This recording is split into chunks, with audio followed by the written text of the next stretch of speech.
The tale begins with a young man cruising along, tires squealing as he abruptly jams the brakes. A hum of excited chatter ripples through the crowd, fingers pointing and voices murmuring about the sleek supercar that just skidded to a stop. A confident young man steps out, flashing a grin that leaves onlookers dazzled. Someone in the crowd exclaims, "Shen Yuan. That second-gen rich kid, top dog at school, just rolled up in another new supercar." From the passenger side, a pair of elegant white heels descends gracefully, followed by a strikingly curvaceous young woman who steps out with a self-assured smirk. The sight sets the campus guys on edge, muttering under their breath, "He's barely set foot on campus and already nabbed a stunner from the N2 flight attendant program. Shen Yuan, that lucky jerk." A few others, faces flushed with jealousy, pipe up, "Rich, good-looking, and born with a silver spoon, of course he gets first pick of the girls." Another adds, "First pick. He's practically cornered the whole market." Word is, a ton of freshman beauties are already smitten with him. The couple struts into the building, whispers trailing them like shadows. Upstairs, girls lean over railings, gossiping with envy about the woman at Shen Yuan's side. One huffs, "She's not even that gorgeous, is she? I just dragged my feet a little, and now I've missed my shot, so frustrating." Her friend nudges her, saying, "Seize the day, girl. Don't let that Shen Yuan slip away." Shen Yuan, oozing charisma, glances up at the chattering girls and flashes a heart-melting smile that could charm anyone. The pair then strolls cheerfully through a bustling mall, arm in arm. But that's all a distant memory for Shen Yuan. He muses to himself, reflecting on how his lavish lifestyle and enviable status in his third year of university came crashing down. A catastrophe struck, leaving his family's 3 tourism businesses bankrupt and saddled with a staggering 100 million in debt. Back in the present, Shen Yuan steps into his dorm and calls out, "Yo, roomies. Anyone down for a late-night gaming sesh with Lao Jiang?" One roommate turns, his tone icy, "Shen Yuan, let's not pretend we're tight." Another, sprawled lazily, chimes in, "What, you think you're still the hotshot rich kid? You snap your fingers, and we jump? Nah, man." Shen Yuan stands there, wordless, swallowing his pride. He heads to the rooftop to clear his head, the cool breeze washing over him. In his mind, he laments how his old party buddies drifted away one by one, dodging him like the plague. With no other choice, his parents and little sister now live in a cramped rental, a far cry from the days when he'd book entire suites daily. Now, he's stuck in a basic dorm, wondering if a decent life is even possible anymore. Moments later, a girl named Chu Wanqing pulls him aside to a quiet corner for a talk.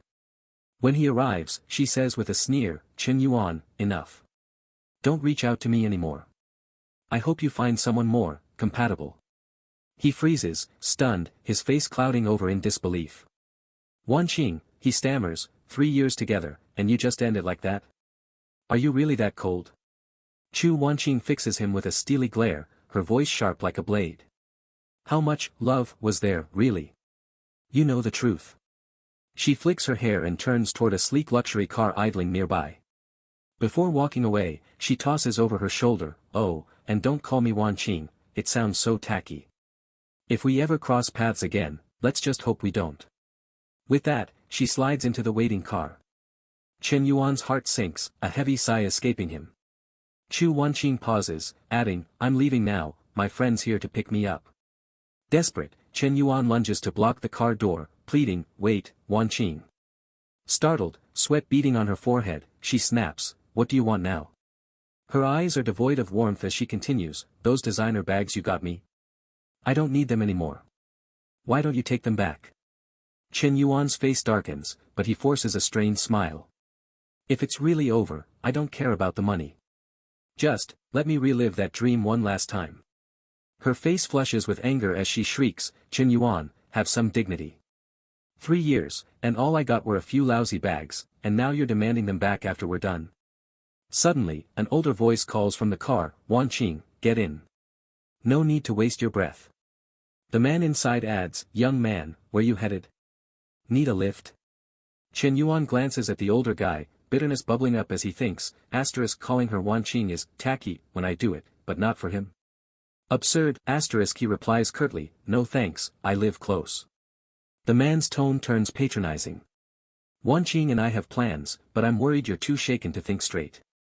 Let me drop you off to be safe." Shen Yuan's chest tightens, the words stinging like spice. You're kicking me while I'm down, he thinks, but I'm not letting you have the last word. Leaning toward the car window, he says smoothly, Big brother, you're a kind soul, and I appreciate it, but my place is just a few steps away.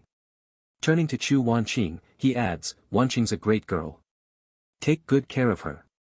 She stares, confused, as the man in the car smirks and says, Don't worry, I've got her. Shen Yuan seizes the moment, his voice casual but pointed. Us guys gotta treat our girls right, yeah. A few things about Wanqing. First, she loves Okamoto 001s. Second, fishnet stockings, but cheap ones, the good ones aren't as practical. Oh, and she's big on nurse and police uniforms for, special nights. The man's face pales, his voice shaking with rage. You're just spouting nonsense now. He slams the window shut and peels out, tires screeching. Shen Yuan watches the car vanish, letting out a heavy sigh. Brother, I was just getting to the good part, he mutters. Wanqing, maybe you made the right call after all. The blazing sun forces him to shield his eyes as he says quietly, Forget it. It's not my problem anymore. I just hope your choice leads to the life you want. Out of nowhere, a robotic voice chimes in, Indeed, everyone deserves their ideal life. Perfect life system downloading. The sun fades, replaced by a glowing golden-orange panel that leaves Shen Yuan stunned. Data flashes across it, host, Shen Yuan, age, 21, height, 182 centimeters, weight, 70 kilograms, net worth, 87, health, 72, fitness, 75, skills, none. Sweat beads on his forehead as he points at himself, bewildered. Host. That's me. I didn't ask for this, what's going on? Am I losing it? The panel reappears, displaying a list of tasks, Perfect life system download complete. A perfect life requires wealth as a foundation and valuing the opposite sex. Mission, spend money on a same-age female nearby with a favorability rating above 60 and earn her respect. Reward, triple refund on spending. Bonus, if her favorability rises by 3 points, refund doubles. Note, spending limited to cash or accounts, asterisk. Shen Yuan blinks, scratching his head. A system? For real? This can't be a hallucination, can it? A gentle voice interrupts from behind. Shen Yuan. A girl peers at him, concern in her eyes. You're a guy, pull it together. It's just a breakup. Is it really that bad? The system pings, displaying, Academic Advisor Li Xia, favorability, 65, she steps closer, saying softly, I saw what happened. In your words, bye-bye's just bye-bye, right? The next one will be better. Shen Yuan glances at her, noticing a pink 65 hovering above her head, his mind racing. The system's real, Li Xia, oblivious, smiles encouragingly. Come on, Shen Yuan, chin up. Overwhelmed, he scratches his head, mumbling, I'm fine, Teacher Li. In his head, he marvels, a cheat code. For real? Li Xia tilts her head, asking, oh, about that tuition aid I mentioned, have you considered it? I submitted the form early, it's one of the few ways I can help. He sighs, a few thousand yuan's nothing compared to my family's debt. Better let someone else have it. She nods thoughtfully, then says, all right, I won't push. But if you need help, school, life, even relationships, my door's open. With a wave, she turns to leave. Shen Yuan stares at the system panel, calculating. Triple refunds. Let's test it, he jogs after her, grabbing her hand. Teacher Li, thanks for looking out for me. Hold on, I'll get you a milk tea. Surprised, she protests, no need to be so formal. But he's already gone, returning moments later with a cup. Here you go, he says, handing it over. Li Xia takes it, cheeks pink, murmuring, thanks. He checks his phone, bank notification, card ending 0098, May 10, 1640, plus 18 yuan, balance, 99 yuan, his eyes widen. Spent 6 yuan, got 18 back, double refunds real, he watches Li Xia walk away, heart pounding. If her favorability stays above 60, I can keep spending and racking up refunds. My family's debt, we could be richer than ever, His mind races as he leans against a wall, scrolling his phone. Current balance, 99 yuan. Too low. JB loan, 8,000, another loan, 20,000, business loan, 21,585. Total, 49,684 yuan. Asterisk he smirks, spotting a discarded box in a trash can. Perfect, inside is a bag, spring model, $800, high-end knockoff. Li Xiao accept this. At her door, he knocks, nerves tingling. Does she have a boyfriend? Li Xia answers, apron snug, surprised. Shen Yuan. You cooking? He asks. She glances at the bag. What's up? He hands it over, voice steady. You've helped me so much these 3 years. I finally get how much it means. This is a small thank you, please take it. She hesitates, eyeing the bag. It looks pricey. I can't. He anticipated this. It's a knockoff, 2 yuan. You know my situation, I'm not splashing cash. If I don't thank you, what kind of guy am I? It's cheap, but it's from the heart. Li Xia softens, thinking, if I refuse, it's like I'm dismissing him. She accepts it, saying, fine, I'll hold on to it. I'll get you something for your birthday. A burnt smell wafts from the kitchen, and she bolts, yelling, my stir-fry is burning. Shen Yuan slips inside, grinning. Dinner's a chance to boost favorability. She pokes her head out.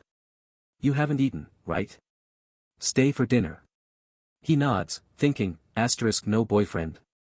Perfect, asterisk a notification pings, card ending 0098, May 10, 1845, plus 119,400 yuan, balance, 122,000, he stares, elated. Asterisk bag was 39,800, triple refunds 119,400. Pure profit, asterisk Li Xia calls, Shen Yuan, sit. Why were you zoned out? Snapping back, he asks, just us. Where's your boyfriend? She laughs, wrestling off her apron. Boyfriend? Nope. Ugh, this thing's stuck. He steps closer, offering, let me help. She waves him off, but he's already behind her, loosening it. Her figure catches his eye, but a shout breaks the moment. What are you doing? It's Liang, Li Xia's sister, glaring from the doorway. Shen Yuan stammers, and nothing. Li Xia beams, introducing, this is Liang, my sister. He waves awkwardly. Hi. Liang's stare is cold. Not great. Sensing the tension, he mumbles, teacherly, I ate earlier. I'll head back. As he leaves, Li Xia watches, puzzled, thinking, he said he ate, but he seemed ready to stay. As Shen Yuan retreats, Li Xia crosses her arms, her gaze icy as she watches him go. Turning to her sister Liang, she says sharply, I think he's up to no good. Liang, ever trusting, fires back, he's just my student. Li Xia's frustration flares, her voice rising. Just a student. How brazen, trying to get cozy with his teacher. Blushing furiously, Li Xia nudges Liang toward the dining table, exasperated. Enough nonsense, let's eat already. Meanwhile, Shen Yuan paces along the road, lost in thought. Asterisk who's next to spend on? Miss Li's my teacher, sure, but she's not a gold digger like Wan Qing. Asterisk suddenly, a man stumbles into him from the front, no warning at all. Recognizing him instantly, Shen Yuan asks, Hang Hai, you okay? The man, pale and trembling, reaches out with a shaky hand, his face drained of life. Yuanji, my goddess Fang Minhui, she went to a movie with that damn Li Jianping. Hang Hai, Shen Yuan's roommate, looks utterly defeated. The name Fang Minhui sparks a memory, class of 20, international business, the campus beauty Hang Hai worships from afar. They've never even spoken.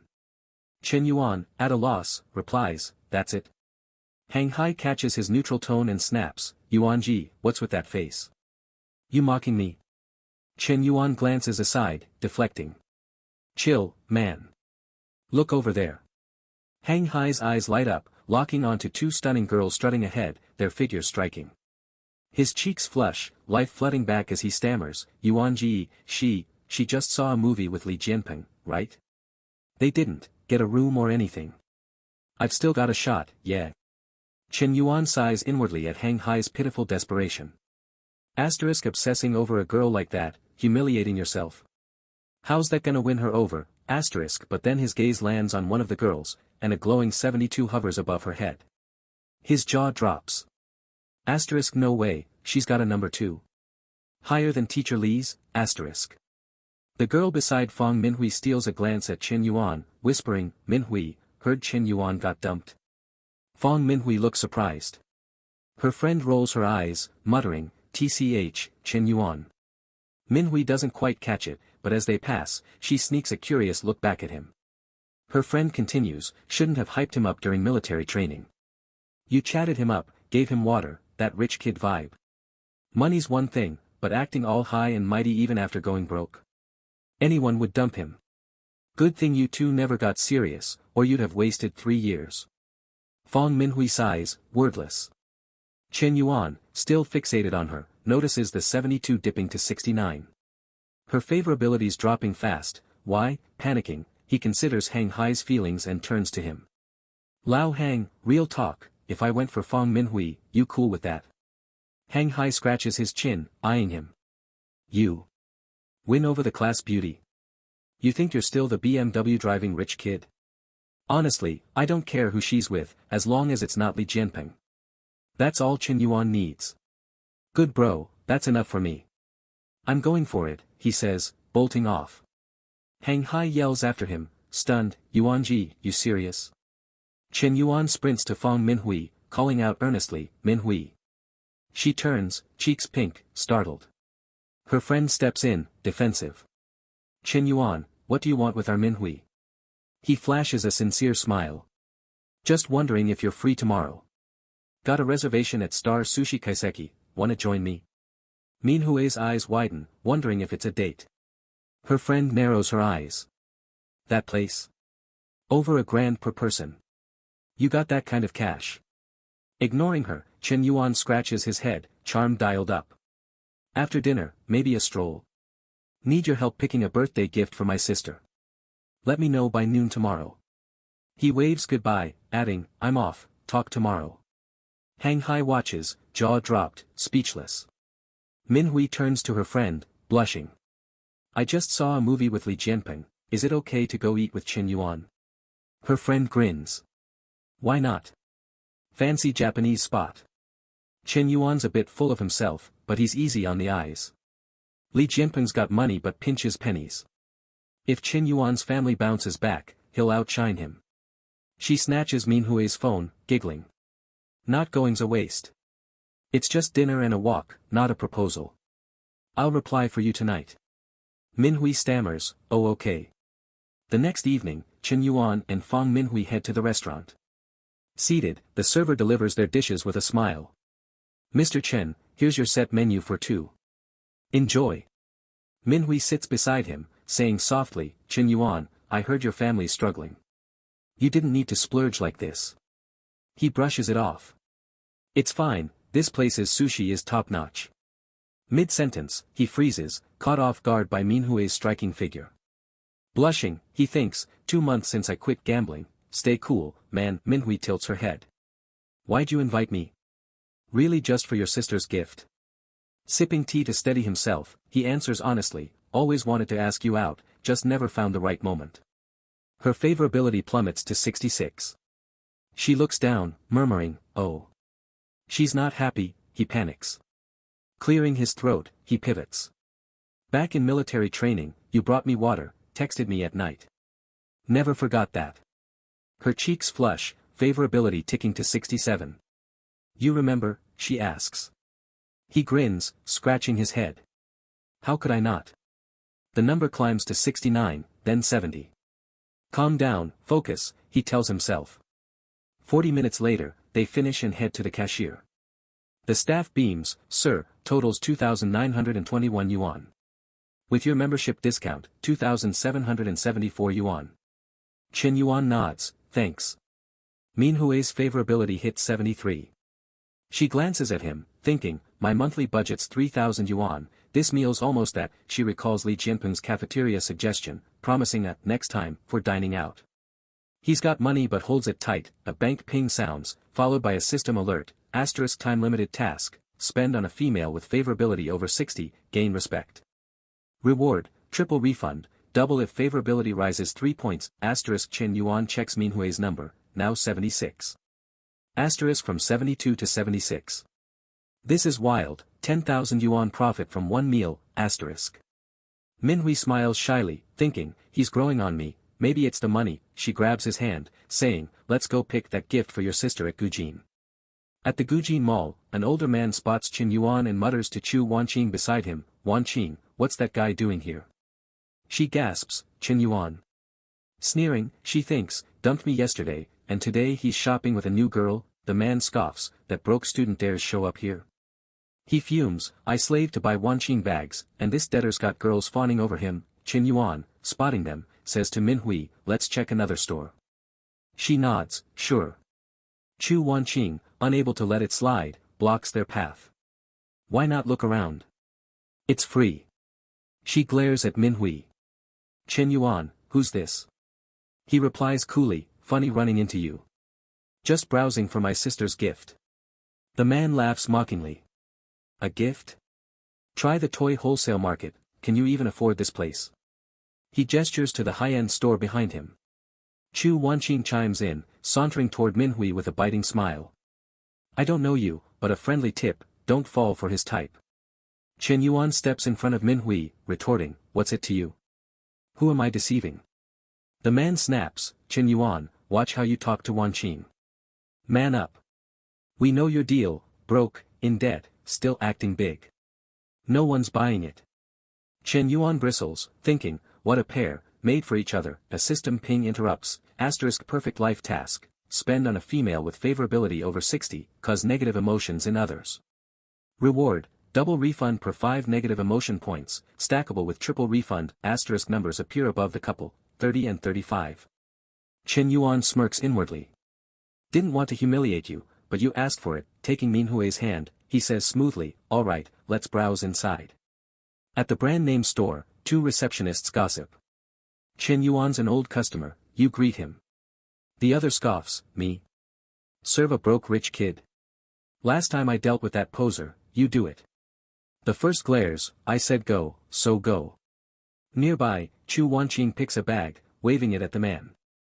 Honey, I like this, pay up. A receptionist chirps, right away, Miss Chu. Another watches enviously, thinking, she gets the big spenders, I get the duds. She fawns over Chu Wanqing, Miss Chu, such taste, perfect for you, unlike some classless customers. Another offers, this jewelry set matches your bag, 100,000 yuan total. Try it? Shen Yuan, ignoring them, whispers to Minhui, don't hold back for me. Minhui points at a bag. This one's nice, young, maybe good for your sister. A receptionist sneers, those two. Over 50,000. Pricey.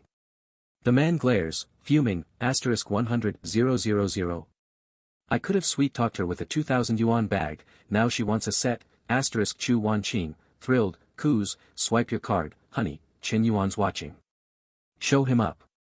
He hesitates, my card's shy of that. Shen Yuan's voice cuts through, firm.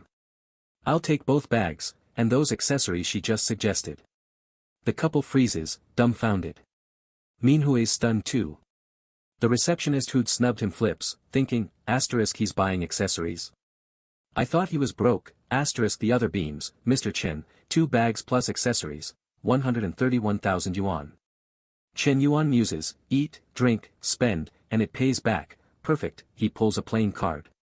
Swipe this. The ecstatic receptionist nods, yes, sir, I'll wrap it. She's nearly teary, thought I'd work for nothing, but 130,000 yuan. He's outspending his old self, Chu Wanqing seethes, shrieking, Shen Yuan, your family's bankrupt, where's this money from? The man sneers, alone, right? Shen Yuan lifts his chin. Think what you want, I'm not strapped. Wanna grab another bag for Wanqing? 20,000 yuan's nothing to me. The man's face twists, and Shen Yuan adds, a guy's gotta be generous, suave. That Audi A8, 600, 700 grand. This is pocket change for you. Chu Wanqing, competitive, prods, how June, don't let him show you up. He panics, that A8's on installments, she can't know, grabbing his phone, he fakes a call. Hold on, I gotta take this. Chu Wanqing snaps, how June, what are you doing? He bolts, yelling outside, who approved that? Million yuan projects need my say-so. Chu Wanqing grinds her teeth, muttering, Shen Yuan, just wait.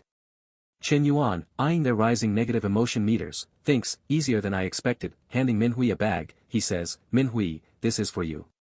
She waves her hands, no, it's too much.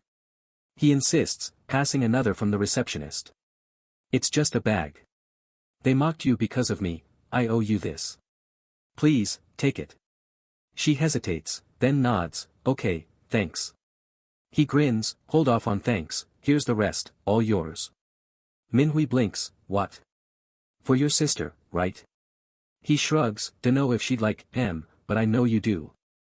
Inwardly, he chuckles, asterisk for my sister. That gremlin rat me out to mom and dad for wasting cash. These were always for you, secures the refund, asterisk Manhwa hesitates, thinking, one bag's a lot, taking all this, won't he think I'm shallow, blushing, she stammers, I can't, he cuts her off, grabbing her hand with a smile. It's fine, we've got time. Take or I'll be bummed. Relenting, she accepts. A system alert chimes, asterisk congratulations, host.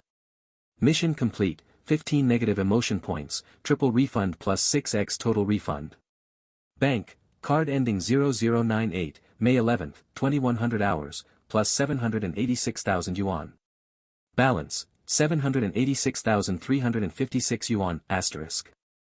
Shen Yuan clasped Fong Minhua's hand, thinking, Minhua's my golden ticket now, I've got to keep her close and avoid another favorability dip. He spoke softly, Manhwa, let's head back to school. It's getting late. Inwardly, he mused, asterisk I'd love to take things further, but rushing it's a bad move. Let it flow naturally, asterisk Manhwa, touched by his gesture, thought, asterisk Shen Yuan's nothing like Li Jianping. He didn't even suggest a bar, I was half expecting it, asterisk. Moments later, Shen Yuan reached the south dorm. A group of guys tumbled downstairs, chanting, Jianping, you dog. Snagging the class beauty while we're all still single. Another added, didn't see that coming, you sneak. This calls for a big celebration, your treat, and make it fancy.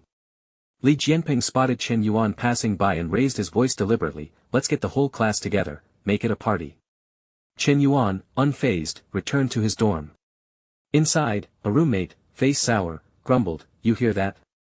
Li Jianping's bragging about his movie date with Fong Manhwa, rubbing it in our faces, room 53's getting targeted. Shen Yuan smirked, reassuring him, he won't be gloating long. Manhwa's not sticking with him. The roommate spun around, skeptical. Don't kid yourself. She went to a movie with him last night, who knows what else happened. And didn't she ditch your date today?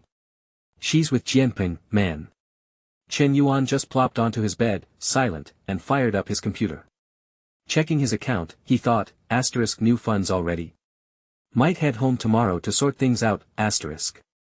The scene shifts to Shen Yuan's family home.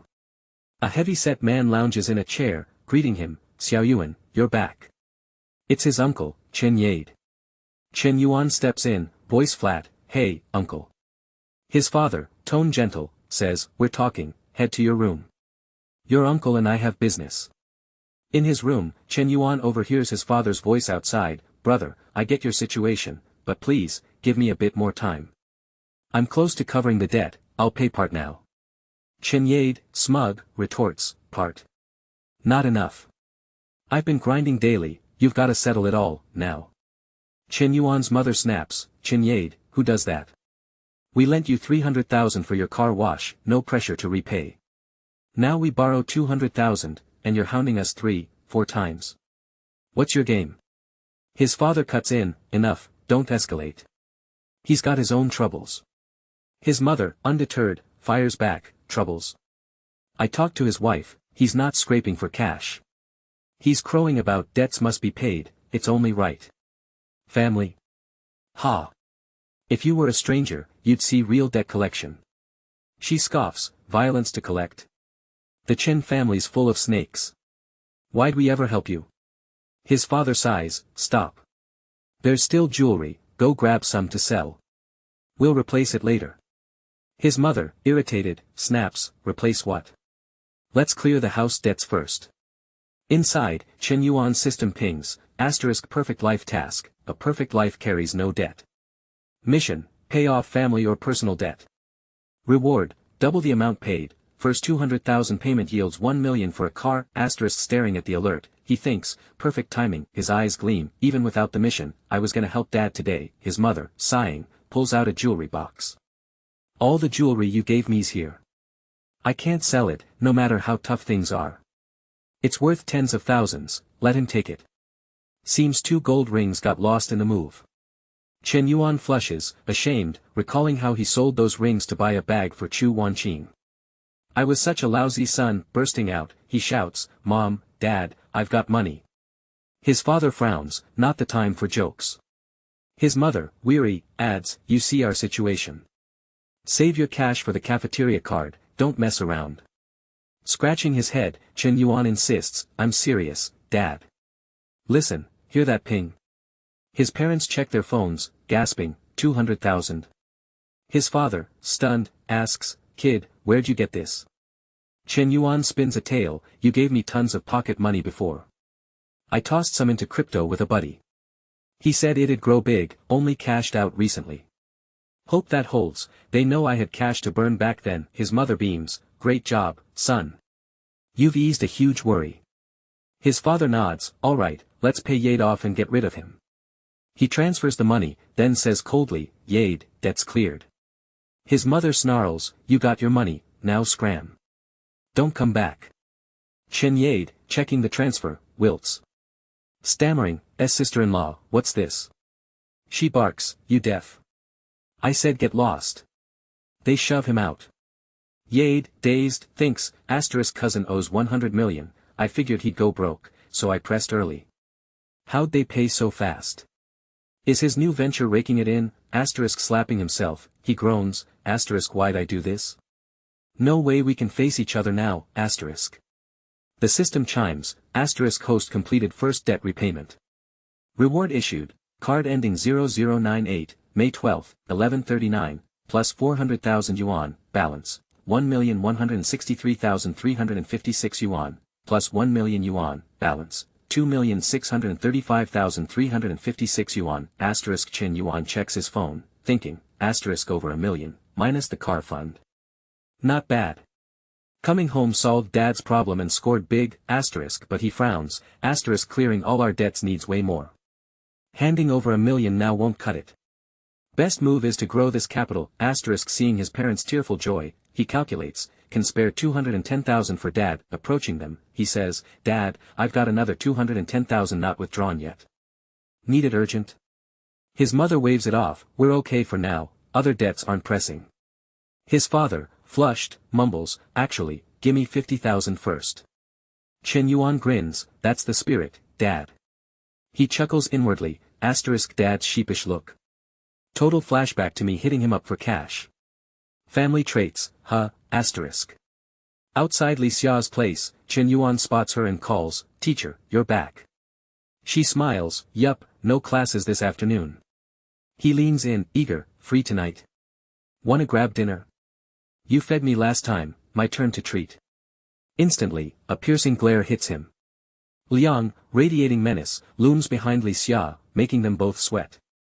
Shen Yuan stammers, Liang, this sister's my kryptonite, can't cross her. Liang's eyes narrow, and he babbles, teacher, I just remembered, got stuff at school. Might be busy. Rain check on dinner, yeah. I'm out. Bolting, he hears Liang hiss to Li Xia, told you, that kid's scheming. Li Xia replies gently, maybe he just meant dinner. Even if he's got ideas, I wouldn't bite.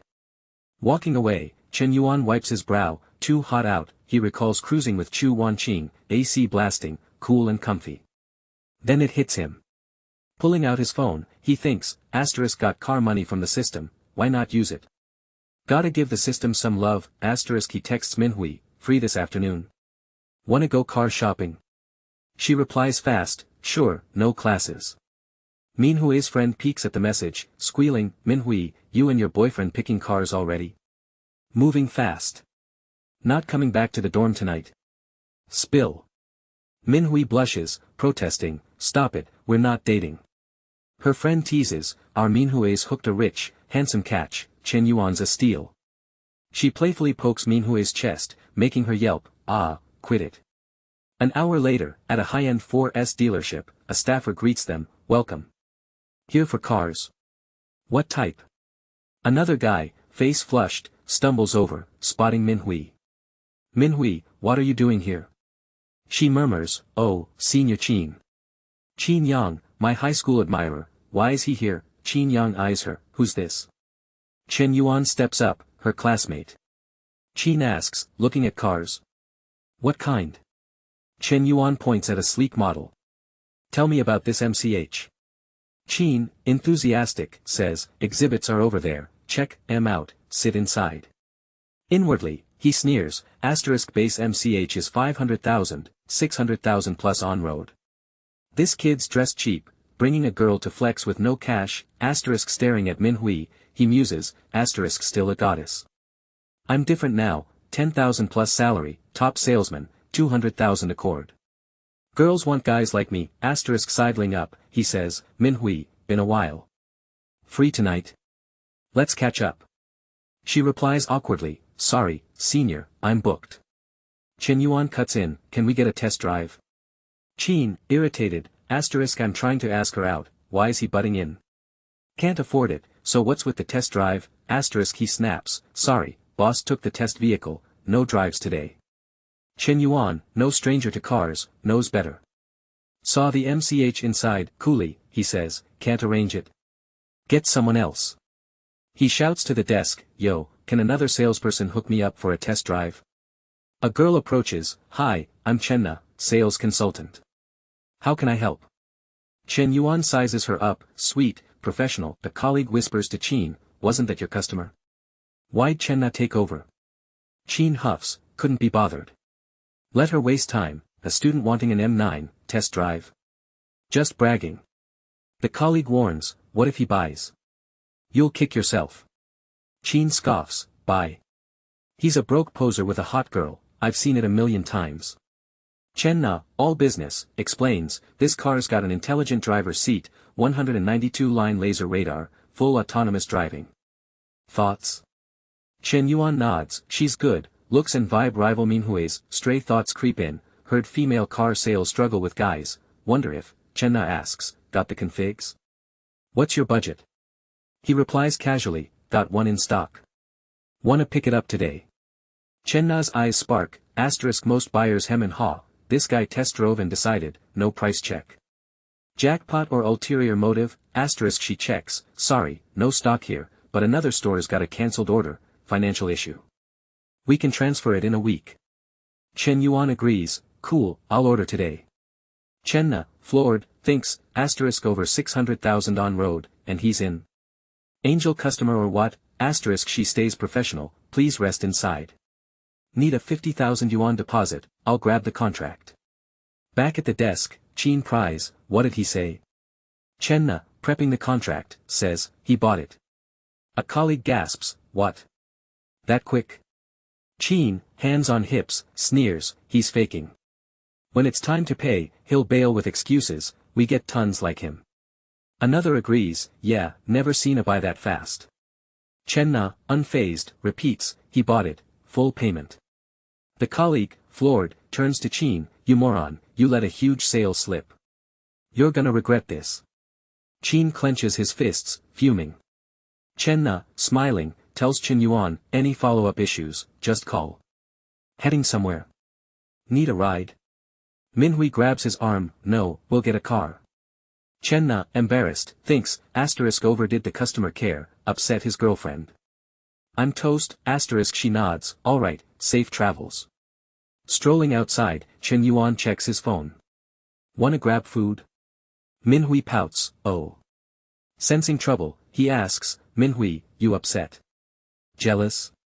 She blushes, looking away, no, I'm not. He grins, your face says otherwise. Me and Chenna. Just business, nothing else. Minhui, voice sulky, mumbles, who knows? You were so chatty, scrolling her moments forever. He scratches his cheek, habit, I check everyone's moments when I add them. She huffs, don't do that again. Inwardly, she frets, I'm not even with him, why am I jealous? Big spenders like him draw girls like flies. Gotta lock him down, stealing herself, she thinks, I'm keeping Chen Yuan, he repeats, won't happen again. Let's eat, then shop, I'll get you National Day gifts. Nervous, he thinks, asterisk no slip-ups next time, I'm not that guy, asterisk Minhui hesitates, you already got me 2 bags yesterday. I'm excited, but him spending so much, what if he thinks I'm after his money? He smiles, girls need bags, one for each day of the week. More she buys, more I earn, triple refunds, baby, at a cafe, he hands her the menu. Hot or cold drink today? She blushes, thinking, asterisk hot or cold. Is he asking about my period? Does he want, asterisk timidly, she says, cold. He blinks, then catches on, blushing, asterisk what's with her face? Oh, man, what's she thinking, asterisk been 2 months since Wanqing, pent up, huh? Might as well lean into the mix-up, asterisk. 3 hours later, they leave the mall.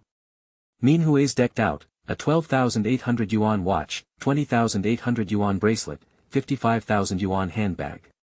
Her favorability's at 81. She thinks, asterisk he's too good to me, 880,000 yuan today, 1,400,000 in 2 days. Feels like a dream, asterisk his bank pings, card ending 0098, May 12, 1139, plus 252,000 yuan, balance, 2,240,000 yuan, he grins, car payments back, minus 600,000, still 1,600,000 to play with, slyly, he says, Minhui, skip the dorm tonight, yeah. She nods shyly. Half an hour later, Grand Rich Hotel, room 8008. Shen Yuan showers, washing away the day's stress. Minhui, on the bed, stares at her phone, panicking, asterisk Chenling's asking why I'm not back. Say I'm with Shen Yuan. Too embarrassing, asterisk before she can decide, he emerges, toned body glistening. Drying his hair, he asks, Minhui, ready? She blushes, thinking, sorry, Chenling, he's given me so much, she texts hurriedly, Chenling, not back tonight, say I'm visiting relatives if anyone asks. Turning to him, she stammers, Shen Yuan, I haven't showered. He buries his face in her shoulder, inhaling, love your scent. Pinning her down, he starts, deftly unzipping her dress with his mouth. Every scent on you, he murmurs. She places a hand on his chest, whispering, be gentle. He nods, diving in, both lost in the moment. Half an hour later, they rest. Minhui, in his arms, thinks, not as scary as Chenling said, Shen Yuan, glum, muses, asterisk didn't expect Minhui to be, feels amazing, but exhausting. 2 months off, and I'm out of practice, asterisk before he can recover, she climbs atop him, cooing, Shen Yuan, again. Startled, he laughs, Minhui, gimme a sec to recharge. With a sultry look, she purrs, no, I want it now. The following morning, Shen Yuan woke up in his dorm, feeling invigorated. As he rose from bed, he mused to himself, asterisk the system even offers cashback on loan repayments. My total debts, loans and credit cards, amount to 52,000. I'll clear those first, asterisk glancing at his account balance, he reflected, asterisk there's still Lu Hang's 100,000. When my family went bankrupt, all those so-called friends vanished, but Lu Hang supported me without hesitation, asterisk. Just then, a roommate approached, saying, old third, where were you last night? Check the group chat, there's a friend meetup tonight at noon. Shen Yuan opened the chat and saw people chatting, asterisk the weather's nice this weekend.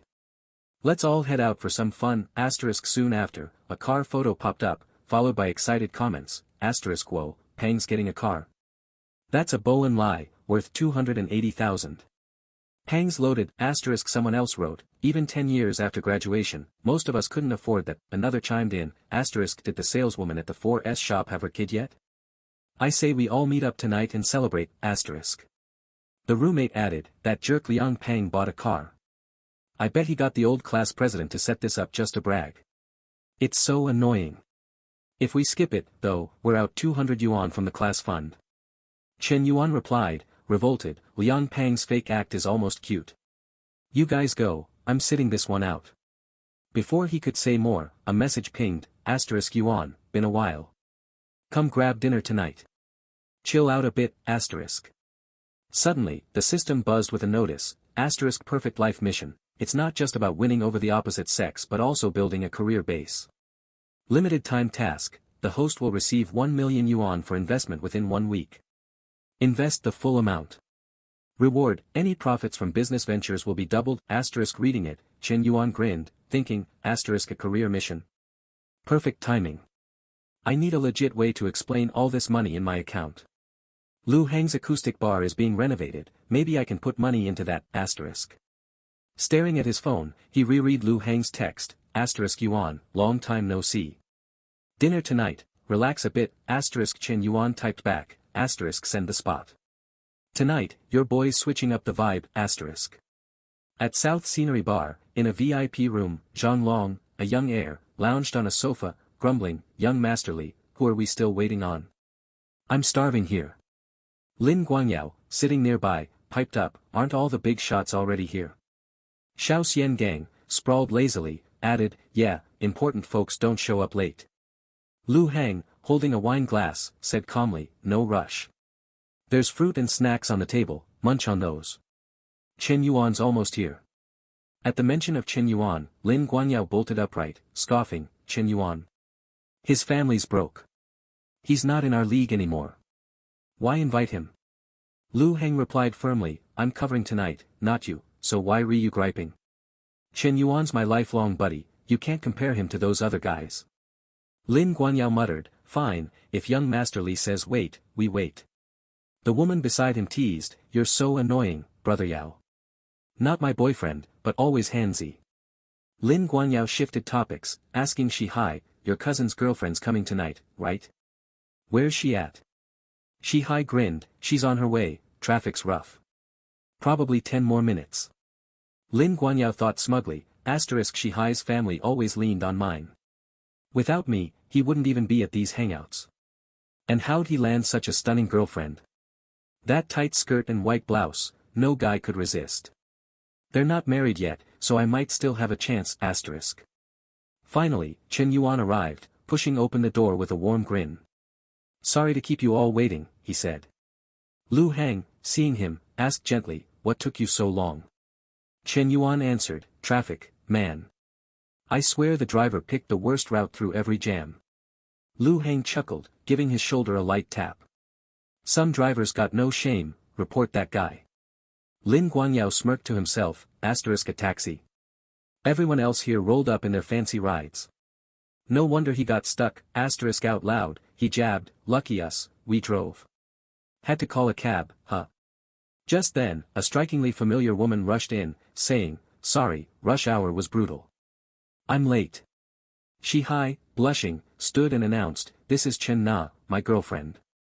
She works at a 4S dealership, if anyone needs a car, hit her up. He felt a rush of pride, thinking, I may not be as rich as these guys, but my girl's hotter than theirs. Chen Na spotted Chen Yuan and froze, thinking, asterisk that's brother Chen. He bought a car yesterday but didn't greet me.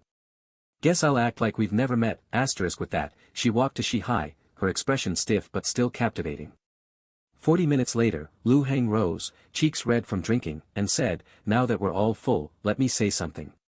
My bar, I'm opening it, and I want it to be huge. You're my closest brothers.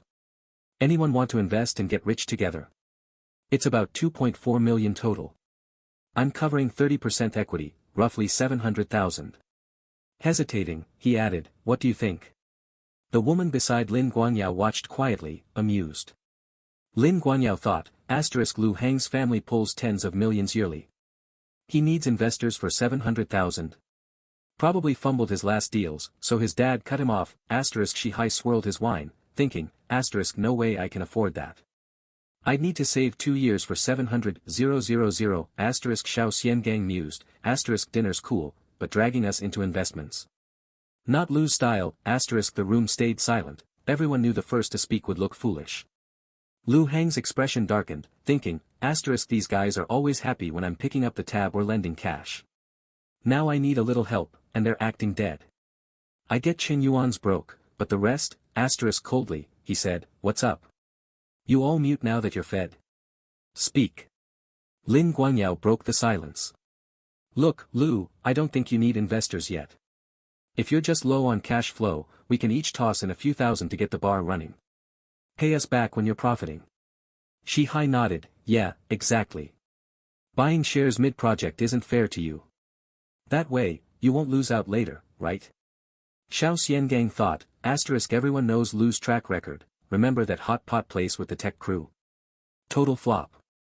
A bar's just burning cash, asterisk others glared at Lin Guanyao, thinking, asterisk why is he roping us in?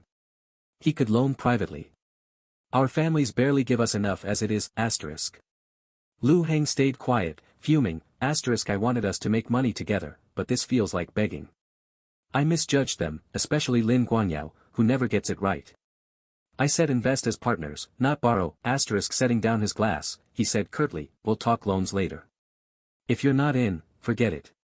Lin Guanyao, eager to shift gears, raised his glass. That's the spirit. It's no fun if Lu's pushing investments. Eat, drink, let's party. Shen Yuan, deep in thought, reflected, asterisk these guys ghosted me when I went broke. Why's Lu Heng still banking on them? They're just leeches living off their families, asterisk Lu Heng, disappointed, said, you guys keep partying. I'm out. Shen Yuan spoke up, what if I cover the 700,000? The room froze. Lu Heng spun around, stunned. Lin Guanyao burst out laughing, Shen Yuan, quit messing around. We've known you forever. Another guy chimed in, yeah, big talk's cheap. Someone beside Shen Yuan patted his shoulder, saying, go splash water on your face, sober up. Lu's not in the mood for nonsense. Shi Hai added, bro, I'm older, seen more. Know your limits. This isn't just limits, it's shameless bragging. Lin Guanyao mocked, exactly, Shen Yuan. How'd you even get here? Need me to cover your cab?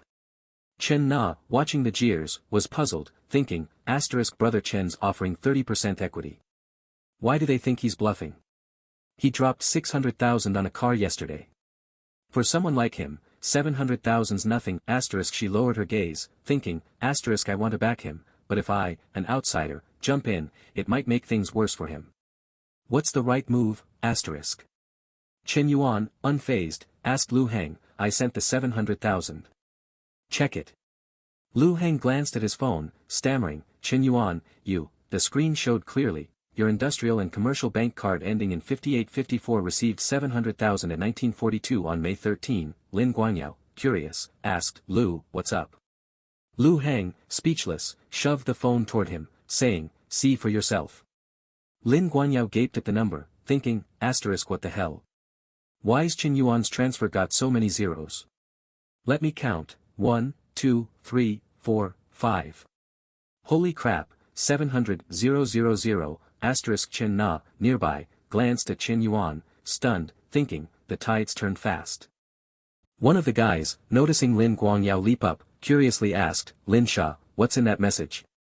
Lin Guangyao's voice shook as he answered, something's come up at home, Miss Chow. I can't hang out and drink with you all anymore, catch you later. Shi Hai, seeing this, stood too and asked, aren't you my cousin? What's happening? Lin Guangyao snapped back, don't ask me, you head out too. Your aunt and uncle are looking for you. Shi Hai blinked, confused. No way, they didn't call me. Lin Guangyao shot a bitter glare at Shen Yuan, thinking, asterisk this cousin of mine can't take a hint. Whatever, I'm not bothering with him. But that jerk Shen Yuan, if he's got this kind of cash, why was he acting like some taxi-riding nobody? He hogged all the spotlight tonight, damn him, asterisk. Xiao, still puzzled by Lin Guangyao's over-the-top reaction, wandered over to Lu Heng and said, Lu, what was in that message? Let me see. The moment he glimpsed it, he swung the door open and stepped out, tossing back, something's up at my place, I've gotta bounce. The others caught on quick, rising one by one. Me too, Lu, let's chill another time. Shi Hai turned, baffled. Aren't you guys, wait, what's going on? Why's everyone bailing? Chen Na, standing beside him, said, let's head out too. Shi Hai trailed her, still lost, and pressed, what did you say? How'd you know they were gawking at a transfer message? You didn't even see it. Chen Na finally spilled it. Shen Yuan bought a McLaren from me yesterday, paid in full. Shi Hai's jaw dropped. Grabbing her hand, he blurted, for real. That's true. Chen Na replied coolly, why would I make it up? I've still got his purchase contract. Shi Hai's annoyance flared. Nah, I'm not doubting you, but if you know a loaded guy like that, you should have told me right away. You messed up not handling this better. Chen Na shook his hand off sharply and fired back, next time. What next time, Shi-hai? I just figured out who you really are, consider me done with the wrong guy. Don't call me again. The scene shifted back to the VIP room. Lu Heng plopped down, slinging an arm around Chen Yuan's shoulder. If I'd known you were this stacked, I wouldn't have bothered with this meetup today, what a waste of cash. Chen Yuan poured wine into a glass and said, good thing you know now. Those guys? They're unreliable. Fun for a laugh, but useless when it matters. Turning with a grin, he added, tell me about this quiet bar idea of yours. Even as a small shareholder, I've got to pitch in on future plans. Lu Heng's face lit up. Alright, I'll walk you through it. For the next half hour, Chen Yuan and Lu Heng hashed out decor styles and business logistics. After unloading his ideas, Lu Heng rubbed his head, exasperated. You sneaky bastard, university wasn't wasted on you. You've got a real knack for this business stuff. Chen Yuan stretched lazily. Call it business smarts. I can't be at the bar daily to babysit things, and it's trickier for you, so we've got to find a spot near the school. Lu Heng nodded eagerly. You call the shots, whatever you say. An hour later, a text from Chen Na popped up, * Brother Chen, your car's almost at the store. Come by Friday to settle the final payment, * Chen Yuan smirked, an idea sparking, and replied, * no hurry. You free tomorrow night? I've got some car questions I'd rather ask you in person, * Chen Na read it and thought, this Brother Chen is Chen Yuan, she smiled slyly, musing, * he's a walking goldmine right now. Repayments are capped, but we've got to branch out everywhere to milk this sugar daddy system for all it's worth.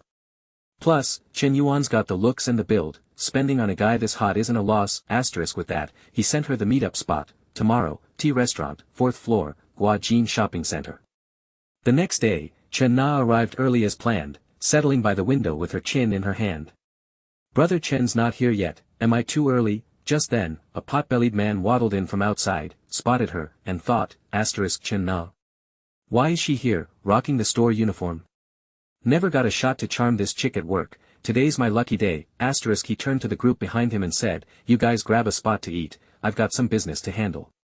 This was Zhang Jinyong, the general manager of Chen Na's 4S store. His crew smirked, catching his drift. Go handle your thing, President Zhang, we'll head off. As they walked away, they gossiped. Think Chen Na will go for President Zhang, one asked. Nah, she's not the type, another said. A third countered, not so sure. Why's a girl like her eating solo at a place like this? The first guy blinked. What are you getting at? The third explained, maybe she's staging a chance run-in with Zhang Jinyong, letting him bump into her on purpose. A colleague burst out laughing. Chen Na's all serious at work, didn't peg her for this. Shi-hai, overhearing nearby, frowned. Chen Na's setting up a meet with who? Zhang Jinyong strutted to her table and grinned. Chen Na, what a surprise. Eating here too. Solo. Mind if I sit? She replied bluntly, President Zhang, sorry, but I'm meeting a friend. He oozed confidence, thinking, she's playing hard to get, leaning on the table, he pressed, I'm your boss either way. So what if you've got a friend? We can all eat together. Chen Na shifted, uneasy. Honestly, please keep some distance. You've got a family, you shouldn't be doing this. Ignoring her, he plopped down. Worried about my family? No biggie, divorce solves that. Shi-hai, frantically searching for Chen Na, seethed. * she ditched me to chase some other guy. She's looking down on me, I pull 400 to 500k a year, got a car over 300k. What am I missing? * storming to the 4th floor, he froze, enraged. Holy crap, I lost to this pig, charging in, he jabbed a finger at Zhang Jinyong and roared, you two-faced sleaze. Sneaking around behind my back. Chen Na stared, blank. What are you on about? Zhang Jinyong, irked, snapped, who the hell are you? Without a word, she high lunged, landing a punch on the older man, shouting, I should be asking you that, you creep. Not backing down, Zhang Jinyong grabbed Shihai's collar. Where'd this rabid mutt come from? You dare hit me? Chen Yuan walked in then, stunned by the chaos. * Shihai's here. What's this mess? Caught red-handed, or is this fat guy just a fall guy? Otherwise, I'd be the one flat out, * spotting Chen Na, he quickly pulled her aside. Miss Chen, let's go, forget them, we're out of here. Later, driving away, Chen Na explained, Shi-hai and I were only together half a month. I only saw his true colors after that dinner, good thing I ended it that night. Chen Yuan nodded. Better to spot someone's real self early. It's done now, don't sweat it. Chen Na bit her lip, worried. It's not over, though. Zheng Jinyong, the guy who got hit, is my boss. After taking a beating for nothing, who knows how he'll come after me. Chen Yuan suggested, a boss like that isn't worth sticking with. Just find a new gig. She sighed, eyes down. It's not that simple. Jobs are tough to come by.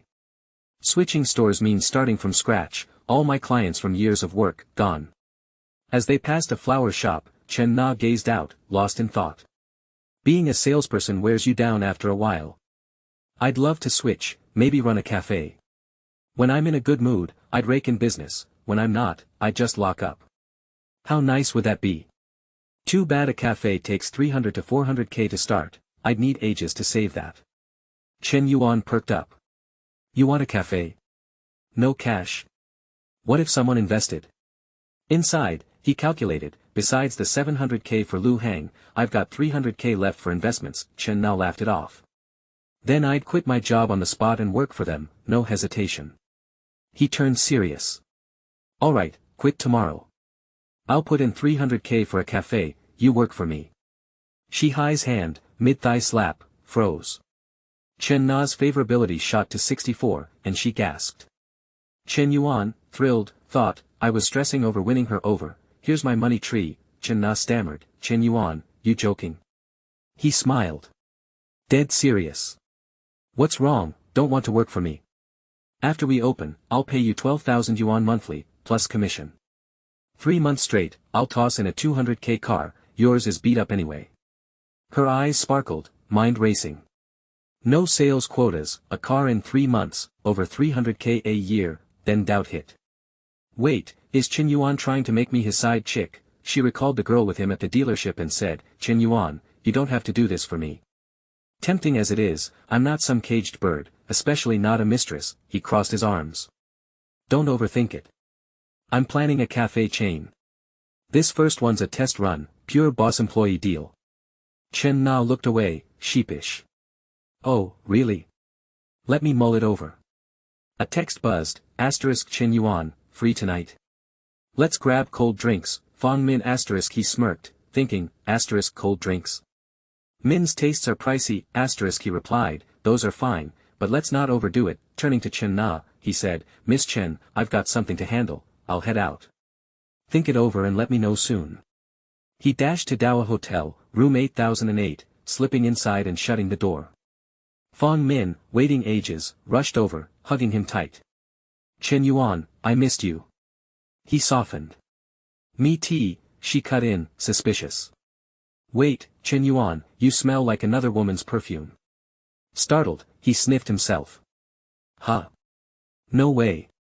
Did Chen Na's car rub off on me? Fong Min shoved him back, fuming. Spill it, seeing someone else behind my back. He pulled her close, soothing, no chance, you're it for me. I hit the 4S store for car stuff today, those girls there drown in strong perfume, you know that.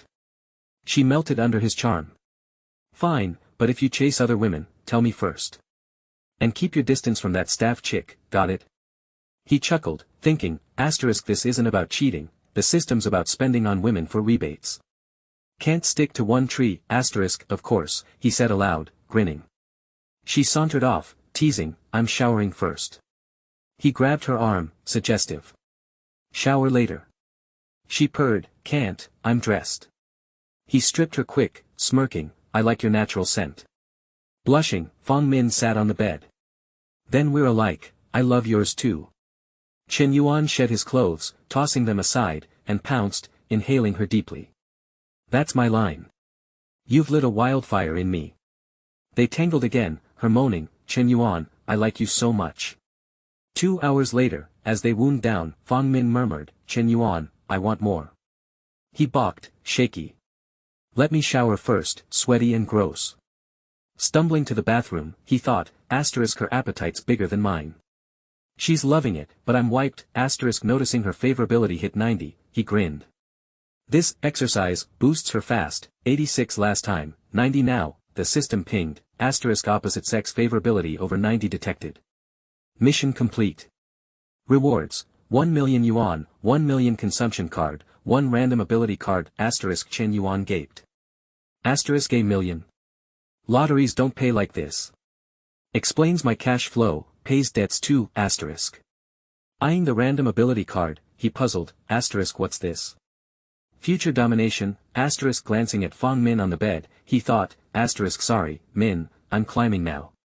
No more you using me, I'm flipping it, asterisk he picked the card. Fatigue vanished, energy surging below. Asterisk holy crap, I'm recharged. 90's reward is clutch, asterisk smirking, he mused, asterisk system gives what you need, 90 favorability's the key. Lu hangs over 60, Chen Na too, but 90's a haul. Next girl's a mystery, focus on testing this power now, asterisk. Striding out, he purred, Minmin. She blinked. What's up? He grinned, grabbing her hand. No shower, I changed my mind. She shifted, cooing, here, like this. He guided her gently, diving in. Pleasure hit her hard, and she yelped, Chen Yuan, why is it? Meanwhile, Chen Na lounged on her sofa, phone buzzing with excitement. Chen, this guy's offering 300k for a store and a 200k car after 3 months. Think he wants me as his kept girl? Her friend cut in, nah, you getting scammed? Chen Na shot back, no way, I've met him a few times. He bought a car from me. Chen pressed, how old? Your buyers are usually middle-aged. Just 21, Chen Na said. Chen, mid-face mask, gasped, a kid that young in a luxury car. Handsome. Chen Na sat up, cheeks pink. Kinda. Chen broke it down. 300k for a store, 200k car, rich, young, hot. What's the problem? Chen Na stared out at the city. I'm 5 or 6 years older. Chen scoffed, so. Older women are gold, double gold in your case. Chen Na mumbled, he's got a girlfriend. Chen, clipping nails, laughed. Not a wife. Nah, you dense.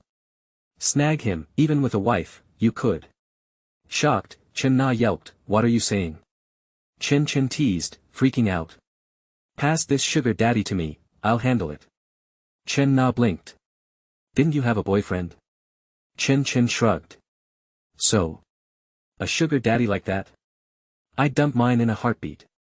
Pausing, she added, kidding, my guy's back. Chat later. Chen Na hung up, dazed, staring out. Chen Yuan's face filled her mind, inescapable. Meanwhile, back with Chen Yuan, 40 minutes had slipped by. Fong Min lay sprawled on the bed, catching her breath, exhausted. She murmured, Chen Yuan, why was this time different from before? He propped himself up casually and teased, different how? Was it better? She mumbled shyly, pulling the blanket up to hide half her face. Fong Min, all flustered, whispered, we did it twice in those 40 minutes. Chen Yuan leaned close, murmuring in her ear, did you enjoy it? Up for another go? She shot upright, cheeks burning, and stammered, Chen Yuan, you're still good to keep going. He purred, remember how you moved so well up there last time? Why don't you take charge now? Her face flushed deeper as she muttered, me on top. But. I don't know how. Chen Yuan gave her a warm smile, pulling her close. You'll figure it out, life's all about learning, right? Fong Min nodded softly, barely audible, as if agreeing. He planted a gentle kiss on her, and she turned scarlet, playfully scolding, you're so bad, in a sweet, almost rehearsed way. Then, with a shy hop, she climbed atop him to keep their dance going. The next morning, after Fong Min headed back to campus, Chen Yuan lounged in bed, cozy and content. No classes this morning, might as well sleep in, he thought. Suddenly, he jolted upright, clutching a piece of paper and his phone. Hold up, that lottery ticket from the system. Gotta see if I'm loaded. Trying to steady his nerves, he checked each number, muttering, red numbers, 3, 4, 14, 22, 26, 27, and the blue ones 1. Nailed them all. He shrieked, holy crap, 68 million. Chen Yuan leapt out of bed, flinging the blanket skyward. I won 68 million. Gotta tell mom and dad, they've been scraping by too long since the company tanked. A bit later, he burst into his house, shouting, Mom, I'm home. His mom, hands on hips, chided, you're back, quit yelling, you'll bother the neighbors. Beaming, he said, where's dad? Get him out here fast, Mom, I've got big news. His mom, eyeing him warily, asked, what's so urgent it can't wait for your dad? You little troublemaker, you in a mess again? Grinning wide, Shen Yuan pulled a chair for her. What's with that look, Mom? It's good news. Come on, both of you, sit down. Once they were settled, he flashed the lottery ticket and declared, we're rich, 68 million. His mom's face went blank.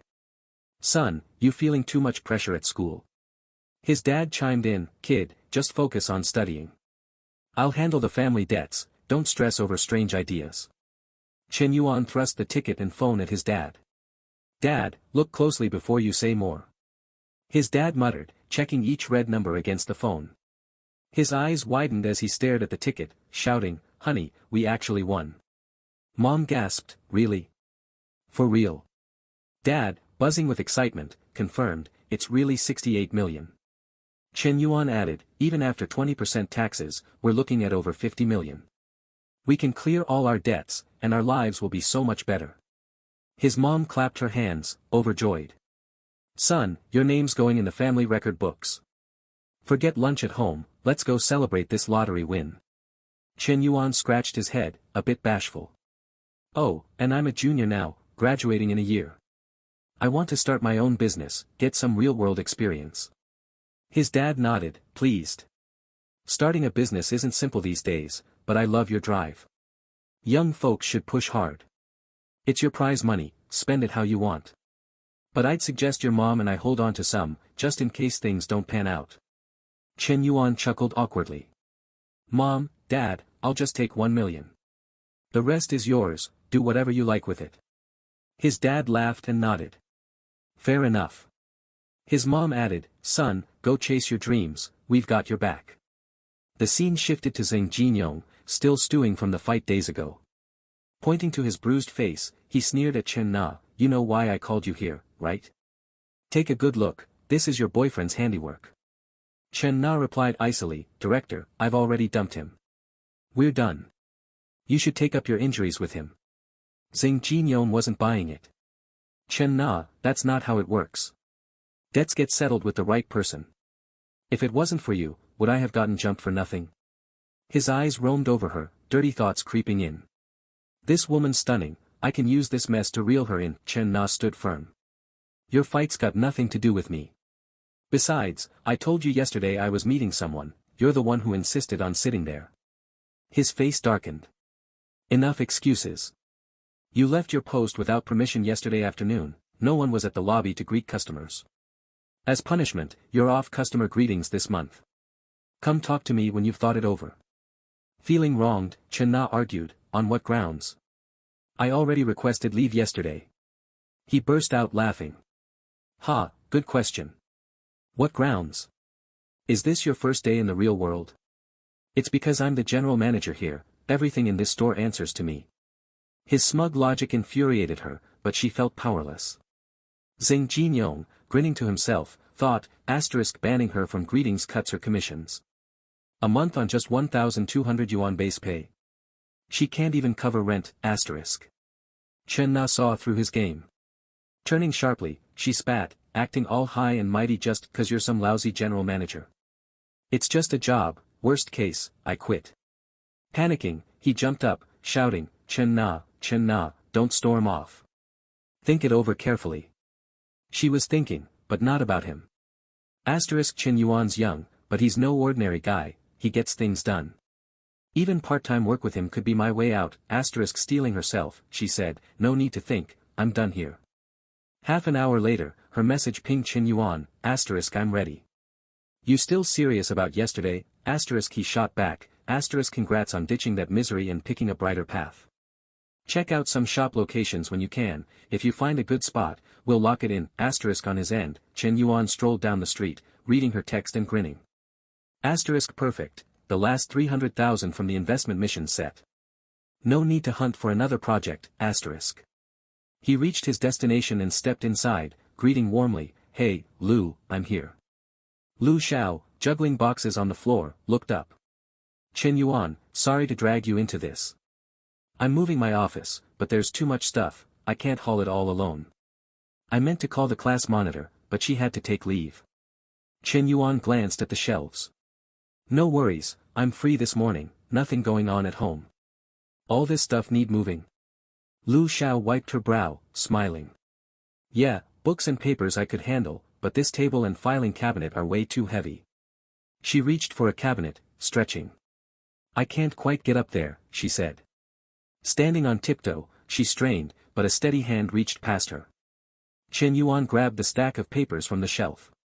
Their closeness made her backside brush against him, sparking a shy flush across Lu Xiao's face. Her heart raced as she thought, Chen Yuan, recalling a past moment, she mused, asterisk this is even closer than before. Does he have a thing for me, asterisk? Her cheeks glowed as she stammered, is it done? Chen Yuan, oblivious, set the papers down with a grin. Yup, all set. Just then, a cheery voice called from outside, "Teacher, we're here to help." A group of students burst in, catching the scene. One whispered, "Why is Teacher Lu's face so red?" Chen Yuan waved them over. "Come on, guys, let's move stuff. Take this filing cabinet to the next room." The students dove in, each grabbing something. Lu Xiao slipped to a corner, smoothing her hair, heart still fluttering. Asterisk good thing those kids showed up a bit late, if they'd seen that, I'd die of shame. Chen Yuan's getting bold. It's one thing at home, but in the office, asterisk her hand rested on her chest as she thought, asterisk but, gosh, that felt thrilling. No, Chen Yuan's my student. Can't happen, asterisk. On the flip side, Chen Yuan glanced at her, surprised. Asterisk huh. Teacher's favorability's up to 71. Did that little brush do it, asterisk smirking, he rubbed his chin, thinking, asterisk it's not like I'm too forward, it's just her figure's so full. A slimmer girl wouldn't have bumped like that. Didn't expect her favorability to jump. Maybe I should swing by her place more to build things up, asterisk. Cut to Saturday, 8 a.m., at the south gate of the school. Inside a dreamy pink cafe, a group of pretty girls chattered excitedly. Liang Pang, heard you dropped 280,000 cash for that car. Driving a BBA before graduation, you've outdone 99.9% of our class. Liang Pang, puffed up with pride, thought, asterisk screw it, Fang Min plays all innocent, rejecting me. With my status, I've got women lining up, asterisk he laughed loudly. Ha, some folks even turn their noses up at a BBA. A long-haired girl gasped, no way, you're still complaining. Your family's loaded. Another added, right? Most people can't afford the car even after years of work. Liang Pang basked in the praise, then glanced outside and froze, face reddening, tea nearly spilling. Holy crap, that girl's stunning, it was Chen Na, lounging outside the cafe. Liang Pang stared, muttering, those legs. I'd trade 10 years for them. Who could land a goddess like that? A girl spotted a car below and squealed, look. That driverless car is so fancy, what is it? Liang Pang peered down, cool as ever. That's a top-tier mine M9. Then Chen Yuan appeared beside it, startling everyone. The long-haired girl whispered, hey, isn't that Chen Yuan? Liang Pang blinked, confused. Asterisk what's he doing with that car? Wasn't his family broke, asterisk. Chen Na spotted him from afar and waved. Chen Yuan. Over here. Her loud call made Liang Pang whip his head around, desperate for a look. He stood, stunned, thinking, this knockout's waiting for Chen Yuan. Chen Na smiled softly. The boss just texted, she'll be here soon. How's the car handling? Chen Yuan sat, sipping his drink. Pretty smooth. The long-haired girl nudged Liang Pang, whispering, look, seems like Chen Yuan and her are a thing. Liang Pang gritted his teeth, jealousy flaring. That damn Chen Yuan, dumps his senior and now he's with this stunner from outside school. Just then, a delicate hand tapped their table. A green-haired beauty approached. Hi, Miss Chen, sorry I'm late, had to pick up my kid. This was Lin Yuqing, the cafe owner. Chen Yuan stood, shaking her hand politely. She smiled warmly. Mr. Chen, you look so young. He laughed.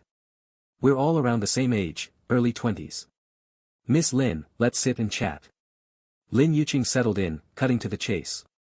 I'll keep it short. My cafe's doing fine, especially with the school crowd, but my family's got too much going on. No choice but to transfer it. Asking price is 300,000. Shen Yuan nodded, calculating. I've got 300,000 for investment, but after the transfer, I'll need 50,000 for startup costs and Chen Na's first month's pay. Smiling, he said, here's my offer, no haggling. Let's do 250,000. Lin Yuqing paused. His price was a touch below her hope for 270,000, but if she didn't sell now Lin Yuqing hesitated, thinking, if I pass up this deal, I might not find someone this ready to commit again. After a brief pause, she asked, at this price, can we sign the contract and handle the transfer payment today? Shen Yuan grinned and replied, absolutely. Once the contract's signed, I'll wire 250,000 to you. With a firm nod, Lin Yuqing turned to the staff member nearby. Xiao Chu, from now on, this Mr. Chen is your new boss. Later, show him around to get a feel for the shop's operations. Xiao Chu hurried over, giving a polite bow. Hello, boss. Chen Yuan gestured toward Chen Na and told the employee, just take Miss Chen Na around to get familiar. I won't be at the shop much, so she's in charge of everything here. Over at Liang Pang's table, the blonde girl overheard and whispered to her friend, did you catch that?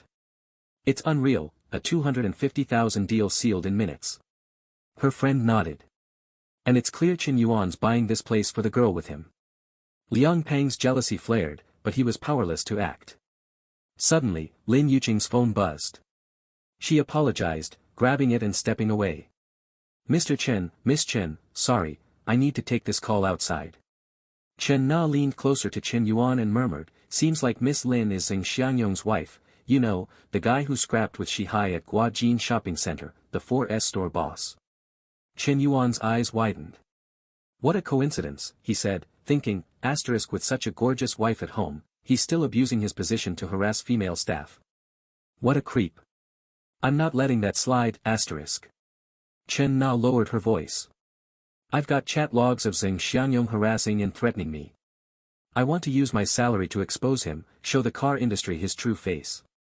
Should we tell Miss Lin? She seems like a good person, I don't want to hurt her. Chen Yuan shook his head casually. I don't think that's the move. Surprised, Chen Na asked, why not?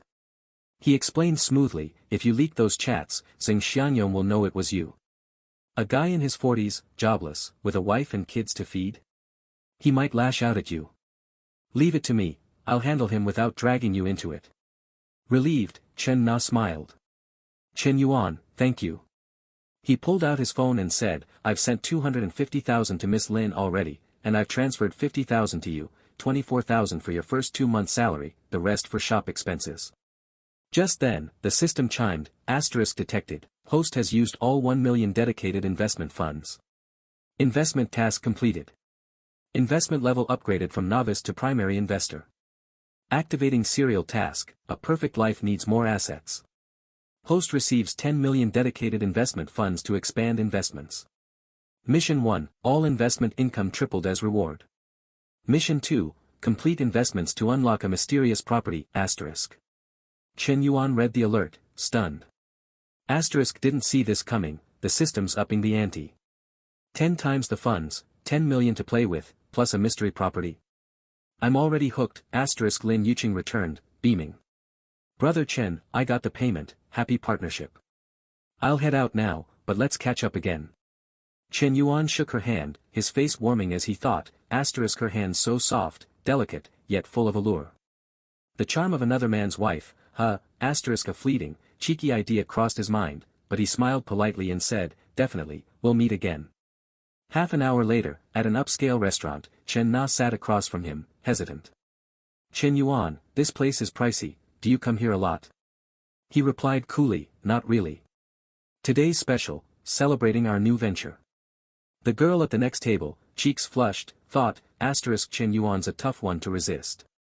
No upright guy could handle that charm, asterisk Chen Yuan broke the silence.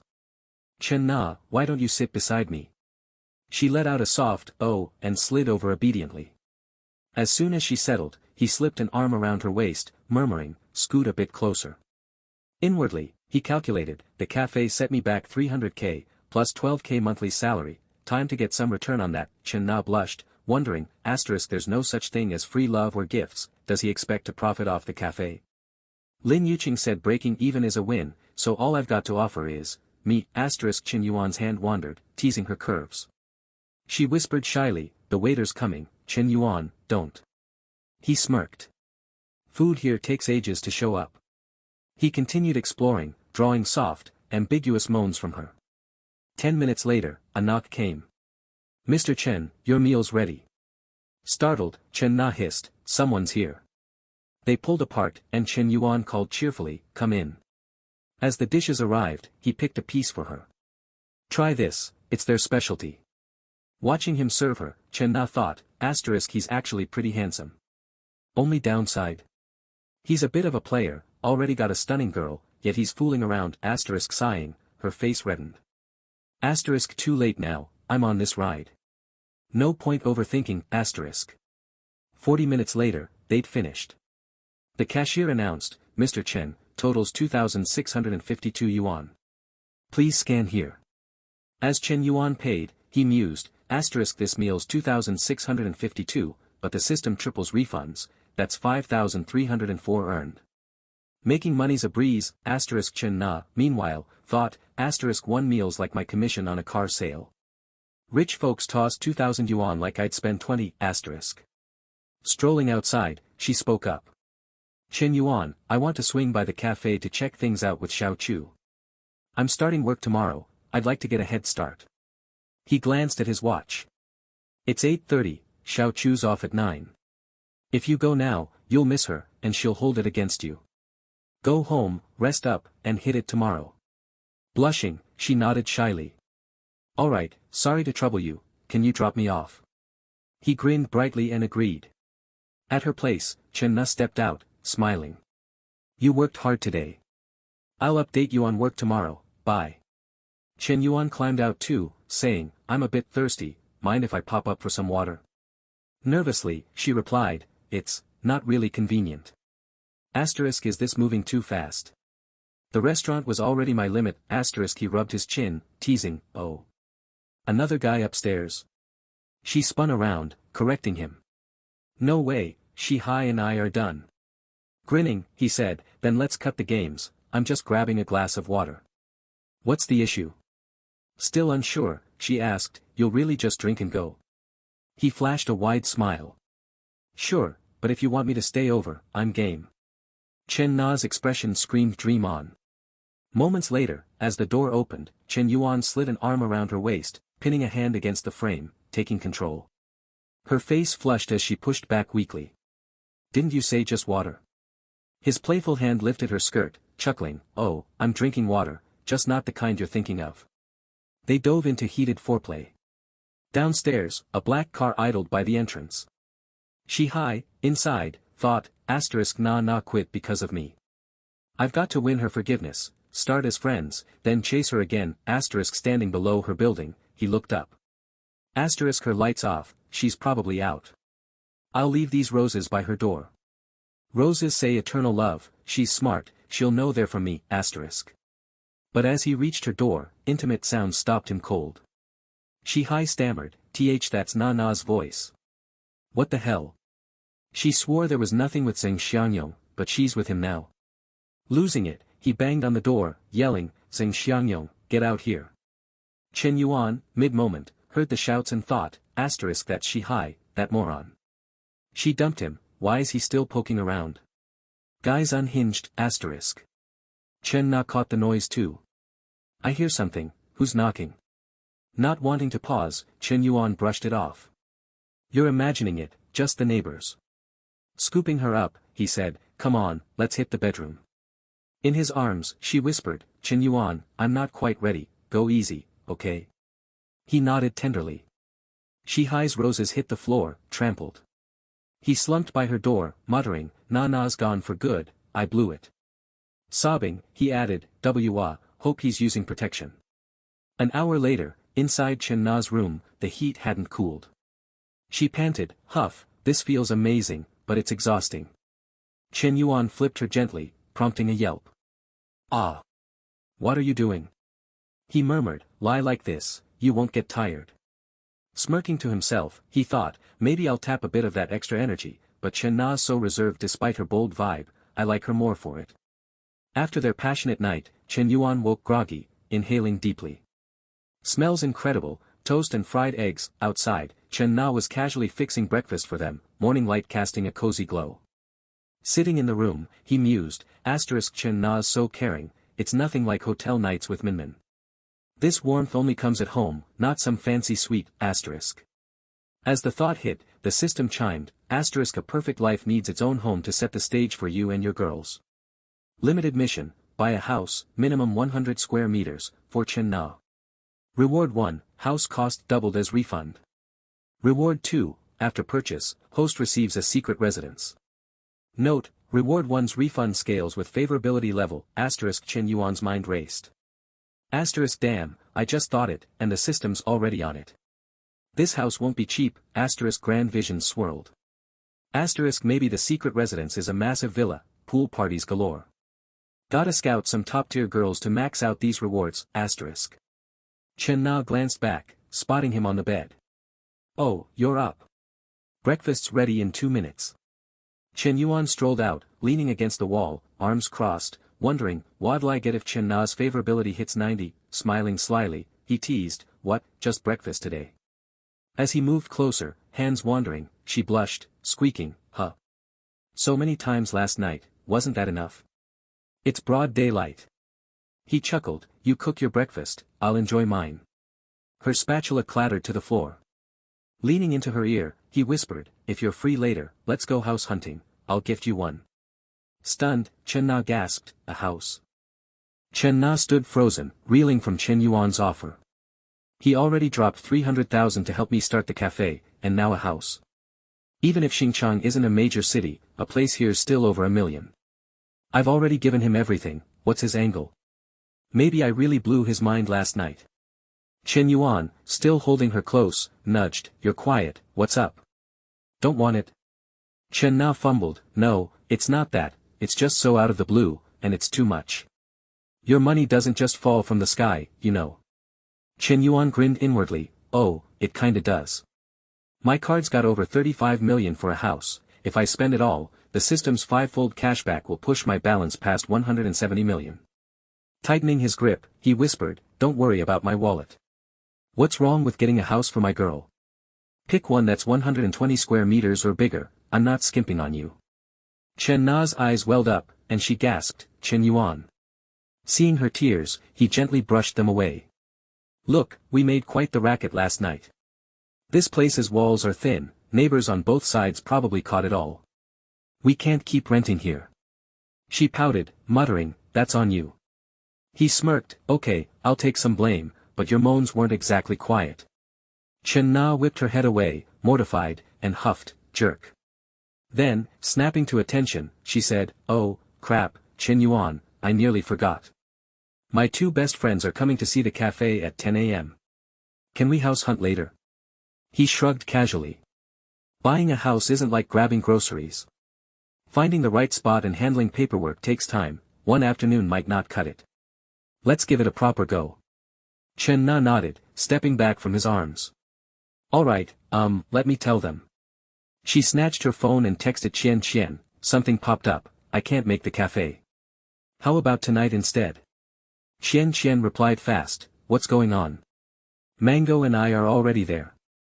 In the car, Qian read the text aloud, Lulu, Na says something came up, she's not coming. Yu Manglu, Chen Na's close friend and a top fitness trainer, frowned. Huh? Why? Qian stared at her phone, skeptical. I bet the cafe story's a cover. Na's probably fibbing. Guys aren't that gullible, spending 300,000 on her just like that. Manglu waved it off. Na doesn't make stuff up. I don't think she's lying. Why not ask what's up? Privately, she thought, it's been ages since I met a guy who's young and loaded. Didn't expect Na to snag one first, I've gotta meet him. Qian typed furiously, saying, fine, I'll dig deeper. Suddenly, Manglu slammed the brakes, yelping, oh my god, is that for real? Qian gasped, he's taking her to buy a house. Manglu swerved, stunned, and blurted, what? In her head, Manglu calculated, not a purse or lipstick, a house. Even a 40 square meter flat runs 50 to 60,000. Add the cafe. They've known each other barely 2 weeks, and he's dropping 800 to 900,000. I need to meet this guy. If Na's with him, he's probably got other women too. When it comes to pleasing a man, I'm leagues above her, sisters are just stepping stones. Aloud, she said, Chen, ask where they're going and say we'll join to help pick. We've got nothing else today, better we help than she picks alone. She added silently, sorry, this time, I'd rather our crew benefits than some random vixen. Chen nodded, typing, okay, I'm on it. 40 minutes later, at the Shuandi sales center, Manglu stepped out of the car, jaw dropping. Shuandi. The smallest unit here's over 1 million. Gifting a mistress a 1 million plus house. When's that luck hitting me? Chen scanned the lot, waving. Nah. Been a while. Chen Na rushed over, beaming, I've missed you guys. Chen grabbed her hand, teasing, nah, who's the good-looking guy beside you? Introduce us. Chen Na bounced to Chen Yuan's side, grinning, Chen Yuan, these are my besties. This is Yu Manglu, a fitness coach, and Chen, a sales rep at Fala. The girls were all smiles for their friend's man. Manglu, tossing aside subtlety, sauntered over, resting a hand on Chen Yuan's chest. Hey, Chen Yuan, you look a bit lean, need some muscle. Come train at my gym sometime. She thought, Na's young tycoon's under 25, rich, and hot, makes me green with envy.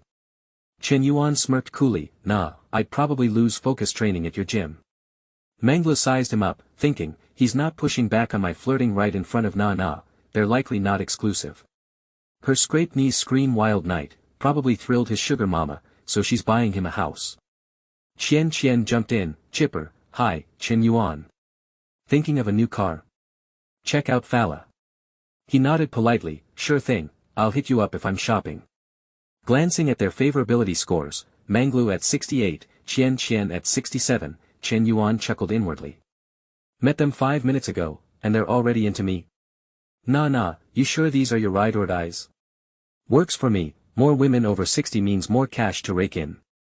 A middle-aged man nearby eyed Chen Yuan with 3 stunning women, scoffing to himself, showing off to who? A saleswoman approached, all smiles. Sir, we're selling buildings 3 and 9, averaging about 105,000 per unit. Want to check the model first? Chen Yuan cut in, no need, my budget's 3 million. Just show me apartments and floors in that range. The saleswoman lit up. Oh, perfect. Step into the negotiation room, sir, I'll give you the full rundown. Manglu's jaw dropped, thinking, OMG, what kind of baller is Chen Yuan? Just tosses out 3 million like it's nothing. I've got to latch on to this sugar daddy. Trailing him, she schemed. The staff sat them down, pitching, for your budget, I'd recommend this 165 square meter south-facing unit with a north view. Discounted building price is 2.84 million. Chen Na, worried, nudged Chen Yuan's side, whispering, Yuan, that's too much. He patted her thigh, smiling, don't stress the cost, a bigger place is comfier to live in. Manglu and Chen watched, stunned, thinking, she's trying to save him money, but he's all about giving her the best. A guy like that? You'd need a spotlight to find one. Chen Yuan mused, gotta haggle a bit, or I'll look like a chump. Aloud, he said, give me your best price, beautiful, I know there's wiggle room. The saleswoman grinned, can you decide today? If so, I'll push for a bigger discount. Chen Yuan waved it off, skip the discounts, just throw in 2 parking spaces. Same difference. His flashy spending cemented Manglu's resolve. I'm getting this guy, she vowed, flicking her hair. Chen Yuan caught the gesture, puzzled. What's Manglu up to? Looking closer, he thought, she's seriously top tier. If something happened with her, it'd be pure bliss. His face reddened as her image lingered, but he muttered, not now, focus on the house deal. Half an hour later, the salesperson handed him a pen and paper. All discounts applied, Mr. Chen, totals 2.98 million. Here's the contract, please sign.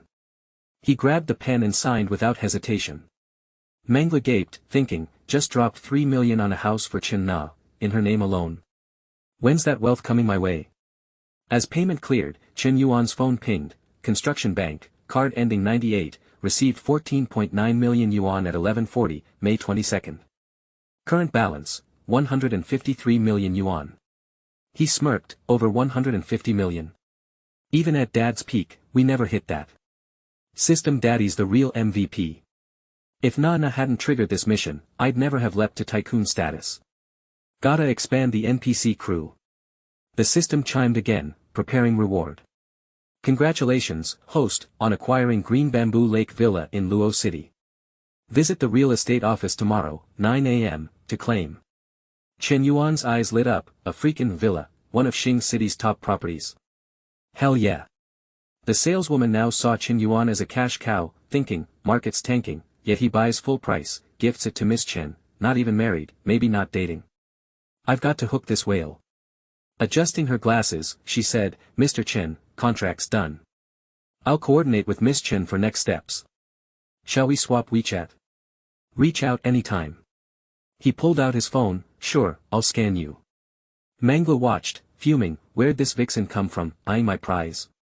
She stood, cutting in, Shen Yuan, I'm thinking of grabbing a small flat soon. I'll need someone experienced like you to guide me. Plus, if you want gym time, hit me up. Beaming, she offered her phone. He nodded, relaxed, no problem. Shen Yuan stood, patting Chen Na's head, smiling, nah, I've got stuff this afternoon, so I'll leave you three to catch up. Perfect timing, won't crash your girl's day. Go grab lunch or hit a cafe. Chen Na grinned, alright. Mangla stood, stunned, what? Leaving without eating? I've been dropping hints. Chen Na turned to her scheming friends, Manglu, Qian, let's find a spot to eat, then I'll show you the cafe. Qian squealed, we're treating today, your net worth's 3 million now. We're jealous. Manglu echoed, totally. Half an hour later, in the school cafeteria, Shen Yuan carried a tray, scanning for a seat. Spotting Lu Xiao's figure, he thought, teacher's solo today, huh? Other girls passing by stole glances at her, whispering. Lu Xiao held her phone, speaking softly, got it, I'll prep the documents later. I can probably wrap the report tomorrow. Of course, I checked, the University of Science, Agricultural University, and Business School all have the base now. Tomorrow night. Secretary Lu, I'm really sorry, I'm booked.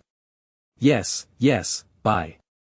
She looked frazzled as Shen Yuan approached, plopping down across from her. What's up, teacher? He asked, curious. She steadied herself, replying, the school's setting up a startup hub for students, lots to organize.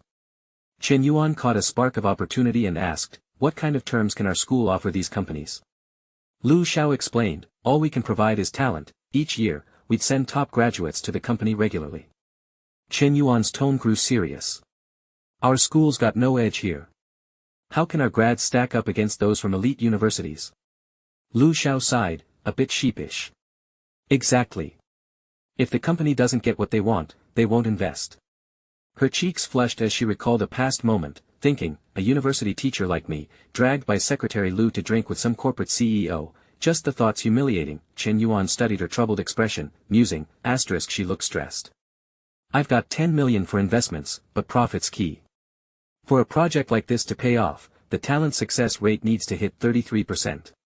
Xing Ming's probably not even at 20%. Asterisk he spoke up, I heard about it around campus. Lu Xiao perked up, assuming he was interested in starting something. You're into it? Shen Yuan smirked inwardly, it's the system's goldmine I'm chasing. Out loud, he said, a bit, but not too much. Lu Xiao smiled, it's great you're thinking about it, but the project's still up in the air, it's tricky. Just then, the system pinged with a new task, asterisk a perfect life demands wealth and influence across society. As a university student, the host must build influence starting on campus. Gain reputation by investing in school projects. Reward, every 500 reputation points earned grants a chance to draw rewards, including attribute points and special abilities.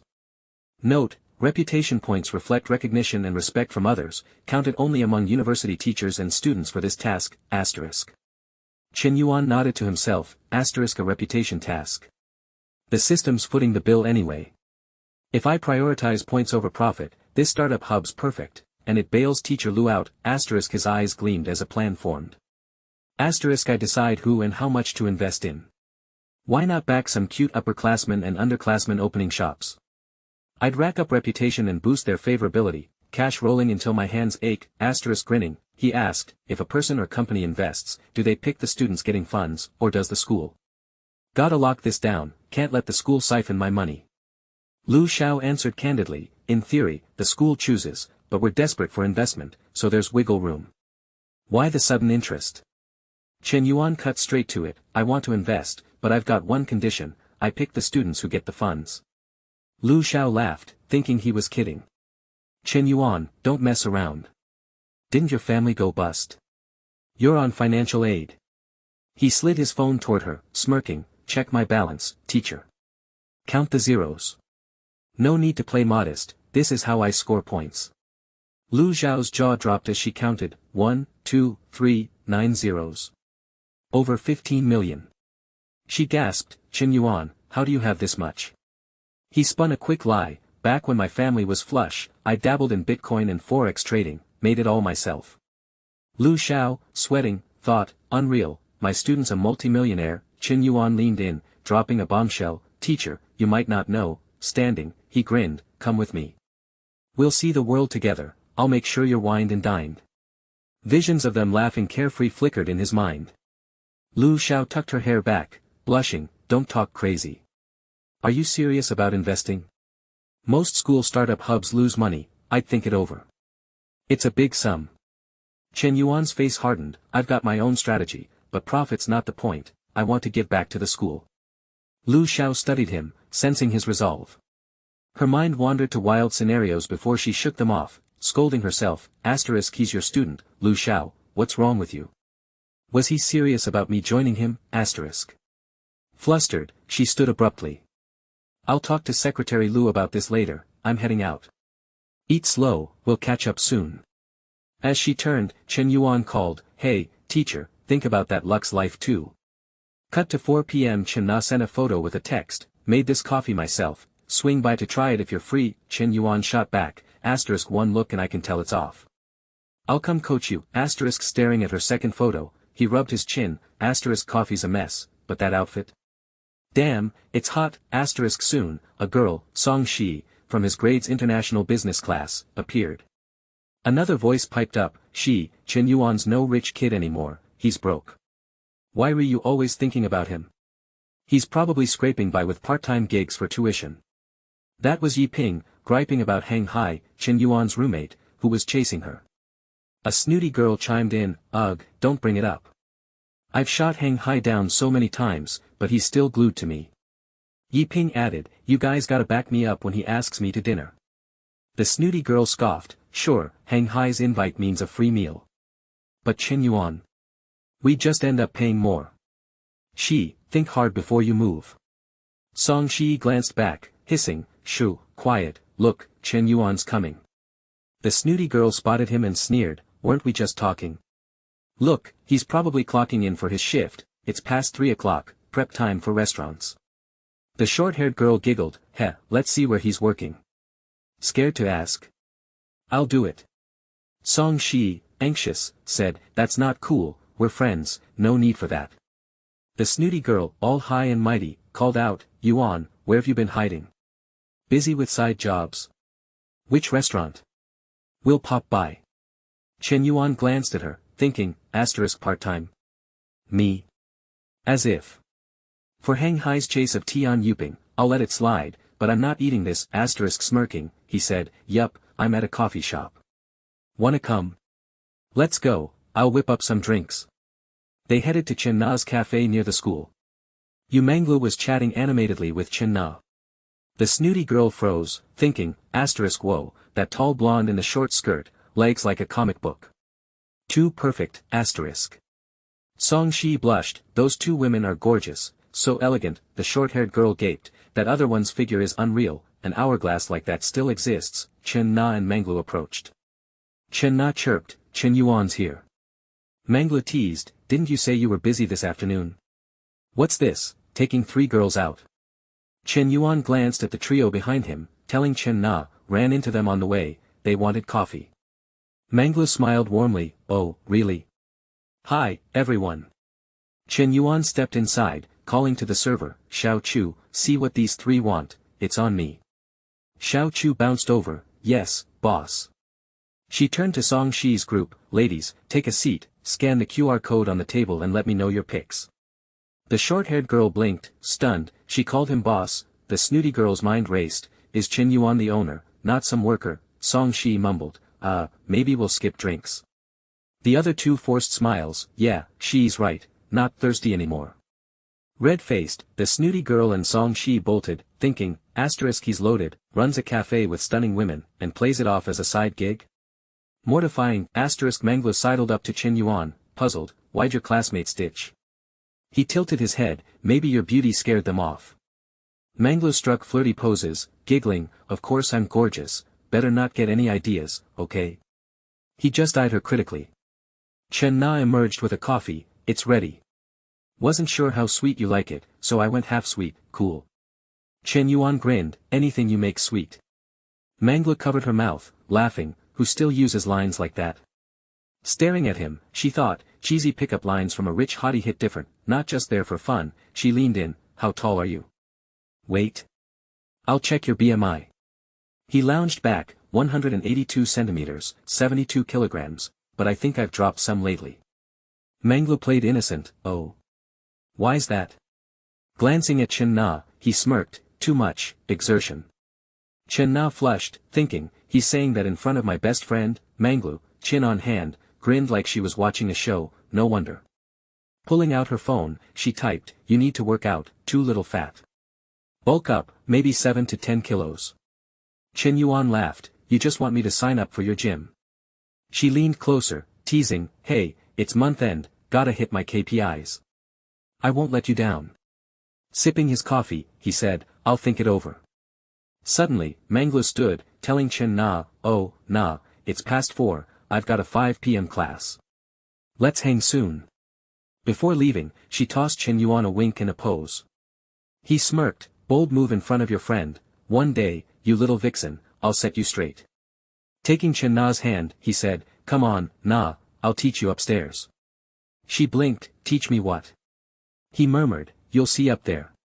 Upstairs, he set her on the table, tilting her chin with a sly tone, your business game's weak, needs work. Chen Na whispered nervously, not here, Xiao Chu's downstairs. He lifted her leg, teasing, telling a guy not here just makes him move faster. Ripping her thin stockings, their romp began. Downstairs, Xiao Chu jumped at the noises above, glancing up, what's that? The suggestive sounds hit her, and she blushed, thinking, boss, I'm a cool employee. She shut the door and waited. Just then, Mangla burst in, frantic, Xiao Chu, why's the door locked? Open it, I forgot my bag. Xiao Chu stammered, Manglu, hands on hips, snapped, what, Open it. Xiao Chu sheepishly complied. As Mangla grabbed her bag, Chen Na's soft moans and pleas, Chen Yuan, gentle, please, reached her. Mangla froze, in broad daylight, going at it like that. 10 minutes later, still there, she marveled, he looks scrawny, where's that stamina coming from? Licking her lips, she muttered, that Chen Yuan, raising her voice, she called, Xiao Chu, I'm out, see ya. Upstairs, Chen Na heard, panicking, crap, she caught us mid-act, Chen Yuan grinned, a real lesson needs a witness. That fox Mangla's been eavesdropping for 10 minutes, free show. Next time, I'm charging, Elsewhere, Secretary Lu, potbelly and all, lounged in his chair, skeptical. You're saying this student, Chen Yuan, wants to fund the startup hub? Lu Xiao nodded firmly, yes. He pressed, does he have the cash? Has it been verified? Lu Xiao replied, I doubted it too, but I saw his balance, 10 million. Lu's eyes bulged, 10 million. You sure it's not his parents'? Can he use it? She confirmed, it's his, and he's got full control. Lu lit up, perfect. No need for third parties then. Smirking, he ordered, tell Chen Yuan to visit my office, I want his pitch in person. Sensing trouble, Lu Xiao hesitated, he's a student, but if he's investing, shouldn't we show some respect?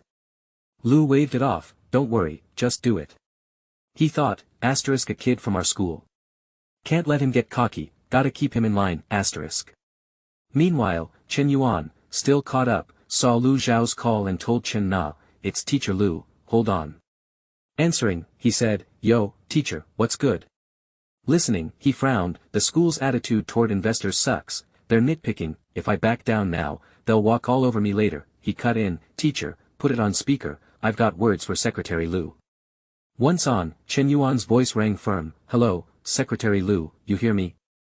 I'm swamped with investment projects to review. Let's set a time when I'm free, I'll have Teacher Lu pass you my number. Lu jolted upright, stunned, this kid hung up on me. Lu Xiao, watching, thought, he's got guts, so bold. Abruptly, he displayed remarkable decisiveness. Once the call ended, the ambience in Secretary Lu's office grew eerily silent. He clenched his jaw, musing, to hang up on me. Which student doesn't grovel in my presence? It's merely a handful of petty coins. Never mind, this project can't afford further delays. If progress stalls too long, Secretary Kong will surely call me to account. Secretary Lu massaged his brow, gesturing dismissively as he instructed Li, Teacher Li, if Shen Yuan has the funds to invest, invite him for a meal. Li, flustered, responded, right, I'll send a message immediately. On the other side, Shen Yuan had just concluded his business. Reading the teacher's message, he grinned, thinking, so now they want to dine with me. The upper hand in negotiations is mine. I'll secure full control over this investment. First, I'll gauge this Lu Jiajiang's preferences, then decide. Shen stood, slipping into his clothes, and said, Shen Yuan, if you're busy, handle it. We can share a meal another time. Lounging in a chair, he gazed at Shen Yuan from behind, contentedly reflecting, Shen Yuan is truly considerate, always thinking of me, a remarkable woman. Suddenly, his phone rang. Shen Yuan answered, and Min Huifang's voice came through, Shen Yuan, what are you up to? Free. Come stroll at the sports field. Shen Yuan replied coolly, just a walk. I thought you'd suggest grabbing a cold drink. Min Hui snapped back, annoyed, no chance, I'm on my period. Shen Yuan thought to himself, no wonder Min Hui hasn't sought me out these past couple of days. That explains it. Min Hui added coyly, but if you're up for it, it's not entirely off the table. Shen Yuan tugged on his trousers, then responded gently, health comes first. Don't say such things again, Min Hui. I can wait a few days. You need to take care of yourself. Min Hui pressed a soft kiss to Shen Yuan's cheek, brimming with affection, and said, you're so sweet, Shen Yuan. Gathering her courage, she ventured, let me ask, what are we to each other now? Min Hui resolved internally, I need clarity today. We've done everything couples do, and even what we shouldn't. What girl doesn't crave a proper title? Shen Yuan smiled, thinking, a dangerous question, but Min Hui's affection for me has ticked up a notch. She clearly adores me. Without pause, he answered, we're obviously in a relationship. Overjoyed, Min Hui flung her arms around his neck, echoing, really? He indulged her, affirming, yes. Min Hui nestled her cheek against his, asking gleefully, Shen Yuan, I'm your only girlfriend, right? Shen Yuan replied simply, yes, but inwardly mused, the others don't hold the girlfriend title, my darling, my treasure, my love. Min Hui beamed, saying, if you're this good, I'll treat you in a couple of days. Shen Yuan offered generously, silly girl, shall I take you shopping this weekend? Want a car or a house? Min Hui gasped, you're talking about buying me a car and a house. That's too much. A bag or some makeup would do. Shen Yuan smiled warmly, no need to pinch pennies for me. But since you're at school daily, a house might be more practical now. If you need a car later, I'll get you one. Sound good? Swept away by his sweet words, Manhwa hugged him, murmuring, "I'll do whatever you say." He responded tenderly, "It's getting late. I'll walk you back to the dorm soon. Rest well during your period." In his mind, he noted, "I've still got to head to Chinga Lake tomorrow to finalize the house." The scene shifts to the next day. Lu Mangla video called Shen Yuan, saying, "Little punk, you up? If you're free, swing by the gym." Shen Yuan frowned, retorting, "Since when am I a punk? Is this video call of yours legit?" Lu Manglu smirked, "Only sleazy guys think this is sleazy. Tell me, got any impure thoughts?" She eyed her phone, thinking, "He's not treating me like a stranger at all. Let's see how long he holds out." A voice interrupted from behind. Lu Manglu turned to see a red-haired girl approaching, smiling. "You're here, Xiao Wanting," she greeted. Xiao Wanting asked curiously, "What's got you so chipper this early?" Mangla grinned, "Nothing big, just find a friend amusing." Xiao Wanting settled into a chair, saying, "Spill. Class hasn't started yet." Lu Mangla shared, "I've got a best friend who landed a sugar daddy. He's super generous, gifted her a house worth 3 million. Xiao Wanting gasped, 3 million. Just like that? His net worth must be tens of millions. Lu Manglu propped her chin, sighing, "Exactly. I'm so jealous." Xiao Wanting mused, "With that kind of wealth, he's probably ancient, right?" She thought, "Even if he's old, it's worth it. My guy's getting stingier, wants to sleep with me but won't spend. I need a better man." Lu Manglu clarified, "Nope, he's just over 20, younger than my friend." Xiao Wanting's curiosity piqued. "What's he look like? Total uggo?" Lu Manglu gushed, "He's super handsome and tall." Xiao Wanting marveled, "Your friend must be stunning to snag a guy like that, a real knockout." Images of two striking girls flashed in Lu Manglu's mind. She pondered, then said, "We're about equal, just different strengths." Xiao Wanting nodded, "On par with you. No wonder she can charm men like that." Meanwhile, Shen Yuan texted, "I won't drag this out. I'm off to Qingju Lake to pick up the house." Lu Manglu replied instantly, "Going solo? Need a sidekick?" Shen Yuan responded bluntly, "I'm going alone, but if you're free, come along." She texted back, "Then you've gotta pick me up. I'm at the gym, sent you the location. I'll wait here." As she typed, she giggled foolishly. Xiao Wanting noticed her shift, asking, "Another happy moment? You're glowing." Lu Manglu stood, apologizing, "Sorry, Xiao Wanting, gotta cancel today. I'll double your private lesson fee. That sugar daddy's heading to Qingju Lake to get the house, and he invited me along. Really sorry." Xiao Wanting thought, shocked, Qingju Lake. That's a luxe villa zone, a hotspot for the elite. Wait, isn't he your best friend's sugar daddy? Why is he taking you to pick up the house? Watching Lu Manglu's retreating figure, Xiao Wanting realized, got it. No wonder they call her Piluan, she's ruthless, stealing her friend's man. But if I met a guy like that, I might not think twice either. Suddenly, a young man approached Lu Manglu, face alight with excitement. "Manglu, where you off to? Don't you have class later?" It was Honai, the fitness trainer. Lu Manglu rolled her eyes, pouted, and brushed past him without a word. 10 minutes later, Shen Yuan pulled up. Lu Manglu stepped out, waiting. Honai, still in the gym, looked down, muttering, "Can driving an M9 win Manglu?"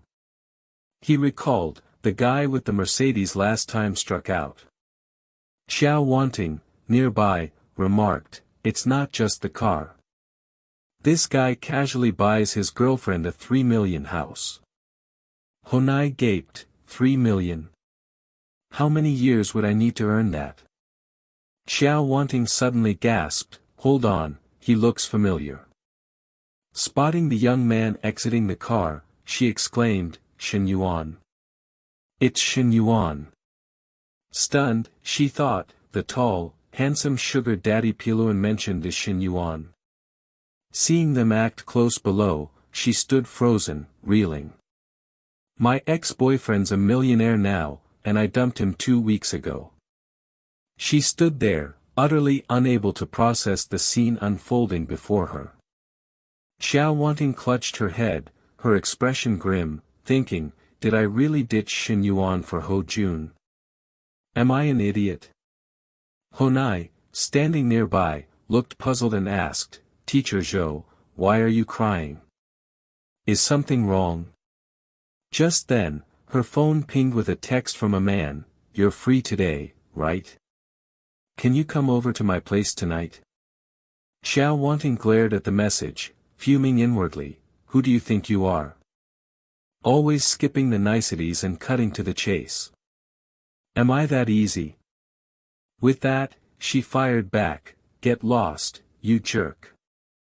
The man replied, baffled, "Is this really you?" Xiao Wanting shot back, "I'm your mom." He responded, incredulous, "What the hell?" But a stark notification appeared, "Message sent." The man persisted, texting, "Wanting, what's wrong with you?" Ho Jun, staring at the cold system message, shouted, "Damn it, she blocked me. What's going on?" Meanwhile, Xiao Wanting tried to steady herself, thinking, is there still a chance with Shen Yuan? There's got to be some lingering spark between us, right? The issue now is whether Shen Yuan's got too many girls. She calculated quietly, there's that junior sister Bestie Lu mentioned at Gojin, plus Bestie Lu's best friend, and me. Is that too crowded? The scene shifts to Lu Minglu. Sitting in Shen Yuan's car, she eyed him with fascination, saying, "Your car's huge. I'm jealous of how sleek it is. Perfect for off-roading in the wilderness." She thought, off-roading in the wild, with a curvy beauty in your passenger seat? I bet you can't keep your mind from wandering. Shen Yuan replied casually, "Off-roading's not a bad idea. I'll try it somewhere soon." Lu Minglu pivoted, teasing, "You're not playing by the usual rules, Shen Yuan." He countered calmly, "And how should I play by the usual rules?" Lu Minglu propped her chin, gazing elsewhere as if scheming. Suddenly, Shen Yuan spoke up, "Think it's alright if I say this?" He glanced over with a playful smirk, adding, "Coach Leo, I could use some polishing." Lu Minglu chuckled, lightly tapping his shoulder, and said, "You're such a pest." 30 minutes later, Shen Yuan and Lu Minglu arrived at their destination. Upon entering, Shen Yuan greeted politely, "Hello, I'm here to collect the house." "I'm Shen Yuan." Guan Shuang hurried forward, beaming, "Hello, Mr. Shen. I'm your real estate consultant, Guan Shuang. Would you like to view the house first or sign the contract?" Shen Yuan replied generously, "Let's sign the contract now, then see the house." Guan Shuang nodded enthusiastically, "Of course." After signing, she joined them in Shen Yuan's car to visit the property. From the back seat, she quietly observed Shen Yuan and Lu Minglu in the passenger seat, thinking, they don't seem like a couple, but this girl's figure is unreal. Indeed, Lu Minglu's curves were striking, every line perfectly placed. Guan Shuang lowered her gaze, fretting, why is there such a gap between women? She doesn't need skills, just her face and killer body make men smitten, buying her houses. It's enviable. I'm just ordinary, with no shot at this. Moments later, they reached the house. Lu Minglu stepped out, gasping, "Wow, Shen Yuan, this place is gorgeous." Trailing behind him, she thought, "The rich live so lavishly. If I could live here, that'd be the dream. I've got to lock down Shen Yuan." Guan Shuang began her pitch. "Mr. Shen, this villa's property area is 610 square meters, but with the garden, the usable space reaches 2,000 square meters. It's a semi-finished shell, so you can design and renovate as you please." Lu Minglu, still in awe, chimed, "It's massive." Just then, a system notification rang in Shen Yuan's mind. "Congratulations, host, on acquiring your first house. A perfect life needs unique decor. You've been granted 20 million for renovations." Shen Yuan thought, stunned, "System, for real? A house worth over 10 million, and you're tossing in 20 million for decor?" Smirking with satisfaction, he mused, "Well, if the system insists, I'll graciously accept." He turned to Guan Shuang, asking, "Ms. Guan, know any good renovation firms?" She replied eagerly, "Yes, Mr. Shen. There are several top-tier renovation companies in the city with solid reps and designs. I'll send you their contacts later."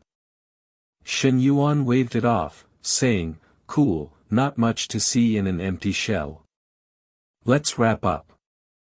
Lu Minglu, still buzzing, asked, "Shen Yuan, can I snap some pics and videos for Douyin?" He shrugged, "Sure, just keep my face out of it." She winked cheekily, "Post a guy like you online for others to swoon over?" "Never." As Shen Yuan headed to the driver's seat, he asked, "How many followers you got on Douyin?" Lu Minglu chirped, "Over 50,000. He pressed, "Many from this city?" She tilted her head, teasing, "Mostly local fans." "Why, bad boy, you sneaking peeks at my Douyin vids?" Buckling his seatbelt, Shen Yuan grinned, "Over 50,000 guys already watch you. What's one more?" Lu Minglu leaned closer, eyeing him, and said, "You're different. They get the basic version, you get the exclusive cut." Shen Yuan smirked, "Send me your Douyin account later. I've got a light bar exploration vid. Wanna try it?" Her eyes lit up, thrilled, "For real? You own a light bar? I'll send it now." Starting the car, Shen Yuan asked coolly, "Coach L, where to?" "Back to the gym." She replied, "Where else you wanna go?" He quipped sarcastically, "Thought you wanted some polishing." Lu Minglu pouted, "In your dreams. Men are all the same. You messed with my friend yesterday, and I'm still not done with you." Shen Yuan slammed the brakes, startling Lu Minglu as she lurched forward. He said flatly, "Don't bring up yesterday. You eavesdropped for ages, and I haven't billed you for it." Lu Minglu shot him a look, muttering, "Keep dreaming." Giggling to herself, she thought, if a woman gives in too fast, she's cheap, and men won't value her. The more Shen Yuan can't have me, the more he'll want me, and spend on me. I'll tease him daily, dangling just enough bait. He'll treasure me after the chase. The more she schemed, the clearer her plan became. Back at the gym, Lu Minglu stepped out, saying softly, "Bye, Shen Yuan. Come train at the gym if you're free." From the car, Shen Yuan called, "See ya, Coach Lu. If you're free, let's get polished together." Lu Minglu, in high spirits, headed inside. The gym manager, Huang Mingbo, waited at the entrance, his face stern. "Minglu, what's going on? I heard you skipped a members class this morning. That's a contract violation." Lu Minglu, slightly guilty, replied, "I had an urgent matter. I already told teacher Zhou I'd double her fee for today." Huang Mingbo countered, even if you offer double, teacher Zhou's still upset. I've handled it for you, though. Lu Minglu frowned, confused, thinking, why is teacher Zhou suddenly making a fuss? Seems like Huang Mingbo's using this to corner me. Criticizing me as manager, then playing the wise mentor to win me over. Laughable. You're not the type to tame me. Brushing past him, she said, thanks, Manager Huang. If there's nothing else, I'll get to work. Huang Mingbo, flustered, called after her, it's nearly noon. What work? It's late, wanna grab lunch? Lu Minglu spun around, saying loudly, sorry, I brought my diet food. I don't eat high-calorie stuff. In her mind, fleeting suggestive images surfaced as she thought, I'm the gym's top trainer, the boss's prize employee. What can you do to me? Humming coldly, she strode off, envisioning herself destined for a lavish mansion. In the office, a voice inquired, what's that supposed to mean? The student named Shen Yuan wants to fund the entrepreneurship base. Secretary Lu nodded, confirming, exactly. The question came from Secretary Kong Xingping of the school's Communist Youth League Committee. He asked gravely, this is promising. Have you reached out to him before? Secretary Lu replied promptly, not yet. I tasked Sickly with inviting him to dinner, but he hasn't agreed. Kong Xingping frowned, advising, if we're the ones seeking investment, we must show proper respect. We can't dismiss him just because he's a student. Secretary Lu, deferential, responded, you're absolutely right, Secretary Kong. I was careless. I'll visit his dormitory this afternoon to invite him. How's that? Kong Xingping raised a hand, saying evenly, no, that still doesn't reflect the importance our school places on him. I'll join you this afternoon. Bring Teacher Li along too. Secretary Lu, surprised, asked, you're meeting him personally? Shen Yuan's just a student. Isn't that too much pomp? The scene shifts to 5 p.m. at the South Dormitory. A male student thrust his phone at Shen Yuan, pleading, Shen Yuan, I've been chatting with Chai Yuping on WeChat forever. Can you check how long it'll take to win her over? The messages were shallow. One side texted, morning. Want me to grab you breakfast? The reply was curt, no thanks. More caring texts followed, it's raining today, bring an umbrella to class. The kindness persisted, good night, don't set the AC too low. Cover your legs. Where do you want to hang out this weekend? How about you mountain? You seem off today. Feeling sick? Need meds? The responses remained brief, I'll let you know. No need. Shen Yuan scanned the chat, dumbfounded, thinking, Huang Haibao's been chasing her for over 3 years and hasn't moved an inch. Huang Haibao, unfazed, asked, Shen Yuan, what do you think? She replies to every message, way better than the class bell. It's steady progress. Handing the phone back, Shen Yuan inwardly scoffed, Huang Haibao, if you're that clueless, what can I say? If you're happy, fine. Smiling, he suggested, get Lao to strategize for you. Huang Haibao glanced at his dorm mate, sizing him up. Lao's a total rookie. What does he know? In this dorm, you're the expert. Lao Chao spun around, protesting, Huang Haibao, I didn't mess with you today. Huang Haibao pressed Shen Yuan, she answers my texts and even agreed to hang out this weekend. Doesn't that show Yuping likes me? Tell me, Shen Yuan. Unsure how to explain, Shen Yuan laughed it off, yeah, sure, definitely. Huang Haibao hooped, hell yeah. If Shen Yuan agrees, it's legit. Shen Yuan thought, exasperated, God, a simp in denial is terrifying. A loud knock interrupted. Huang Haibao grumbled, who the hell's banging like that? Opening the door, he froze, seeing Secretaries Kong and Lu plus Teacher Li. Secretary Kong, Secretary Lu, Teacher Li, why are you here? Li asked kindly, is Shen Yuan in? Huang Haibao stammered, yeah, come in, panicking internally, oh no, all three are here for Shen Yuan. Did he commit a major crime? Other students buzzed, whispering, why are the big shots at the dorm? What's up? They're here for Shen Yuan. His family's bankrupt, yet he bought a car and has a girlfriend off campus. You think he did something illegal? A clear voice cut through, obviously. Where's Shen Yuan getting all that cash? Something's fishy. A student nudged, brotherly, you know something. Spill.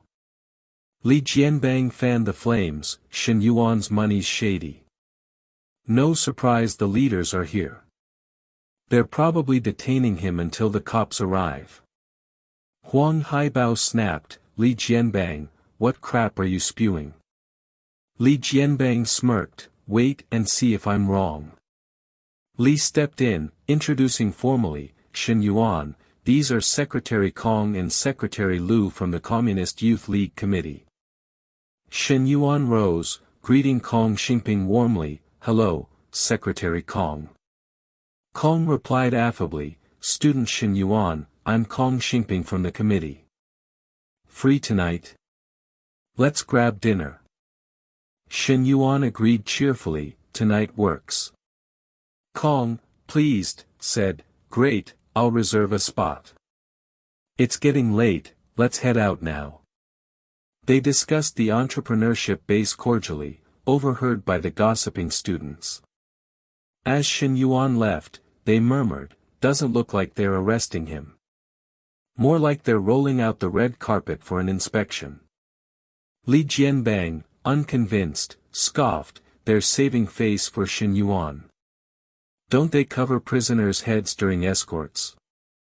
Huang Haibao, emerging from the room, overheard and taunted, keep talking nonsense. The secretaries came to invite Shen Yuan to dinner. Students gasped, what? Inviting Shen Yuan to eat? That's huge. Huang Haibao leaned into Li Jianbang's ear, goading, yeah, what did Shen Yuan do to make the leaders grovel like that? Li Jianbang was speechless. Curious students marveled, Shen Yuan's on another level. He's not one of us anymore. At Manga restaurant, Kong Xingping spoke first, Shen Yuan, what are your terms for this plan?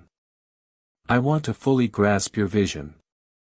Shen Yuan replied coolly, Secretary Kong, if I'm investing, you need to meet my conditions. It won't harm the school's interests. Kong said magnanimously, no need for formalities, just lay it out. Shen Yuan stated, I want total autonomy. Who the base invests in, how much, my call. The school can't meddle. Secretary Lu leapt up, exclaiming, what? That's unheard of. Kong Xingping intervened, calming Lu, then addressed Shen Yuan gently, the base involves many stakeholders, including the Ministry of Education. They'll have questions. If it's entirely up to the investor, it's tricky. Plus, the school must prioritize the success rate of supported students. Shen Yuan, unfazed, countered, Secretary Lu, without funds, success rate is just talk. Think of me as the base's overseer. Success means the students I back make money. I'm investing to see returns, our goals align. Sipping his wine, Shen Yuan felt invigorated, thinking, I'm being straight. The system's mission is wealth and fame, building me into a mogul. I'll need talent to manage my industries. Better to cultivate loyalists through this base than hunt for them later. Plus, the system's task involves charming NPCs. College girls here are easier to win over than women out there, and our school's women are the city's finest. Kong Xingping raised his glass, saying diplomatically, I'll need to discuss this with the Ministry of Education's leaders before responding. Shen Yuan nodded, fine by me, secretary. As drinks flowed, the meal wrapped up late. Leaving, Kong Xingping remindedly, waiting outside, Teacher Li, Shen Yuan's been drinking and can't drive. Take him back. We'll head out. Li climbed into Shen Yuan's car, buckling up, and remarked, Shen Yuan, this new car's roomy. He replied casually, I was used to sedans, so I tried an SUV this time. His phone rang. Li answered quickly, Luing, what's up? Oh, you swapped shifts, so you can't help me move. No worries, I'll call a moving company. I'm busy now, gotta go. Shen Yuan asked, moving, teacher? Li nodded, yeah, in 2 days. My old place's lease is up, so I'm moving with my sister. Shen Yuan offered, need help? She hesitated, that's kind, but your car's brand new. It's not right for moving. I'll hire movers. He reassured her, it's fine. A car's a tool, a means. Helping a teacher is what students do. Li waved him off, no need to bother. 2 women's stuff adds up. He persisted, smiling, come on, teacher, don't say no. I'm your student, helping's no trouble. Reluctantly, Li agreed, alright, then studied Shen Yuan, blushing, thinking, his face is sharp, features defined. If I ignore his student status and see him as a man, he's quite attractive. She paused, covering her mouth, realizing, wait, he's eager to help me move, and that bag he gave me. Maybe Lu Mang's right, he likes me. He said the bag was a high-end knockoff, but with his wealth, it might be real. She turned, asking, Shen Yuan, that bag you gave me, remember it? He nodded, yeah, what's up? Hesitant, she said, you called it a high-end replica. He blurted, it's actually real. So what? I'm not broke anymore. Giving a teacher I like, respect, a gift's no big deal. His slip made him flustered, and Li blushed, thinking, I knew it. But it's not right, I'm older, and we're teacher and student. After a long pause, she started, Shen Yuan, but he cut in, no need to refuse, teacher. I'm not giving up. They arrived, and Li asked, heading home to sleep. Shen Yuan replied, nah, no space there. Back to the dorm. Li, shyly, said, I'll park here. Pick it up tomorrow. Here's the key. Shen Yuan leaned close, murmuring, got it. His move froze Li in place.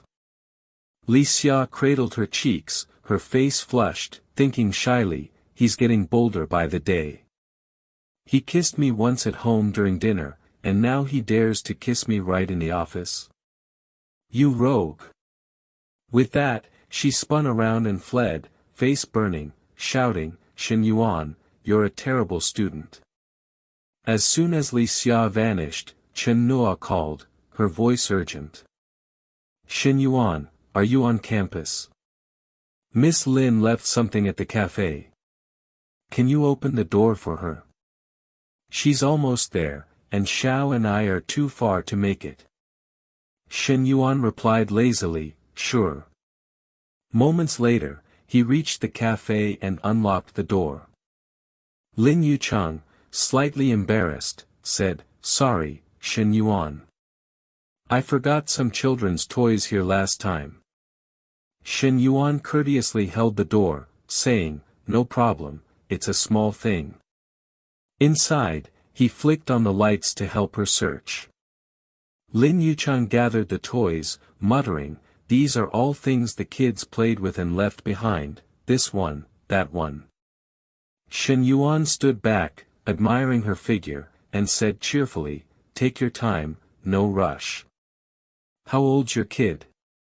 She stuffed the toys into her bag, answering, 3.5, quite the handful.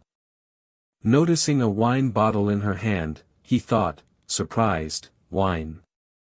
Does Miss Lin come here alone to drink?" After a bit, Lin Yuchang surveyed the room and said, "All packed up." Sensing her mood, he asked, "What's wrong? Feeling nostalgic?" She brushed her hand over a table, sighing, "Not exactly. Just recalling the old days. This place was with me through every day and night." Shen Yuan thought sharply, this must tie to Zheng Xianyong. She wouldn't drink alone here if she weren't hurting. Smiling, he said, "You can visit any time." Lin Yuchang shook her head, "I doubt I'll return." As she moved to leave, Shen Yuan called out, "Miss Lin, if you're up for it, how about a few drinks with me?" She turned, hesitant, "Is that okay?" He reassured her, "What's wrong with it?" Catching each other's vibe, they sat at a nearby table, pulling out the wine bottle she'd just packed. Shen Yuan poured 2 glasses, asking, "Feeling down? I bet it's family related, right?" Lin Yuchang asked quietly, "How'd you guess?"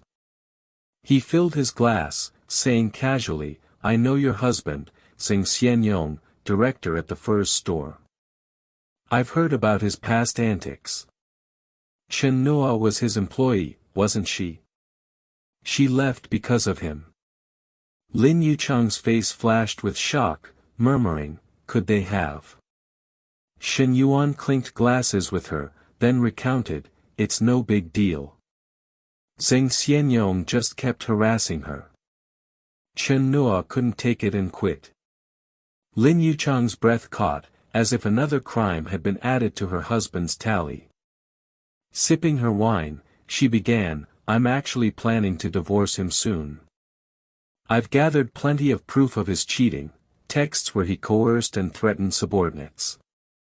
Her voice broke as she clutched her head, continuing, "When we married, I never imagined he'd be like this. But he's my child's father, so I hesitated, worrying about how a single-parent home might affect my kid's mental health." Shen Yuan offered firm advice, "When it's time to decide, be resolute. Your child matters, but dragging this out in front of them will hurt them more. For both your sake and your child's, make the right call." Lin Yuchang, as if awakened, said, "You're so right." She gazed at Shen Yuan, surprised, thinking, "I only saw him as young and generous before, but he's more mature than I thought, with a unique charm Zheng Xianyong lacks." Watching him sip wine, her heart warmed, and she mused, "They say don't judge a man by looks, but being with a handsome one sure feels good." Her face reddened from wine and shyness as she said softly, "Shen Yuan, thank you." He replied humbly, "No need for thanks." Finishing their glasses, Lin Yuchang stood, saying, "Let's go." Shen Yuan rose too, "All right." Suddenly, perhaps tipsy, Lin Yuchang stumbled. Shen Yuan rushed to steady her, saying, "Careful." She looked up, shyly murmuring, "Sorry." He said politely, "What are you apologizing for?" Inwardly, he sighed, "She smells amazing." Abruptly, Lin Yuchang tiptoed, kissing his cheek, leaving him stunned. She grabbed her things and hurried off. Shen Yuan stood frozen, thinking, "What's with that kiss? Shouldn't there be more?" Lin Yuchang, equally shy, rushed down the street, patting her face, thinking, "It's the wine, I'm not sober. I've been faithful for years, never stepping out of line, only indulging myself privately. It's all Zheng Xianyong's fault, he's useless." But what possessed me just now? Shen Yuan, buoyant, called Chen Nuo. Hey, Chen, the dorm's locked. Can't get in. Can I crash at your place? No need to waste money on a hotel. Don't worry, I won't try anything, just cuddling. 20 minutes later, Chen Nuo, in thin pajamas, opened her door, gasping, "My God, how much did you drink?" Shen Yuan leaned on the frame, tilting his head, dinner with school leaders. Helpless, Chen Nuo supported him inside, saying, "Sit for 10 minutes, then shower. I'll make hangover tea." A few steps in, Shen Yuan hugged her from behind, murmuring, "Wait, let me hold you. I just wanna hold you." His hands wandered. Chen Nuo, flustered, said, "This is your just hugging?" Shen Yuan slurred, "I'm just hugging, nothing else." You know me. Old memories surfaced. Chen Nuo thought, first time, he conned me with just a glass of water. Second time, it was training. Now it's just hugging. Lame. She scoffed, your character. You have any? Shen Yuan, feigning innocence, said, Chen, no trust between us. Blushing, Chen Nuo replied, fine, you said it. Sleep with that blanket. You can hug without one. Shen Yuan watched her burrow into her blanket, smirking, thinking, she was reluctant before, but she's warming up. The night's long, I've got moves. He sneezed, prompting Chen Nuo to sit up, worried. He shivered, muttering, it's cold, too cold. Chen Nuo asked, what's wrong? He whined, AC's freezing. She hurried out of bed, saying, I'll adjust it. Like a predator, Shen Yuan grabbed her arm, saying, no need for that. He pulled her close, bare-skinned, and purred, share a blanket, and we won't be cold. He enveloped her, attacking from behind as she endured silently. He grinned, see?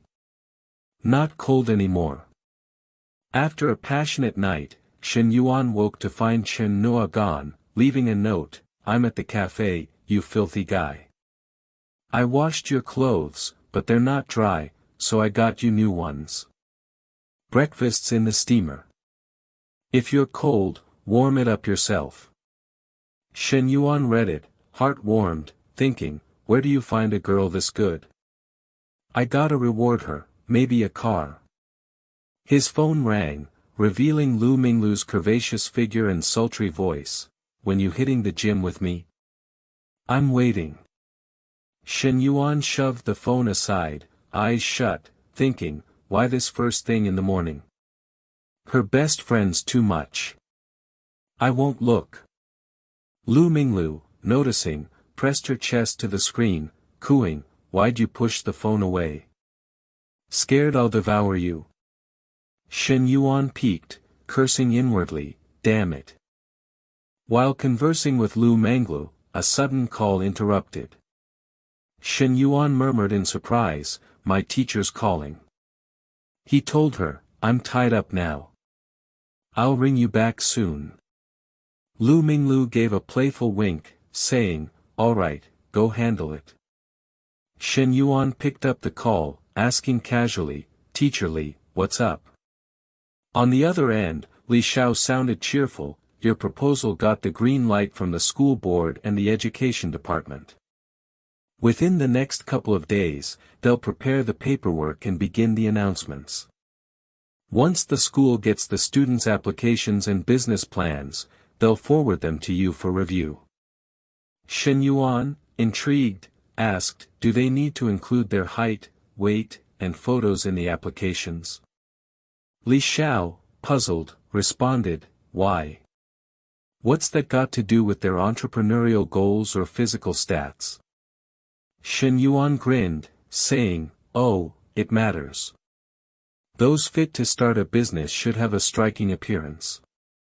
I can gauge their discipline by their looks. My standards are quite strict. Li Xiao, taken aback, thought it odd but said, really? That's a new perspective. She then agreed, fine, I'll include that requirement for you. Secretary Lu has set up for the Youth League Committee's student representatives to reach out to you later tonight. Shen Yuan tossed his blanket aside, getting out of bed, and said calmly, then I'm all set for now. Li Xiao's tone shifted, her voice shy and her cheeks flushing as she hesitated. By the way, Shen Yuan, my sister and I are moving tomorrow morning. Are you free? Shen Yuan replied instantly, definitely. See you then. Half an hour later, after breakfast and getting ready to head out, Shen Yuan's phone buzzed again, catching his attention. He muttered, why's Lu Menglu calling now? As soon as he answered, Lu Minglu started grumbling, what's taking you so long? You said you'd come find me soon, and it's been over 30 minutes. I'm not buying it. Shen Yuan responded coolly, I'm busy, getting ready to leave. I've got meetings with 2 furniture companies to go over villa design plans. Lu Minglu, excited, asked with a gleam in her eye, need a sidekick to tag along. Shen Yuan, slipping on his jacket, said, you're calling yourself a sidekick. What's the use of bringing you? But if you're set on it, come along. In his mind, he thought, Lu Menglu's a bit of a flirt, but she's good at boosting morale. Having a beauty cheering me on during these discussions will make things go smoother. Lu Minglu, beaming, winked and said, great, then swing by and get me. I'm in the gym. Shen Yuan simply replied, fine, and ended the call. Moments later, Shen Yuan pulled up. As he stepped out of his car, a man approached, asking, hey, you here waiting for someone too? Let me guess, a girl, right? Shen Yuan glanced at him, nodding, yeah, that's right. The man sized up Shen Yuan's car, then remarked, nice ride, but it's just decent for chasing girls. To land top-tier ones, it's not enough. You want a goddess, you gotta roll like me. Keep at it, kid. He leaned smugly against his luxury car. Shen Yuan gave a relaxed smile, saying, oh, really? Just then, Lu Minglu strutted over in a bold outfit, her face glowing. The man's demeanor shifted as he saw her, exclaiming, Minglu, you're finally done. I've been waiting forever. Let's grab dinner, what do you feel like? Lu Minglu tilted her head, flashing a polite smile, and said, sorry, President Fan, I've got plans with a friend. I mentioned it in my text. In her mind, she thought, President Fan's loaded, but it's all his parents' money. He controls so little himself. Shen Yuan's different, he's the real deal, so your second place, Fan didn't back down, saying, no worries, I can join you both. I'll cover lunch if your friend's cool with it. Shen Yuan courteously opened the car door for Lu Minglu, turning to Fan, sorry, man, I'm not big on dining with G-class drivers. As Lu Minglu slid into the car, she shut the door, grinning widely and urging Shen Yuan, let's roll. She playfully dodged past Fan, teasing, better luck next time. Fan, fuming, gritted his teeth, thinking, Minglu picked this guy's car over mine. I'm in a G-class and still lost to some dude in an M9, On the road, Lu Minglu lounged in the passenger seat, saying casually, that President Fan's a premium member at our gym. He's dropped a ton of cash there, and his family's loaded. That car's worth over 2 million. Shen Yuan shrugged, so what? Lu Minglu went on, he's been after me forever, but I've never said yes. Shen Yuan just muttered, Noticing his indifference, Lu Minglu pouted, why are you so quiet today? It's not like you. Shen Yuan shot back, what do you want me to say? Lu Minglu huffed, I don't know, but you're acting so lukewarm. Seeing her turn away, pretending to sulk, Shen Yuan smirked inwardly. He said lazily, I get it. You're not just dangling me, you've got other guys chasing you, trying to make me jealous. He paused, then added, guys only get fired up when they're in the game or about to play. But you're not playing ball with me, so why would I be all in? Lu Minglu spun around, gasping, Shen Yuan. She grabbed his hand, exclaiming, are all guys as wild as you? Shen Yuan chuckled, wild? I'm talking about basketball. Her face flushed red as she stammered, stop it. Last time at the cafe, the second I left, you bolted upstairs to sweet-talk Nana. I know what was on your mind. Shen Yuan thought, she's never letting that go, not wanting to argue. He switched topics, why re you so free lately? Got time to trail me around? Lu Minglu replied bluntly, I'm not free, I pushed back a few personal training sessions for you. Shen Yuan tossed out a compliment, now I feel kinda bad. Lu Minglu gave him a sly look, saying, if you're feeling guilty, make it up to me with some tasty meals. Shen Yuan flashed a grin, deal. I've got plenty of good food for you. Lu Minglu blushed, snapping, what's that supposed to mean? You're always taking advantage. Shen Yuan laughed, alright, I'll stop messing with you. Let's eat first, then head to the furniture company. That afternoon, at the furniture company, design director Fu Jianmai greeted them warmly, hello, Mr. Shen, I'm Fu Jianmai, Guanding's design director. Let's sit and chat. Shen Yuan cut to the chase, keep it brief. I sent all my requirements online yesterday. I'm here to review the plans. Fu Jianmai sat down, explaining, based on your budget and preferences, we've crafted 3 styles, European, light luxury, and modern Chinese. Take a look and pick one. We'll tweak anything you need. Lu Minglu, sitting nearby with her arms crossed, gushed, all 3 designs are gorgeous. She turned to Shen Yuan, curious, what's your budget? Shen Yuan said softly but firmly, 20 million. Lu Minglu gasped, what? Her mind raced, asterisk a villa over 1,000 square meters with a 20 million yuan decor budget? His assets must be over 100 million. I've underestimated him. My old tactics won't cut it, I need to step up my game, asterisk as she thought this, she tugged at her outfit, accentuating her curves. 15 minutes later, Shen Yuan stood, saying, let's go with the modern Chinese style. Add the changes I mentioned, and we'll talk again. I'm also meeting another design firm to compare final plans before deciding. Fu Jianmai rose, enthusiastic, no problem.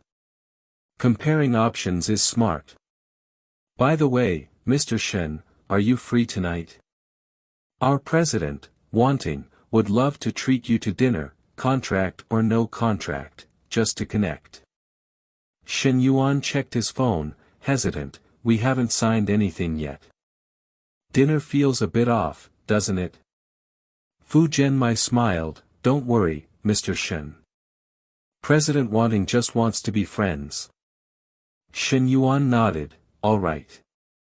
Fu Jianmai, thrilled, said, I'll add you on WeChat and send the restaurant address. It'll make discussing plans easier later. Shen Yuan agreed, sounds good. We'll head out now. As they left, Fu Jianmai waved, her eyes gleaming with admiration, thinking, asterisk 20 million for interiors, more than the villa itself. This order could sustain a company.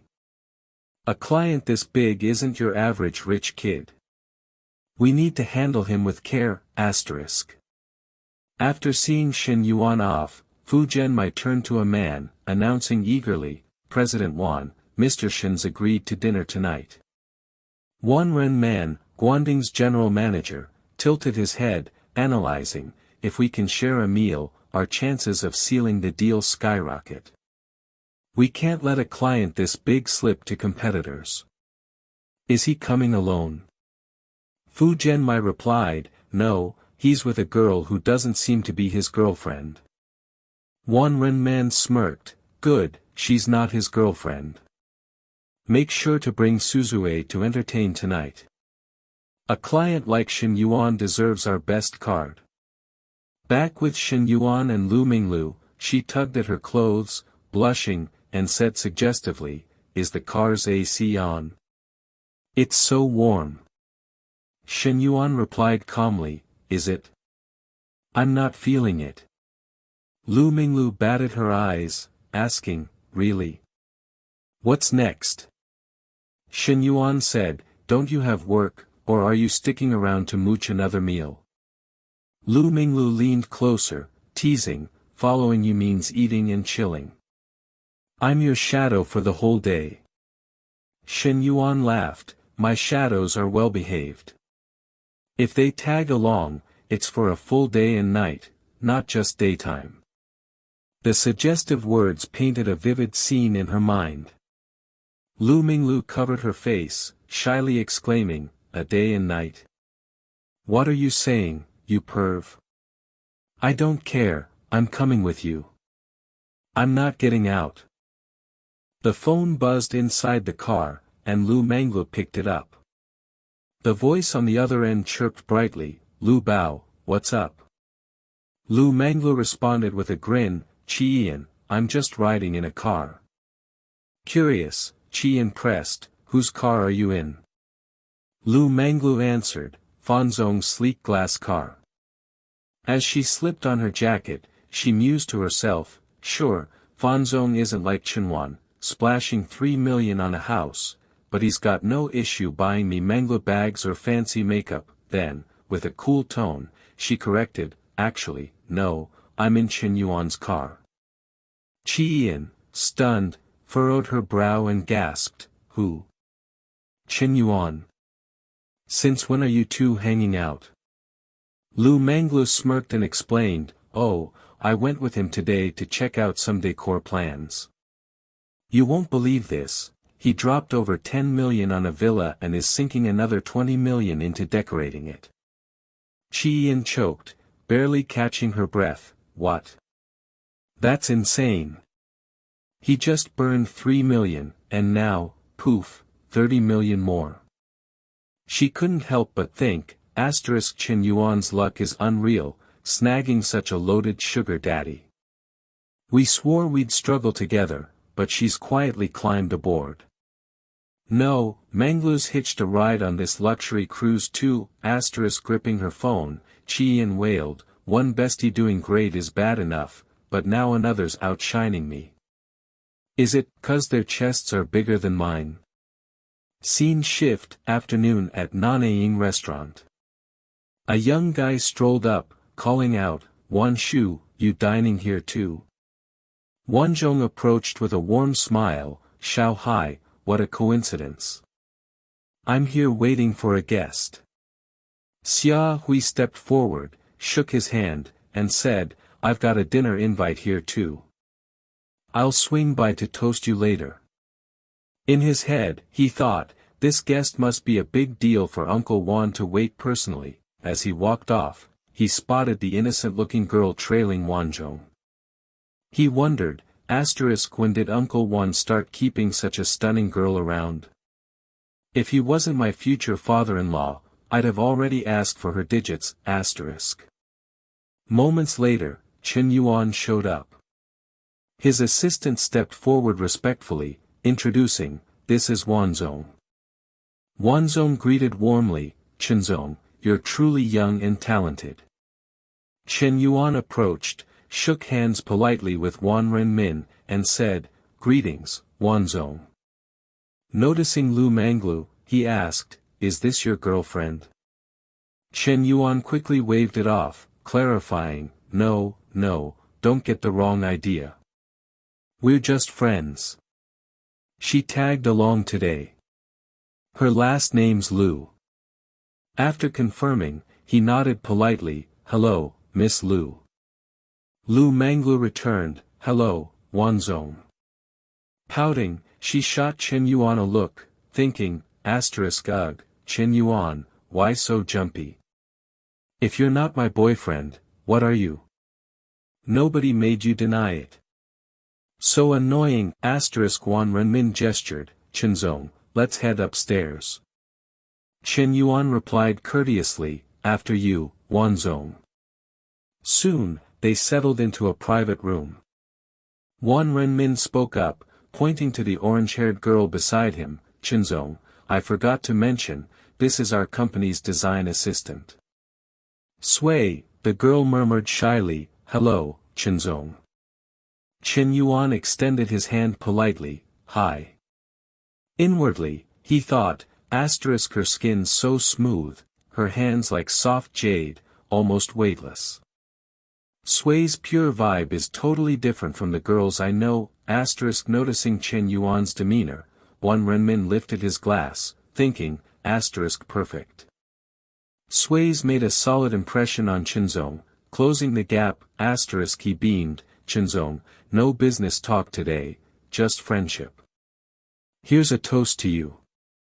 Fu Jiangmi nudged Sui, who sat frozen, why re you zoning out? Hurry and toast Chenzong. Sui awkwardly raised her glass, mumbling, Chenzong, a toast to you. Chen Yuan clinked glasses cheerfully. Lu Manglu, leaning close to Chen Yuan with a jealous edge, cooed, little Chenzong, let's drink together. I want a glass too. Chen Yuan held her glass, chuckling, you better not drink, who's gonna drive us back? Lu Manglu's heart fluttered as she purred, fine, I'll listen to you. Inside, she thought, wonder if Chen Yuan's gonna try something later. But this vibe between us? It's amazing, Sui stepped closer to Chen Yuan, whispering, Chenzong, another toast. Chen Yuan smiled softly, have some tea, it's fine. His words froze Sui. Wan Renmin chimed in, listen to Chenzong. He's looking out for you, keeping you off the wine. Sui's from Nanjing University, a senior, not graduated yet. You're both young, probably share some interests. Chat more. That old fox, Lu Manglu thought, frowning. Saying it's not business, but it's all business.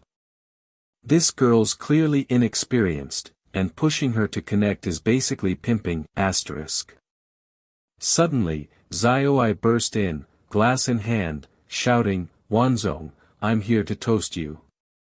Wan Renmin laughed, Xiao, you're too kind. Seizing the moment, he introduced, this is my nephew, Ling Guanyao. To his nephew, he added, this is Chenzong, about your age.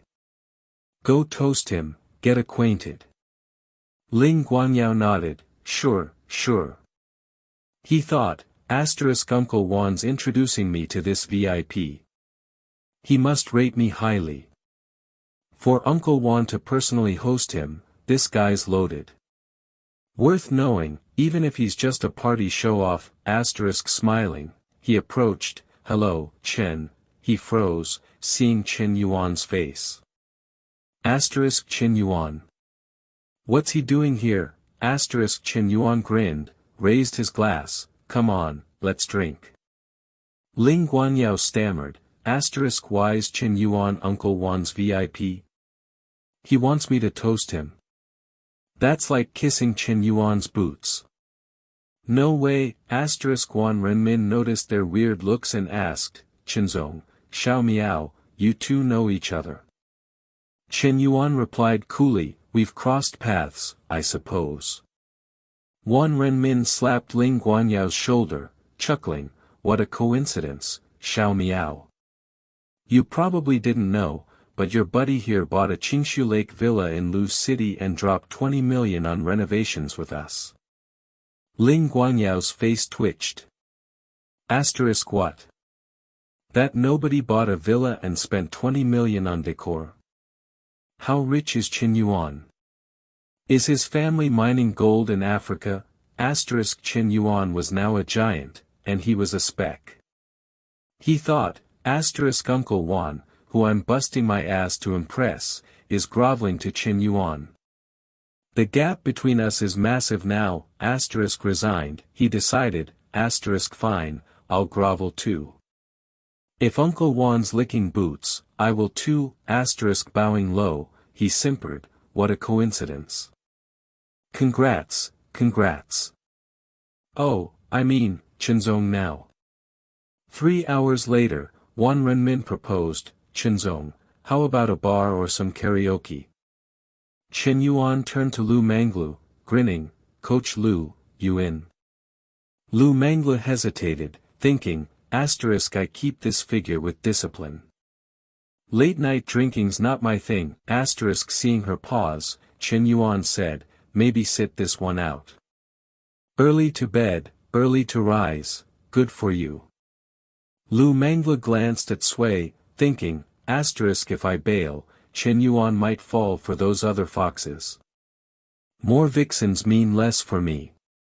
Knowing Wanzong, he'd get Shen Yuan drunk and send Sui to his hotel.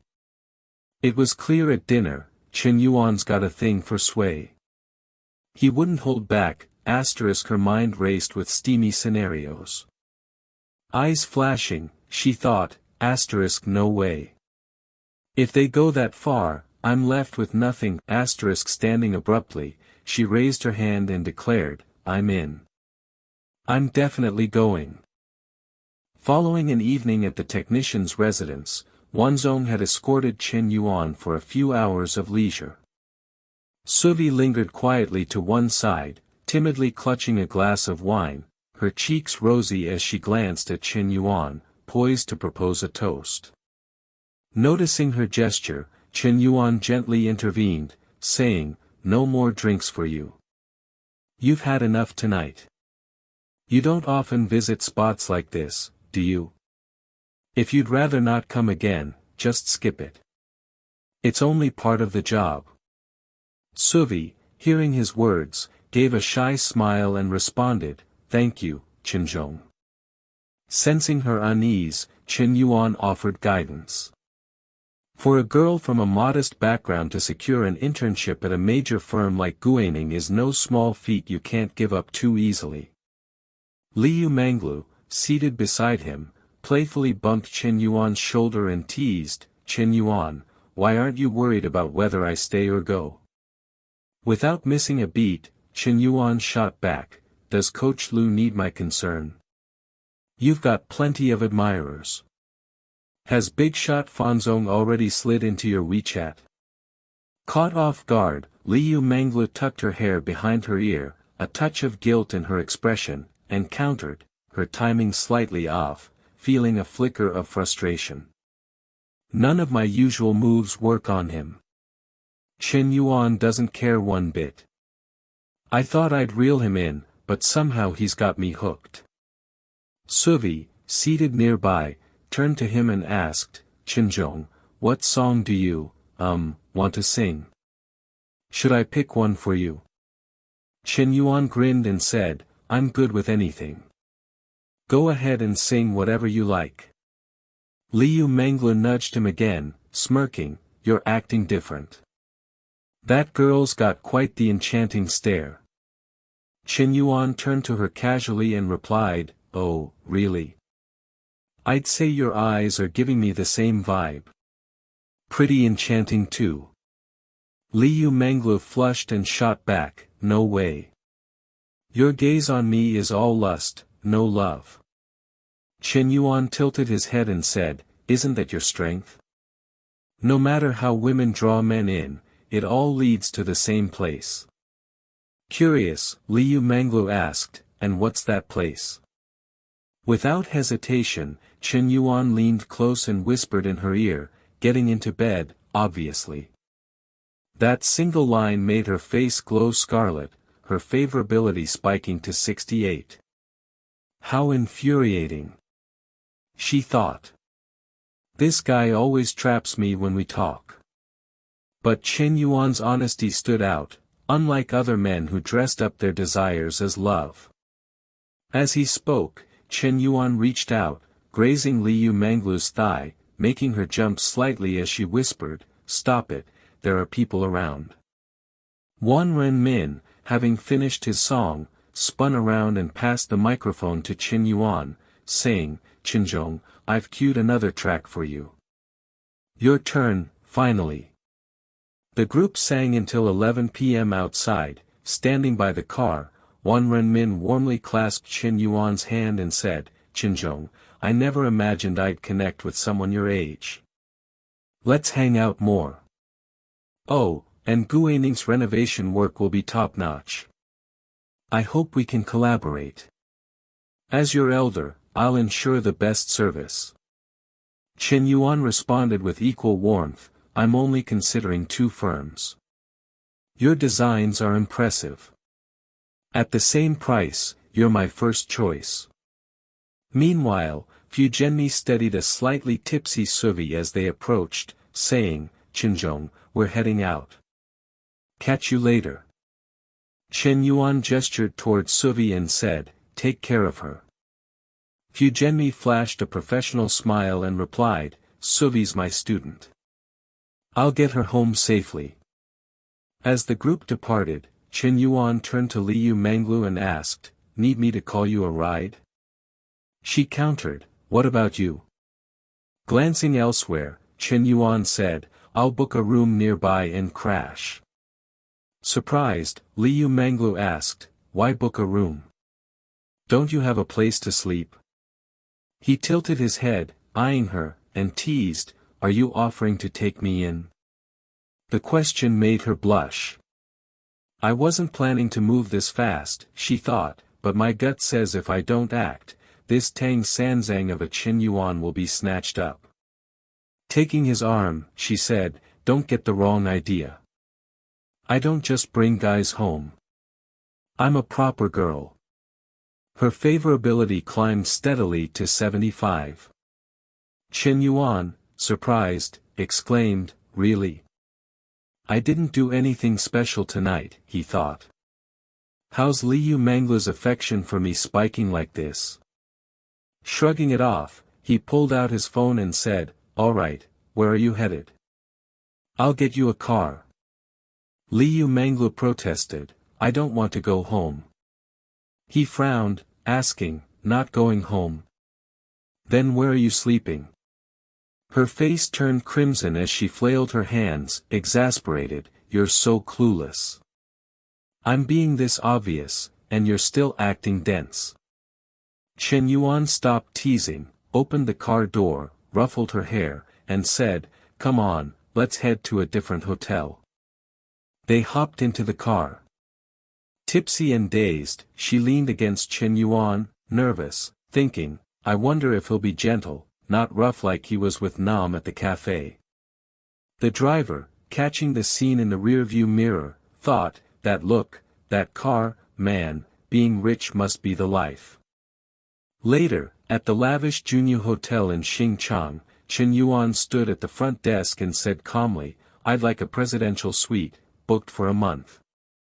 The receptionist processed it swiftly, stating, "Sir, the suite is 368 per night, so a month comes to 110,640. Liu Manglu, still a bit hazy, tugged at his sleeve and asked, "A whole month?" Shen Yuan didn't hesitate, telling the receptionist, "It's just 110,000. Swipe the card. I want room 1, 52nd floor." Her affection's over 60 now, he thought. With triple cashback, I'm still profiting. No loss here. Liu Manglu's cheeks warmed at the room number, thinking, 521, Shen Yuan's got style. Inside the room, she strolled to the window, gazed out, and said, "The night view's gorgeous, Chen, look." Nervous inside, she thought, "This feels a bit unfair to Nam, but I really want a good start with him." Shen Yuan got straight to it, nibbling her neck gently and saying, all I can see is you right now. Can we play some badminton? Seeing his eagerness, Liu Manglu said, Shen Yuan, I haven't showered yet. Let's wait till after. Before she could finish, he'd already tugged down her underwear, saying, if we wait, we'll just need another shower later. Her face flushed as she fretted, Shen Yuan, the curtains aren't closed. He got to work, analyzing, it's one-way glass, 52nd floor. No taller buildings nearby. If anyone sees, let them. Who cares? Pressed against the glass in a gecko-like stance, Liu Mangla trembled, whispering, you're awful.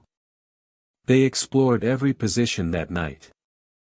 The next morning, Shen Yuan woke, checked his phone, and thought, damn, it's noon.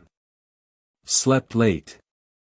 Sitting up, he glanced at the girl beside him, thinking, didn't expect her body to be so responsive. I was worried she'd dehydrate last night. As his hand wandered, Liu Manglu stirred, whining, Shen Yuan, again. We didn't sleep till after 4 a.m. Don't you care about me? Maybe I need to train harder, she thought. How's a fitness coach getting outdone by this guy? Shen Yuan pulled her close and said, Lulu, how could I not care? I can go all night, but I held back for you. Blushing, she replied, you're too much. Let me sleep more. I'll give you more when I'm up. And don't call me Lulu, I'm not like Nam. He stroked her cheek gently, saying, all right, all right. She was amazing last night, he thought. I'll let her rest, then take her car shopping, 3 million budget, her pick. Shocked, Liu Manglu bolted upright, exclaiming, what did you say? Lianglu couldn't hold back her enthusiasm, wrapping her arms around Shen Yuan in a tight embrace, planting a quick kiss on his cheek, and exclaiming, a car worth 3 million, and I get to choose it myself? Shen Yuan, I absolutely adore you. Shen Yuan just laughed softly, glancing at the fish he'd reeled in, thinking to himself, even though the more I spend, the more I earn back, getting Nana a house only costs 3 million. If I get Liu Minglu a car for over 3 million, I wonder what Na will say. Asterisk. Liu Minglu stopped for a moment, gazing at Shen Yuan with starry eyes, and asked, that's amazing. I've been obsessed with Porsches forever, and I think they're around 2 million. Is that all right, babe? At that, he responded generously, of course, go for it. Liu Minglu, delighted, recalled, I even mentioned it to Nana once, but she's more into Maseratis. I've checked those out too, they're stunning. Shen Yuan caught that detail and promptly asked, oh, so Nana's into Maseratis? Curious, she replied, are you thinking of getting Nana a car too? Shen Yuan answered coolly, I'm a direct guy, no games. Yeah, I'm considering it. His words sent Liu Minglu into a spiral of thoughts. Asterisk Na's so lucky a house and a car? That's got to be at least 5 million total. No, Liu Minglu, stop comparing. You're just starting with Shen Yuan. Be content with what you have. Asterisk. Just then, a text from Ho Chi pinged her phone. Minglu, my friend said she spotted you at Junyu last night. Did you crash at Junyu's place? Liu Minglu didn't hold back, texting back, yup, I got swept away last night. Ho Chi, shocked, replied, what? With who? Liu Minglu gleefully answered, who else but Shen Yuan? I'm such a sap I melted and went along with him. Her message made Ho Chi raise an eyebrow. Asterisk Lulu's being so dramatic, acting like she didn't want it too. Ha, knowing her, she totally made the first move on Shen Yuan. Asterisk. Suddenly, Ho Chi froze, realizing, wait a minute. Does this mean another one of my besties is living it up on a luxury yacht? Why am I the only one in our trio still scraping by? This is ridiculous. Asterisk. On Shen Yuan's side, he stood up, slipping on his shirt, and said, "Coach Lo, go pick out the car yourself, and send me the account details when you're done. I'll wire the money." This small gesture boosted Lu Minglu's affection toward him to 86. She responded softly, "All right." Shen Yuan glanced at the number hovering above her head, thinking happily, last night during the sports session, it peaked at 82, and now it's already 86. I'm getting close to that 90 affection bonus. Asterisk. Shen Yuan hopped into his car and drove off. Just then, Chenna called saying, "Shen Yuan, I've mastered everything about coffee. When are you stopping by?" He replied calmly, "Not today. I'm tied up. I'm planning to get you a car. Go look at some options." Chenna, taken aback, said, "We just got a house not long ago." "Why a car now, Shen Yuan?" "I already have one, it's fine for getting around." "It's not needed." Shen Yuan said warmly, "Just trust me. I love buying cars for my girl, and we're not short on funds." "What kind do you want?" Chenna, unable to sway him, sighed, "Fine, just a regular B-class car. Nothing too pricey." Shen Yuan, unimpressed, said, "No chance. My woman's car has to be at least 2 million. She quickly protested, 2 million? That's way too much. We got a house last time, and now a supercar? Shen Yuan replied casually, "Your birthday's coming up. This is your gift. Don't be so frugal, your man's got plenty of cash." Then, out of nowhere, he asked, "Nah, if something happened between me and Lu Minglu, would you care?" In his mind, he thought, asterisk, can't hide this. Better to come clean now than let Chenna hear it from someone else. Asterisk. Chenna's eyes lowered, and she answered quietly, "I'd care, but I know I can't change you. You telling me shows you value me. But next time, if it happens again, don't tell me. I'm scared it'll hurt too much." Shen Yuan said gently, "Nah, don't worry. You hold a special place in my heart. No one can take that from you." His words made Chenna beam, exclaiming, "Really? You only say that to me, right?" Shen Yuan replied smoothly, "Of course, just you. Never said it to anyone else." Touched, Chenna wiped a tear and said, "I trust you, Shen Yuan. I don't ask for much, just one day a week where you swing by my cafe for a coffee I made, or if you're free, come to my place for a meal I cooked. That's enough for me." He toyed with the steering wheel, thinking, asterisk, Na's truly one of a kind, so good to me, always saving me money, asterisk. Finally, he said, "Want to hang out tonight?" "Let me make it up to you, Na." She replied cheerfully, "For real this time?" Shen Yuan grinned, "Absolutely. You know how I am." His words made Chenna burst into laughter. "Your character? Okay, I'm done talking. Gotta get back to the shop." As soon as she hung up, Shen Yuan, still driving, scratched his head, thinking, being a player is exhausting. How do those other guys juggle so many girls? Asterisk. Cut to Li Sha's house, where she was hauling 2 big bags downstairs. Spotting Shen Yuan, she called out, "Shen Yuan, you made it!" He hurried over, saying, "Teacher, let me take those." He grabbed the box from Li Sha's hands, adding, "Here, I'll carry it for you." Unfortunately, the top box wobbled and fell open. Shen Yuan gasped, "Oh no!" Li Sha's underwear spilled out, and a sudden gust of wind scattered them everywhere. Suggestive images flooded Shen Yuan's mind as he stood there, stunned, staring at Li Sha. She shyly gathered her things and stuffed them back in.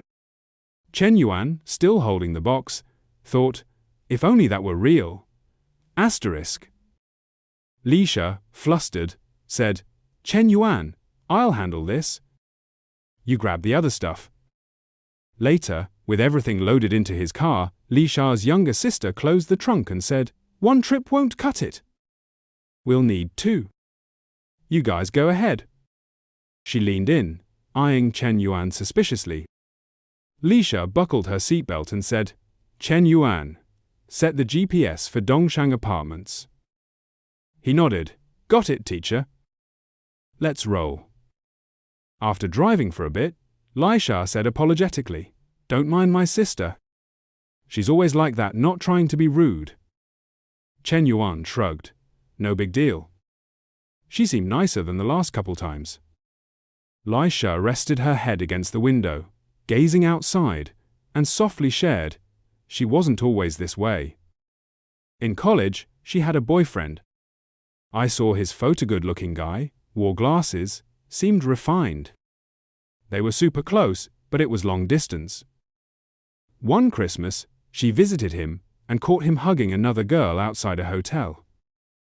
She was heartbroken and swore off men after that. Shen Yuan, indignant, said, That guy's a total jerk. Scum like that gives men a bad name. Lisha laughed at his reaction and teased, And you? Aren't you a bit of a player too? Shen Yuan, cheeks reddening, protested, Me? No way. I'm the most innocent, straightforward guy you'll ever meet. What about you? What's your take on men? Lisha smiled. Me? Pretty normal, I guess.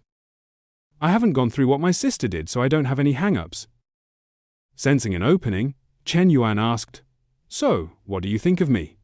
Li Shao was taken aback by his words, and quickly turned to ask, Shen Yuan, what was that you just said? With a relaxed grin, Shen Yuan replied playfully, Oh, nothing, just messing around. Why so serious? Hearing this, Li Shao felt a twinge of disappointment. She rested her head against the car window, thinking, so it was just a tease. If Shen Yuan was serious, I wouldn't even know how to respond. Asterisk. A short while later, they reached Li Shao's new apartment. She handed Shen Yuan a water bottle and said, Finally settled in. Thanks so much for today. How about I treat you to dinner? Shen Yuan stretched, wiping sweat from his brow, and said, You know, there are other ways to show gratitude besides a meal. Li Shao blushed shyly and quickly asked, Like what? Without hesitation, Shen Yuan wrapped his arms around Li Shao's waist and swiftly kissed her lips. Not stopping there, his playful hand began roaming over her, making her catch her breath. Just then, Li Mang was at the apartment door, knocking and calling, Sis, open up! I forgot my keys. Startled, Li Shao replied hesitantly, Be right there. She gently pushed Shen Yuan away and said, Shen Yuan, I don't think I can move right now.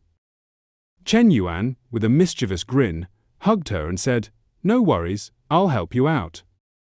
When Li Mang stepped inside and saw Li Shao's flushed face, she asked with concern, Sis, why's your face so red? Heat stroke? Li Shao brushed her hair lightly, stammering, I'm okay, just need a quick rest. In her mind, she thought, Shen Yuan's so bold. Thank goodness Li didn't suspect anything, or I'd never live it down. Asterisk. She added, stuttering, Shen Yuan, the Youth League assigned Deputy Sister Z to assist with my investment project, and the school's even giving me an office. I'll send you her WeChat ID. Make sure to reach out when you're back at school. Shen Yuan nodded at the door and said, Got it, I'll contact her. I won't keep you, then I'll head out. In his mind, he thought, I wanted to stay with Teacher Li longer, but she's probably worried Li Mang will figure it out and embarrass her. Asterisk.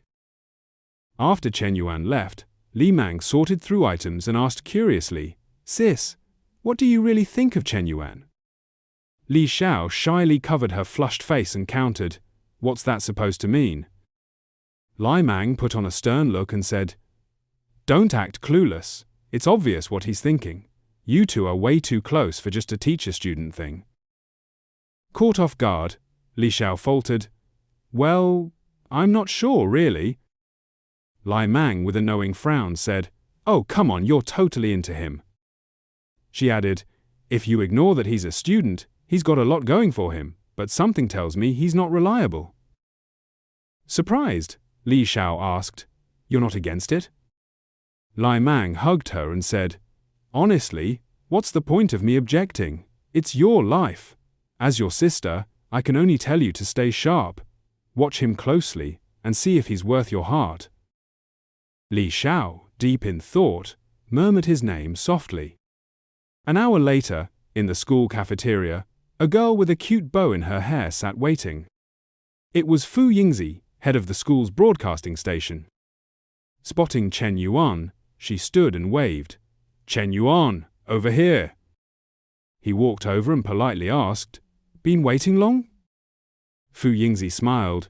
"Nope, just got here." He sat down and remarked, "Your voice is different from your radio broadcasts." Fu Yingzi eagerly explained, "On air, you get into character, so it varies by context. Let's get to business." She continued, "Secretary Liu said someone will help set up your office in the next 2 days." Shen Yuan replied happily, "Awesome. Going forward, besides Youth League tasks, I'll need your help with other stuff too." "Sure thing," Fu Yingzi said enthusiastically. Shen Yuan added, "Great, then assist me over the next couple days." Before he could finish, a boy with a paper bag approached, interrupting, "Yingzi, there you are. I got you that Chongqing oolong tea you love." He glanced at Shen Yuan and asked, "Hey Yingzi, who's this guy?" Sensing the boy's hostile stare, Shen Yuan thought, Look, he definitely sees me as a rival asterisk." Fu Yingzi replied bluntly, "I'm off sugar these days, so no bubble tea thanks." The boy persisted, "Ying, I ran 5K and queued for 20 minutes for this. Just take it." Growing annoyed, Fu Yingzi repeated, "Fengzi, I've said it enough, I don't want it."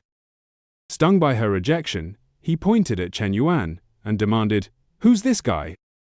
Fu Yingzi shot back, "What's it to you?" Defeated, Fengzi slunk away. Nearby students whispered excitedly, "Did you see that? Drama alert! Are Fu Yingzi and Shen Yuan a thing? Is Fengzi fighting Shen Yuan over her?" Feng Hui, overhearing with a friend, frowned and said, "Shen Yuan and Fu Yingzi? No way." Her friend crossed her arms. "You've only gone out with Shen Yuan twice. They probably know his family's business isn't bust anymore." Irritated, Feng Hui stormed over, flashing a bright smile, and greeted, "Shen Yuan." He looked up. "Oh, Hui." Feng Hui cozied up to him, asking softly, "Heading to class?" Shen Yuan replied casually, "Nah, just talking Youth League stuff with Fu Yingzi."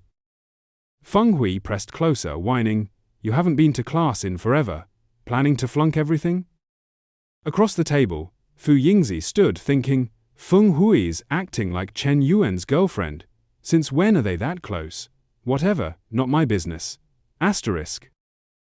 She brushed her hair, coughed lightly, and said, "Shen Yuan, I've got radio station work. I'm off." He didn't stop her, just said politely, "See ya." Male students nearby buzzed with excitement. "Whoa, ultimate drama. 2 beauties fighting over one guy? Feng Hui looks like the main wife catching a side chick. Some guys get it all." Feng Hui smiled sweetly and asked, "So, what were you and Fu Yingzi talking about?" In her head, she thought, "Fu Yingzi's pretty and has a great voice. I can't let her get close to Shen Yuan. Asterisk." He played along, "Just Youth League entrepreneurship stuff. They asked her to go over it with me." Inwardly, he thought, Asterisk Hui's possessiveness is intense. How am I going to manage my other commitments? Asterisk. Satisfied, Feng Hui put her hands on her hips and said, "Oh, okay. I was hoping to hang out with you. It's been 2 days, but I've got class now." Leaning down, she whispered suggestively, "Tonight, I want a big cold drink." With that, she spun around cheerfully and left. Shen Yuan hummed, thinking, Asterisk, Hui's, such a cute, clingy girl. Asterisk. Just then, his phone rang. "Yo, Coach Liu, what's up?" he answered. Liu Manglu replied excitedly, "Babe, I found the car. It's in stock, and the final price after discount is 2.52 million. Chen Yuan, unfazed, said, "Send me the shop's account. I'll transfer the money now." Liu Manglu gushed, "Okay, babe, love you tons. Sending hearts. Wanna come to Junyu tonight? I got 2 outfits you'll love, and I wanna wear them for you." Curious, Chen Yuan asked, "Which ones? How don't I know about these?" Liu Manglu teased, "You'll see tonight." After hanging up, Chen Yuan felt a bit frazzled, thinking, "I already promised Na I'd hang out, and Hui wants cold drinks tonight. So, Na, Hui, or Coach Liu? Asterisk?" Blushing, he propped his chin in his hand, lost in thought. These 3 are tough to choose. Asterisk. The scene transitions back to Liao's apartment, where Li Meng's voice echoes from outside. "Sis, how about we make dinner at home tonight, all right?" Liao responds, "Sure, I'll head out to grab some groceries." Li Meng then suggests, "Should we invite Chen Yuan over for dinner?" Hearing her sister's question, Liao is completely taken aback, her cheeks turning pink as she lets out a small gasp. Noticing her reaction, Li Meng presses on. "Send him a message and ask him to come over. It's a way to thank him for helping us out today." Liao, a bit flustered, stammers, "Huh?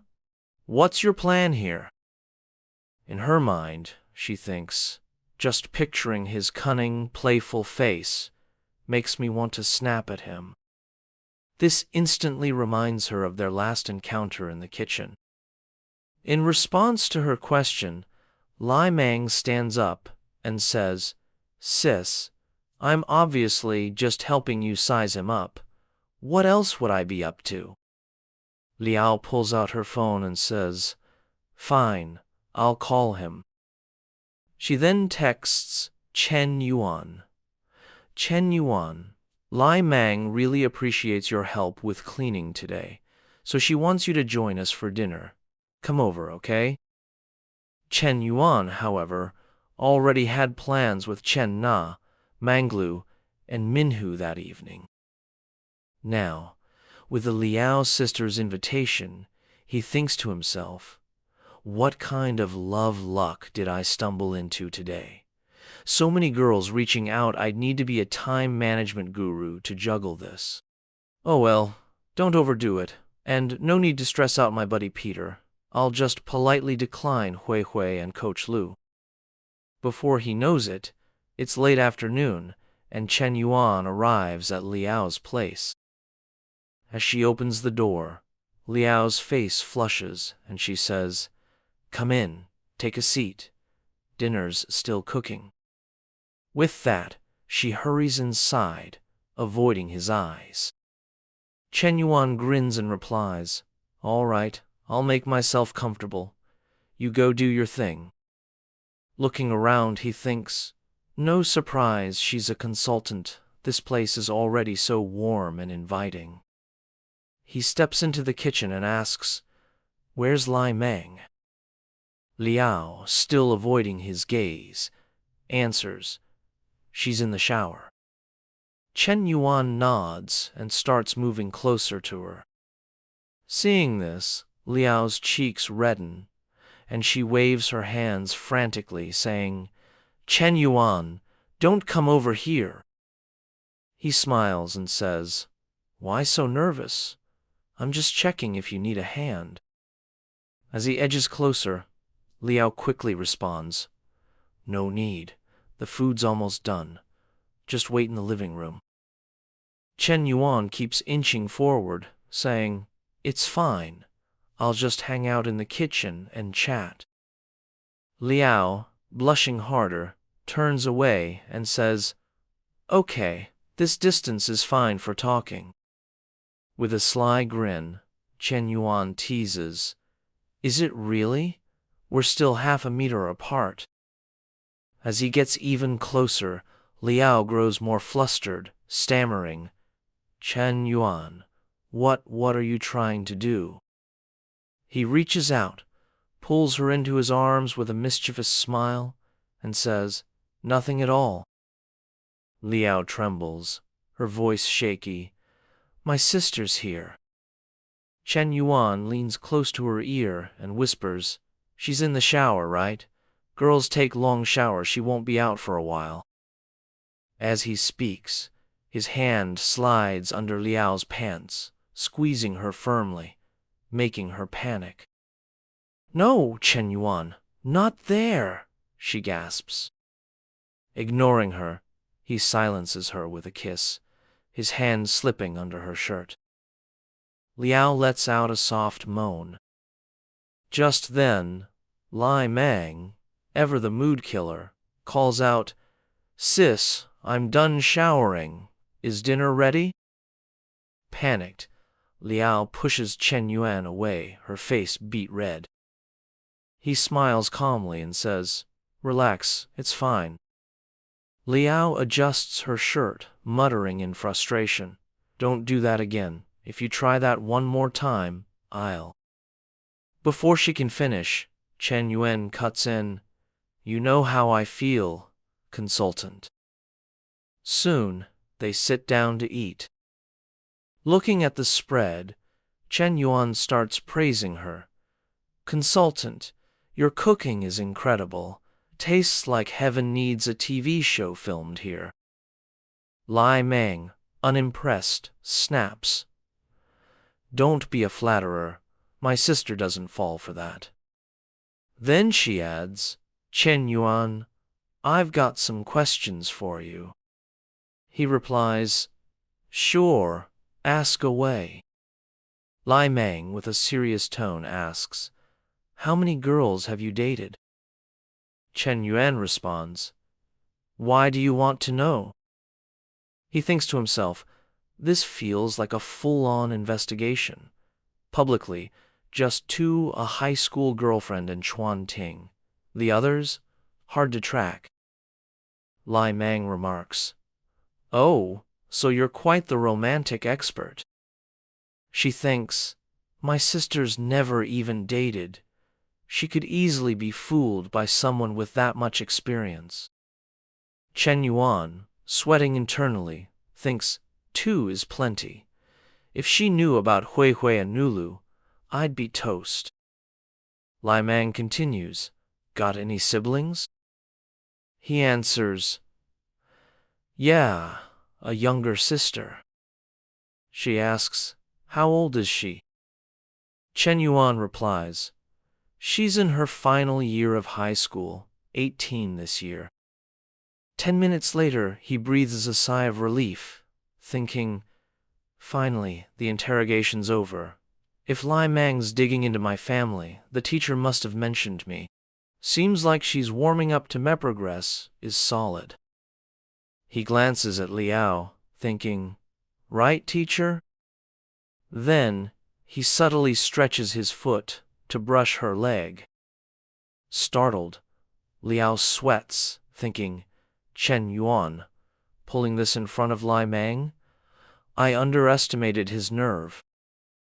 She quickly stands and says, "You two eat. I'll go wash some fruit." Chen Yuan checks his phone and says, "No need to bother, teacher. It's late, and you must be tired from cleaning. Rest up. I'll head out after eating no fruit for me." Lai Mang notices her sister's odd behavior, thinking, she's so quiet today, and her mood's off. Shouldn't she be happy around a guy she likes? Turning to Chen Yuan, she says, "You sure you can't stay longer?" He stands and replies, "Yeah, I've got stuff to do." In his head, he thinks, know when to quit, so I don't annoy the consultant. Lose 1, gain 10. Plus, I've got another battlefield to tackle. After Chen Yuan leaves, Lai Mang stretches and says, "Sis, I asked everything you needed, and some you didn't. You should really vet this guy." Liao recalls the earlier moment, thinking, Chen Yuan's more mature and independent than most, but he's bold. We haven't even defined our relationship, and he's already so forward with me. Meanwhile, at Chen Na's apartment, as soon as they step inside, Chen Yuan pulls her along eagerly. Surprised, Chen Na asks, "Chen Yuan, didn't you say we were going to the cafe to try my coffee? Why the rush home?" He doesn't answer, instead asking, "Do you still have that gray office outfit and black fishnet stockings here?" Chen Na, caught off guard, says, "Huh? What are you planning?" Rummaging through her closet, Chen Yuan replies, "Guess." Chen Na says, "Didn't you say tonight was just a proper makeup session? You told me to trust your character forgotten already." He grins. "It is a proper makeup session. I'm making it up to you with millions." Chen Na quickly protests, "No way. I don't want that kind of makeup." A moment later, Chen Na donned the office attire, her cheeks flushing as she turned to Chen Yuan and asked, "Why do guys like this sort of thing?" Chen Yuan, with a mischievous glint in his eye, leaned in closer and replied, "You'll see." As he spoke, he planted a kiss on her cheek, his hands beginning to roam and explore. Chen Na's face reddened, and she let out 2 soft moans. About an hour and a half later, Chen Yuan and Chen Na transitioned to practicing their martial arts, moving from the immortal grandpa planting radish stance to the Lu Han pushing a cart form.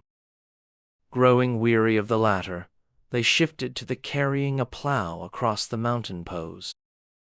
Just as they were settling into position, Chen Na's favorability surged to 90. Chen Yuan was stunned, thinking, "Damn, it broke 90? So this kind of workout really boosts favorability."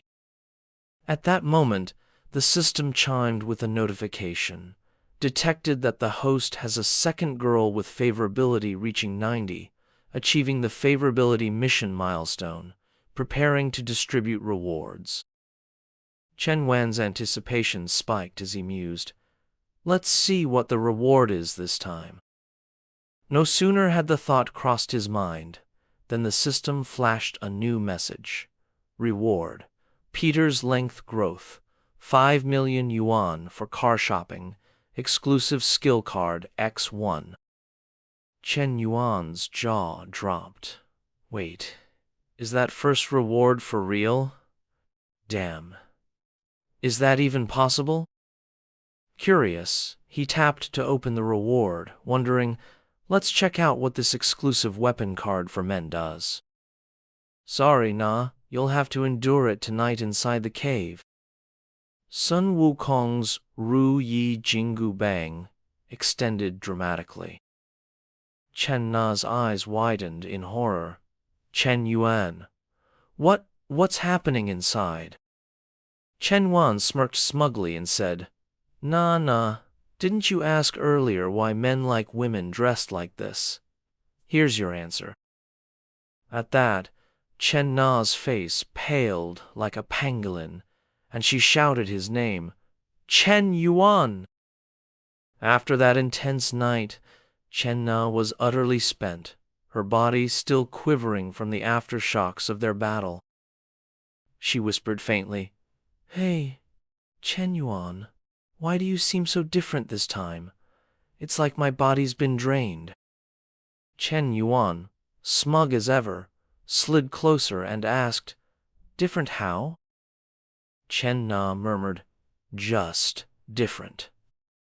Dropping the pretense, Chen Yuan grinned and said, I'm gonna keep surprising you, Chen Na.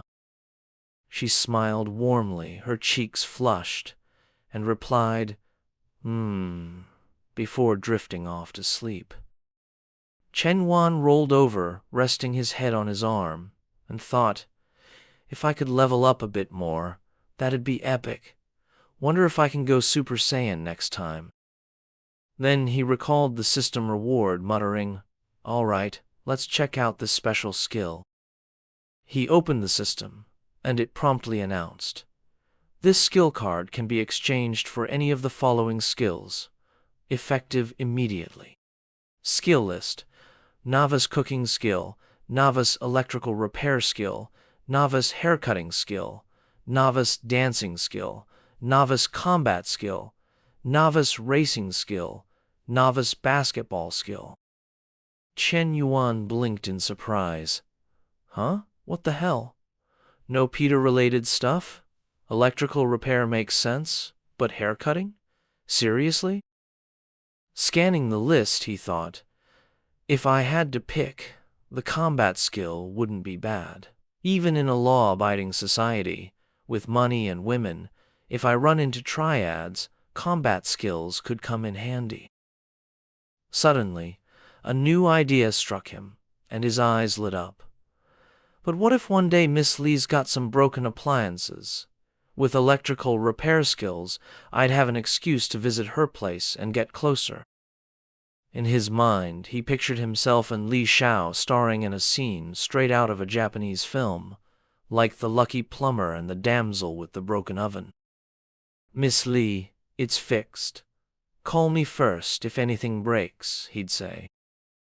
Li Xiao would approach, a towel in her mouth, her eyes suggestive as she slowly unbuttoned his pants, saying, "Wipe everything down." Imagining this, Chen Yuan's excitement surged, and he muttered, "Looks like the home appliance repair skill's the way to go." He leaned back, thinking dreamily, "Seems I've cracked the system's pattern.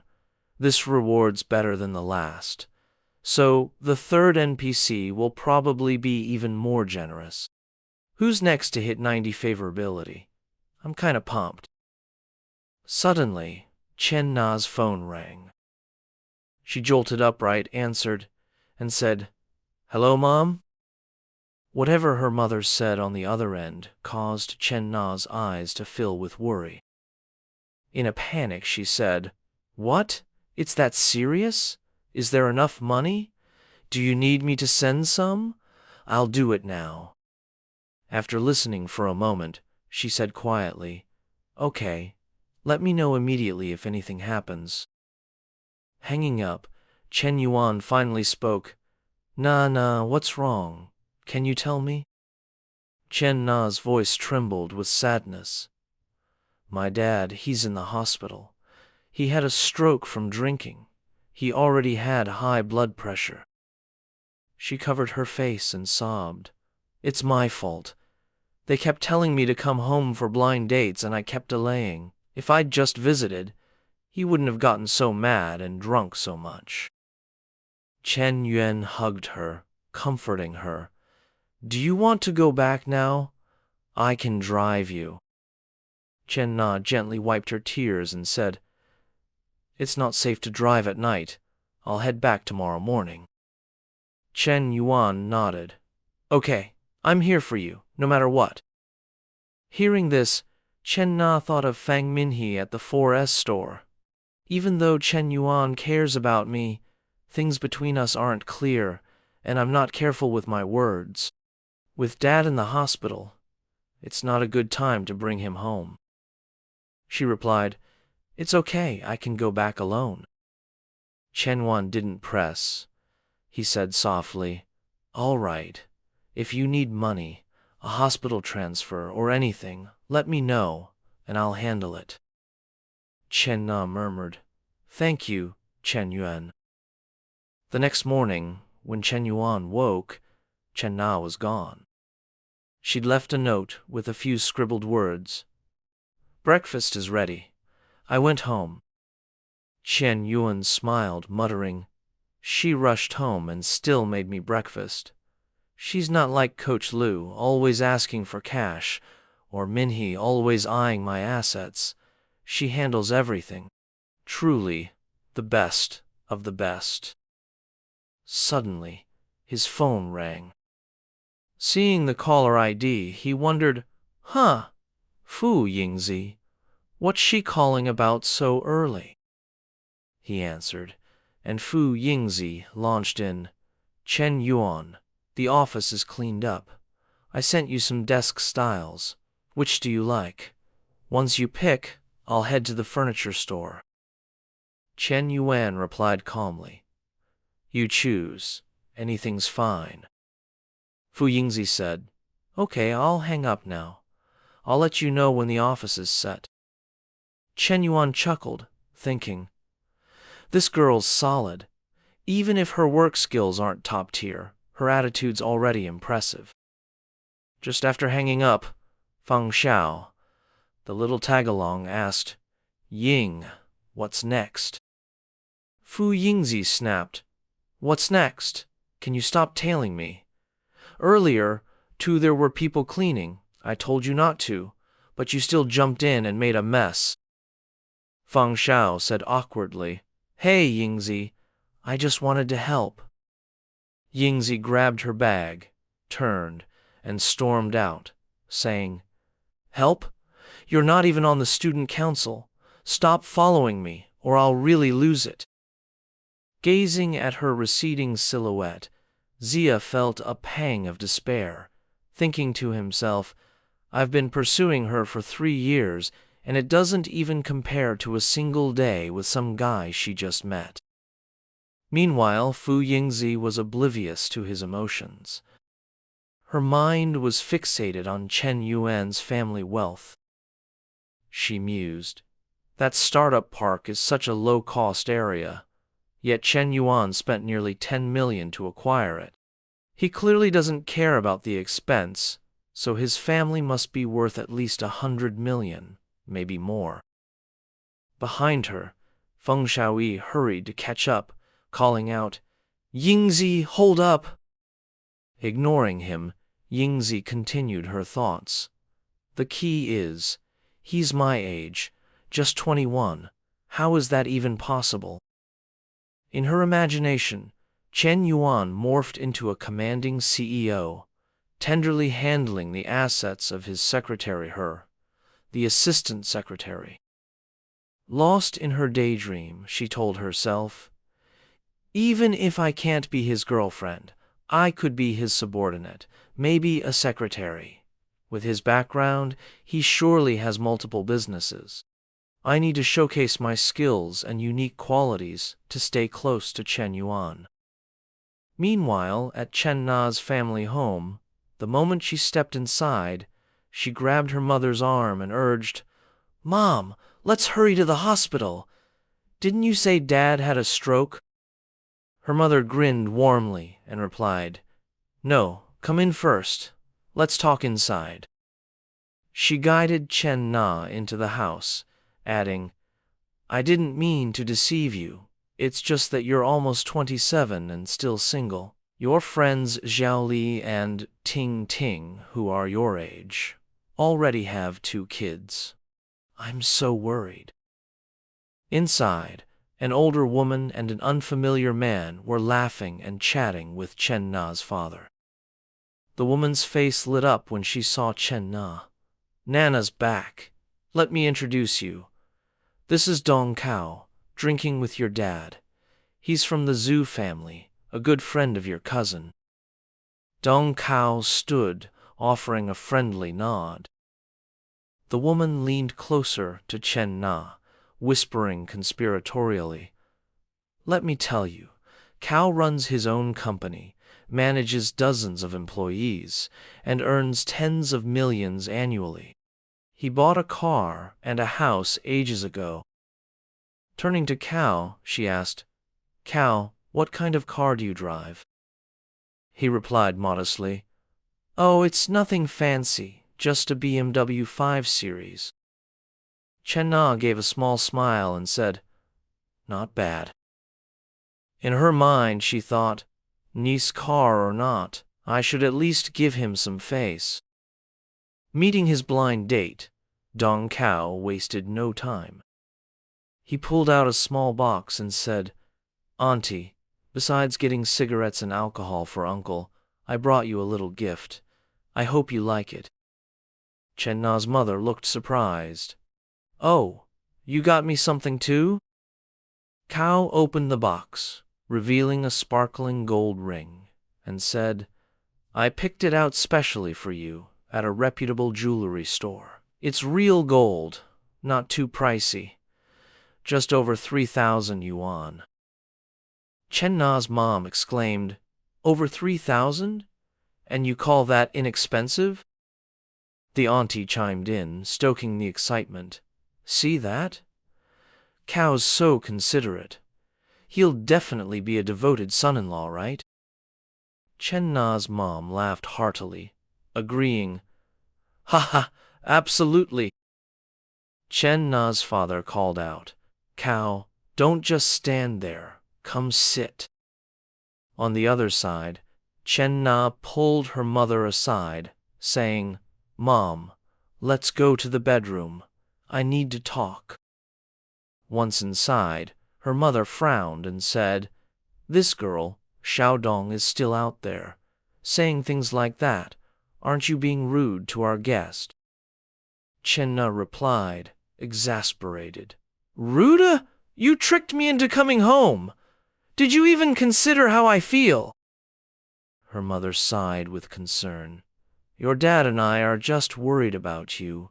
Look at Xiao Li upstairs. She's a year younger and already has 2 kids. Chen Na, visibly frustrated, said, Why must I compare myself to them? Forget it, Mom. I'm done talking. She pulled out her phone and texted Shen Yuan. Shen Yuan, I'm so mad at my mom. Turns out Dad's fine they tricked me into coming for a blind date. Don't worry, I'll be back this afternoon. Chen Yuan replied instantly, I'm almost off the highway. Send me your address. Chen Na's eyes widened. Chen Yuan's coming to my house? She thought, wondering. What's he up to? Could he be? Overjoyed, she turned to her mom and said, Mom, I have a friend coming over soon.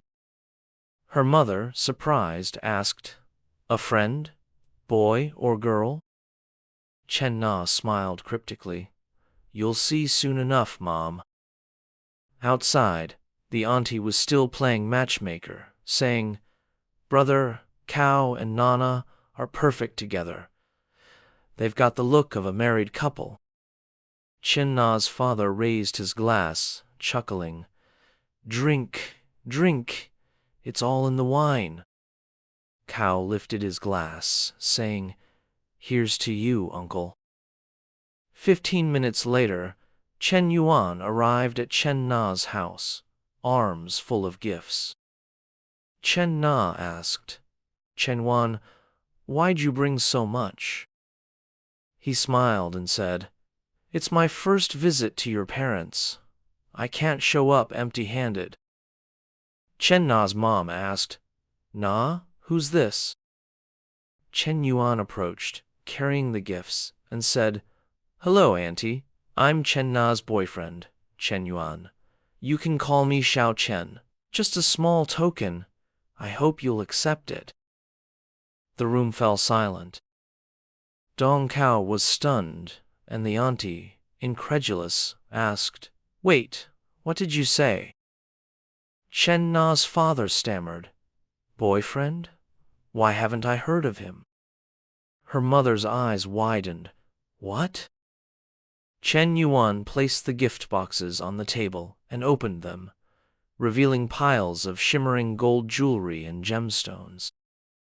Chen Na's mom said politely, Xiao Chen, your visit is gift enough. This is too much. You're too kind. Chen Yuan smiled. I wouldn't dare be too formal. Nana's my girlfriend, we're practically family. Chen Na's parents gaped at the contents of the boxes, stammering, This? How much did this cost? Chen Yuan replied casually, Not much, just around 300,000. All four exclaimed in unison, 300,000? After a moment of shock, Dong Cao spoke up. What? Nana has a boyfriend? Didn't you say she was single? The auntie, seeing his confusion, said, Cao, don't panic. I just found out too. Why didn't Nana bring this rich boyfriend home sooner? Cao thought bitterly. A gift worth over 300,000 yuan for a first visit? I feel like a fool. He asked, Auntie, is this boyfriend even real? He mused. Spending that much for a first meeting? If it's an act, it's too expensive. The auntie whispered, I'll check his background. She approached Shen Yuan and said, Hello, Xiao Chen. I'm Nana's aunt. You look younger than Nana. How old are you? Shen Yuan smiled. Hello, auntie. I'm 21. She leaned toward Chen Na's mother and whispered, Only 21? That's 6 years younger than our Na. She thought, this feels more and more like a setup. A 27-year-old with a super rich boyfriend 6 years younger? Who'd believe that? Chen Na's mother grew worried, exchanging a glance with her husband, who was deep in thought, his eyes twitching. Seeing their skepticism, Chen Yuan continued, I'm still in university, but I have a side business, investing in finance and real companies. The auntie, secretly pleased, thought, what nonsense. Anyone can claim to be in finance. I don't buy it. She laughed loudly and said, I heard you're planning to marry Nana, right? To marry, you need a house. Have you bought one? Chen Yuan replied calmly, Of course. We have two in my name, one in hers, both in Star City. Dong Cao gritted his teeth, glaring at the auntie, thinking, I'm tired of this bragging. He's just talking nonsense. The auntie, sensing his frustration, said, Cao, stay calm. I'll expose his lies. She smirked and said, Xiao Chen, confidence is great, but pretending to be something you're not is unnecessary. In relationships, sincerity matters most. She thought smugly, a house in a big city costs over 1,000,000 yuan. Even if he's rich, he wouldn't buy one for Chen Na before marriage. Chen Na's parents stood silently, exchanging glances. Chen Na, unfazed, showed a photo of the property deed and said, Auntie, Chen Wen already bought me a house. I signed the contract online yesterday and took photos of the deed and receipts. Take a look. The auntie and Chen Na's parents crowded around the phone. The auntie sneered. What a performance. Even prepared a fake contract? If you're rich, act rich. Chen Yuan didn't bother explaining. He pulled out his phone and said, Nana, the house should be yours soon, right? I'll transfer 1,000,000 yuan for renovations. Let me know if it's not enough.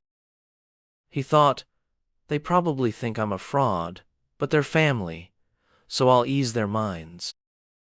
Chen Na, surprised, asked, 1,000,000? Do we need that much for furnishings? Just then, her phone pinged. ICBC account ending in 5854 received 1,000,000 RMB at 12:18 on May 19th. Seeing the transfer, Chen Na's parents were stunned. Her mother mumbled, counting 1, 10, 100,000, million. 6 zeros. Her father gasped, It's really 1,000,000! The auntie, pale-faced, exclaimed, No way! Let me see! Seeing the number, she froze. My God, it's really 1,000,000, transferred right in front of us! How could I have questioned his ability to casually transfer 1,000,000 yuan to your girlfriend for home decor? What kind of influence must you wield to do that so boldly? Observing their reactions, Chen Yuan grinned at Chen Na. It's just a small sum of pocket change. If you don't spend it all, just treat it as extra spending money. Hearing this, Dong Cao froze, thinking to himself, "Thank heavens $1,000,000 is barely pocket money to him. If Auntie hadn't stepped in first, that slap would have landed on me." Reflecting on this, he quietly gathered his belongings and muttered under his breath, "Looks like I'm out of the game. Better cut my losses now." He continued to muse, "I wonder if I can get back those 2 bottles of Wuliang Ye and Diao Yutai I gifted earlier. What bad luck this time I got played before I could even make my move." But then he reconsidered, "Even though this blind date flopped, I can't let this trip go to waste. Who knows, a rich guy like this might be a valuable connection down the line." With that in mind, he approached Shen Yuan with a sheepish smile. "Brother Chen, if you've already dropped $1,000,000 on just interior decor, those 2 properties must have cost a fortune, right?" Hearing the question, Shen Yuan thought, "This guy's slick, setting me up to flex. Might as well go all in." He flashed a wide smile and said, "Not too pricey. Nana's apartment was around 3,000,000, and my villa's about 10,000,000. Scratching his head, Dong Kao responded, "Over 10,000,000 isn't pricey? Compared to you, my place is nothing." Seeing him cozy up to Shen Yuan, the aunt's face twisted in disdain. This kid's got no shame, switching sides so fast, she thought. But then she smirked to herself. Chen's basically family now, so I'd better grab what I can while the opportunity's here. She let out a hearty laugh and said, "Xiao Cheno, I mean President Chenmi, apologies for being so rude earlier." "I'm sorry, haha." Shen Yuan gave a gentle smile. "No need to be so formal, Auntie. We're family now, it's no big deal." Chen Na's dad, feeling a weight lift off his shoulders, beamed and said, "Xiao Chen, don't be so polite. Come back any time, all right?" Her mom joined in with a smile. "Exactly. Xiao Chen, you're too kind." Just then, a girl who looked strikingly like Chen Na burst through the door, dragging a massive speaker and shouting, "Mom! Dad!" It was Chen Na's younger sister, Chen Xinwu. Spotting Chen Na, she exclaimed joyfully, "Sis, you're back." She rushed over to hug her sister. Chen Na pointed to Chen Yuan and introduced him. "This is my brother-in-law, Chen Yuan." Xinwu turned to him with a cheerful, "Hello, brother-in-law." Chen Yuan responded with a warm smile, "Hello." But as he glanced at her, more developed features compared to her sister, he thought, she's definitely Nana's sister, though she's missing a bit of Nana's sharpness. But that innocent vibe, she's from the same mom, so why's she been raised to outshine her sister? Are these aunt and uncle playing favorites? Just then, Chen Na's dad's voice boomed, "All right, everyone's here, let's eat." Moments later, everyone was seated at the table. Chen Yuan picked up a wine bottle, poured a glass, and said, "Uncle, Auntie, I'd like to toast you both. Raising Nana wasn't easy, and I'm so grateful to have such an amazing girlfriend. After dinner, how about we go look at cars and houses together?" Chen's aunt broke into a cold sweat, thinking, no way. Buying for Nana is one thing, but now he's getting stuff for his future in-laws too. Is this guy some kind of god? Chen Na's parents weren't faring much better, their faces blank, heads buzzing with question marks. After what felt like an eternity, the meal ended, and Chen Yuan, along with Chen Na's family, purchased both a car and a house. Chen Na's dad said with a hint of complaint, "Xiao Chen, we're old. We don't drive much. Why buy such a pricey car?" Xinwu chimed in, "Dad, brother-in-law's just being thoughtful. Why complain?" Her mom added, The new house is 280 square meters. Your sister and I are rarely home. A big house feels so empty. Her voice trembled as she spoke. Seeing this, Chen Na took her mom's hand and said, "Mom, I'll visit you often, I promise." Watching their sweet moment, Chen Na's dad laughed. "My daughter used to grumble about not having a boyfriend, and now she's tearing up because she's got one. Oh, don't cry. Go upstairs and make dinner for Xiao Chen." After dinner, Chen Na led Chen Yuan to a room, setting up a place for him to sleep. She leaned her head on his shoulder, smiling contentedly, and said, "Chen Yuan, thank you." Chen Yuan replied, "Thank you for what? Your Manhwa, would you need to thank me? I've got just one question." Chen Na looked up, a bit anxious. "What's that?" Chen Yuan grinned. "Tonight, your parents aren't gonna let us sleep in the same room, are they?" Chen Na blushed and said, "You'll sleep in the guest room. After my parents go to bed, I'll sneak over." With the plan in place, at 11 p.m., as soon as her parents were asleep, Chen Na crept into his room. She gently nudged him, whispering, "Chen Yuan, you asleep?" Chen Yuan spun around, grabbed her hand, and whispered, "Haha, we haven't had a proper talk yet though, could I be asleep?" He pushed her onto the bed, sliding his hand beneath her, saying, "Nana, you're not wearing anything. You really know what's up."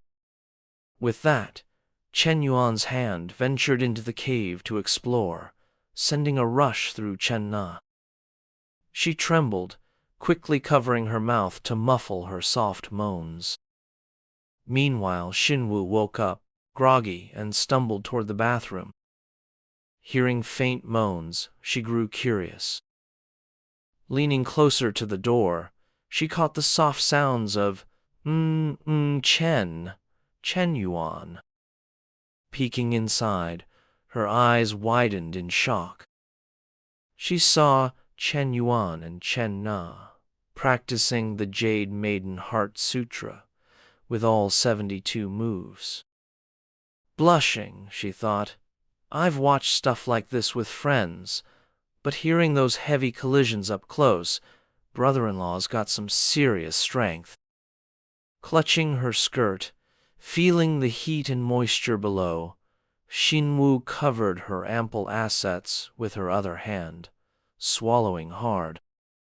After a moment of inner conflict, she spun around and fled, muttering, "Can't look anymore. Nope." An hour and a half later, after feeding the birds, Chen Na returned to her sister's room. She tiptoed onto the bed, but Xinwu stirred, wrapping her arms around her. Startled, Shen Na asked, "Xinwu, you're still awake?" Her younger sister whispered, "Sis, I want to cuddle to sleep." Chen Na lay down beside her, holding her close and stroking her hair. "All right, come here. Sleep well." Xinwu nestled into her sister's embrace, their twin peaks pressing together. Chen Na blushed, thinking, "This kid's getting bigger, huh?" The next day at noon, Chen Yuan was back at school. Fu Yingzi led him to the office, saying, "Chen Yuan, is this setup all right? Any changes needed?" Chen Yuan sank into the chair, looked around, and replied, "No changes needed. Everything's good."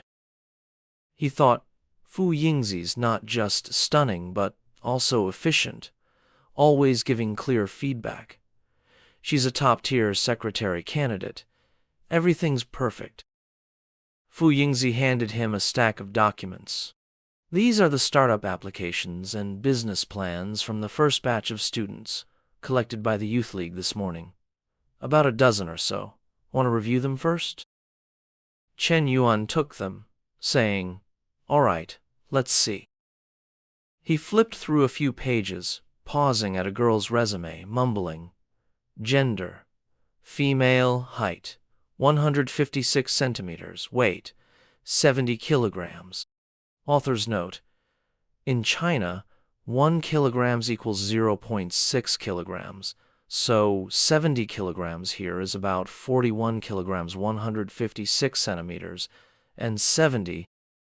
Staring at the ID photo, he thought, even ID photos are this photoshopped now? Shaking his head, he muttered, "Forget it, too lazy to bother with the pictures. Let's just check the startup plans." As he skimmed through them, his expression grew darker. A coffee shop on campus? A pet store? An esports cafe? Really? Flipping further, he stopped at one proposal. A sexy lingerie store on campus. Shen Yuan nearly tossed it in the bin, exclaiming, "What kind of brilliant idea is this? Who'd dare buy lingerie on campus? You'd die of embarrassment if your classmates spotted you." After reading a bit longer, he clutched his head in frustration, thinking, these proposals are all over the place.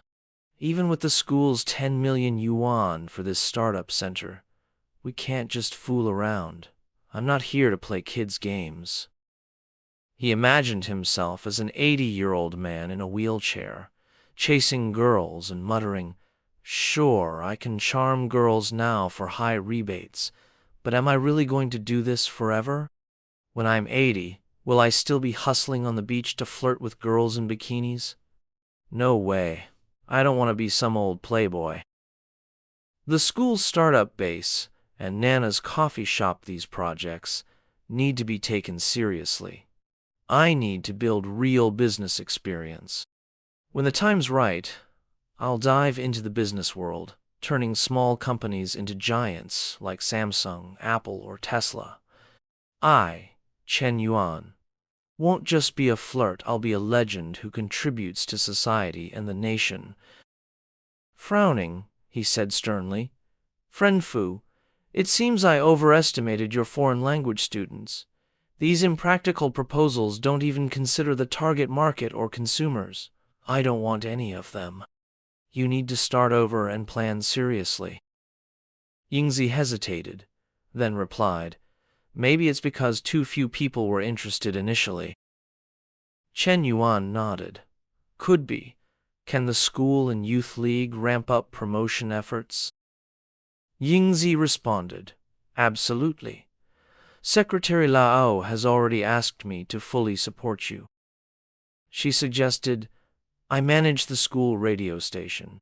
Starting tomorrow, we'll broadcast twice daily, morning and evening, and sync promotions across the school's Weibo, public account, and Douyin channels. Sound good?" Shen Yuan nodded. "Let's do it. Also, prepare another batch of applications for a second round of reviews. Include majors like business administration, investment studies, marketing, psychology, and international trade. Those who pass the first round will ascend to the second round for further testing." Yingzi jotted it down in her notebook and said, "Got it. I'll get it done as soon as possible." Shen Yuan smiled, pleased. "You've worked hard." In his mind, he thought, "Since getting the system, I've only felt the thrill of spending and earning money. This is the first time I've felt the rush of directing others to follow my vision. Money doesn't just bring houses, cars, and women, it brings power." His gaze landed on Fu Yingzi. With more capable talents like her, I'll hold the key to my future. He realized he didn't just need romantic relationships, she needed skilled subordinates, fast. Meanwhile, at the fitness center where Lu Mengluo worked, a man stormed up to her, shouting, "Lu Mengluo, do you know what time it is? Showing up this latato, you even want this job?" Mengluo turned, annoyed, and said, "I texted you about taking leave and informed my class members." The man snapped, "You dare bring up leave? Did I approve it?" Mangluo shot back coldly. Want to check the message you sent? Have lunch with me and I'll approve your leave, Manager Gong. Got any other tricks? Gong stammered, furious. You, I didn't approve it. You're quitting without permission. He raised his voice. You know how much we deduct for that per company rules? Mangluo replied calmly. Deduct whatever you want. I'm done here. I quit. She strutted out. A PT nearby asked, Did Mangluo really quit? The manager grumbled, She's been here for years. All her clients are with us. How's she gonna survive? The PT pointed to a supercar outside. Manager, check out the car Mangluo drove up in. Gong glanced out, nearly collapsing. A 911? Holy, did she win the lottery?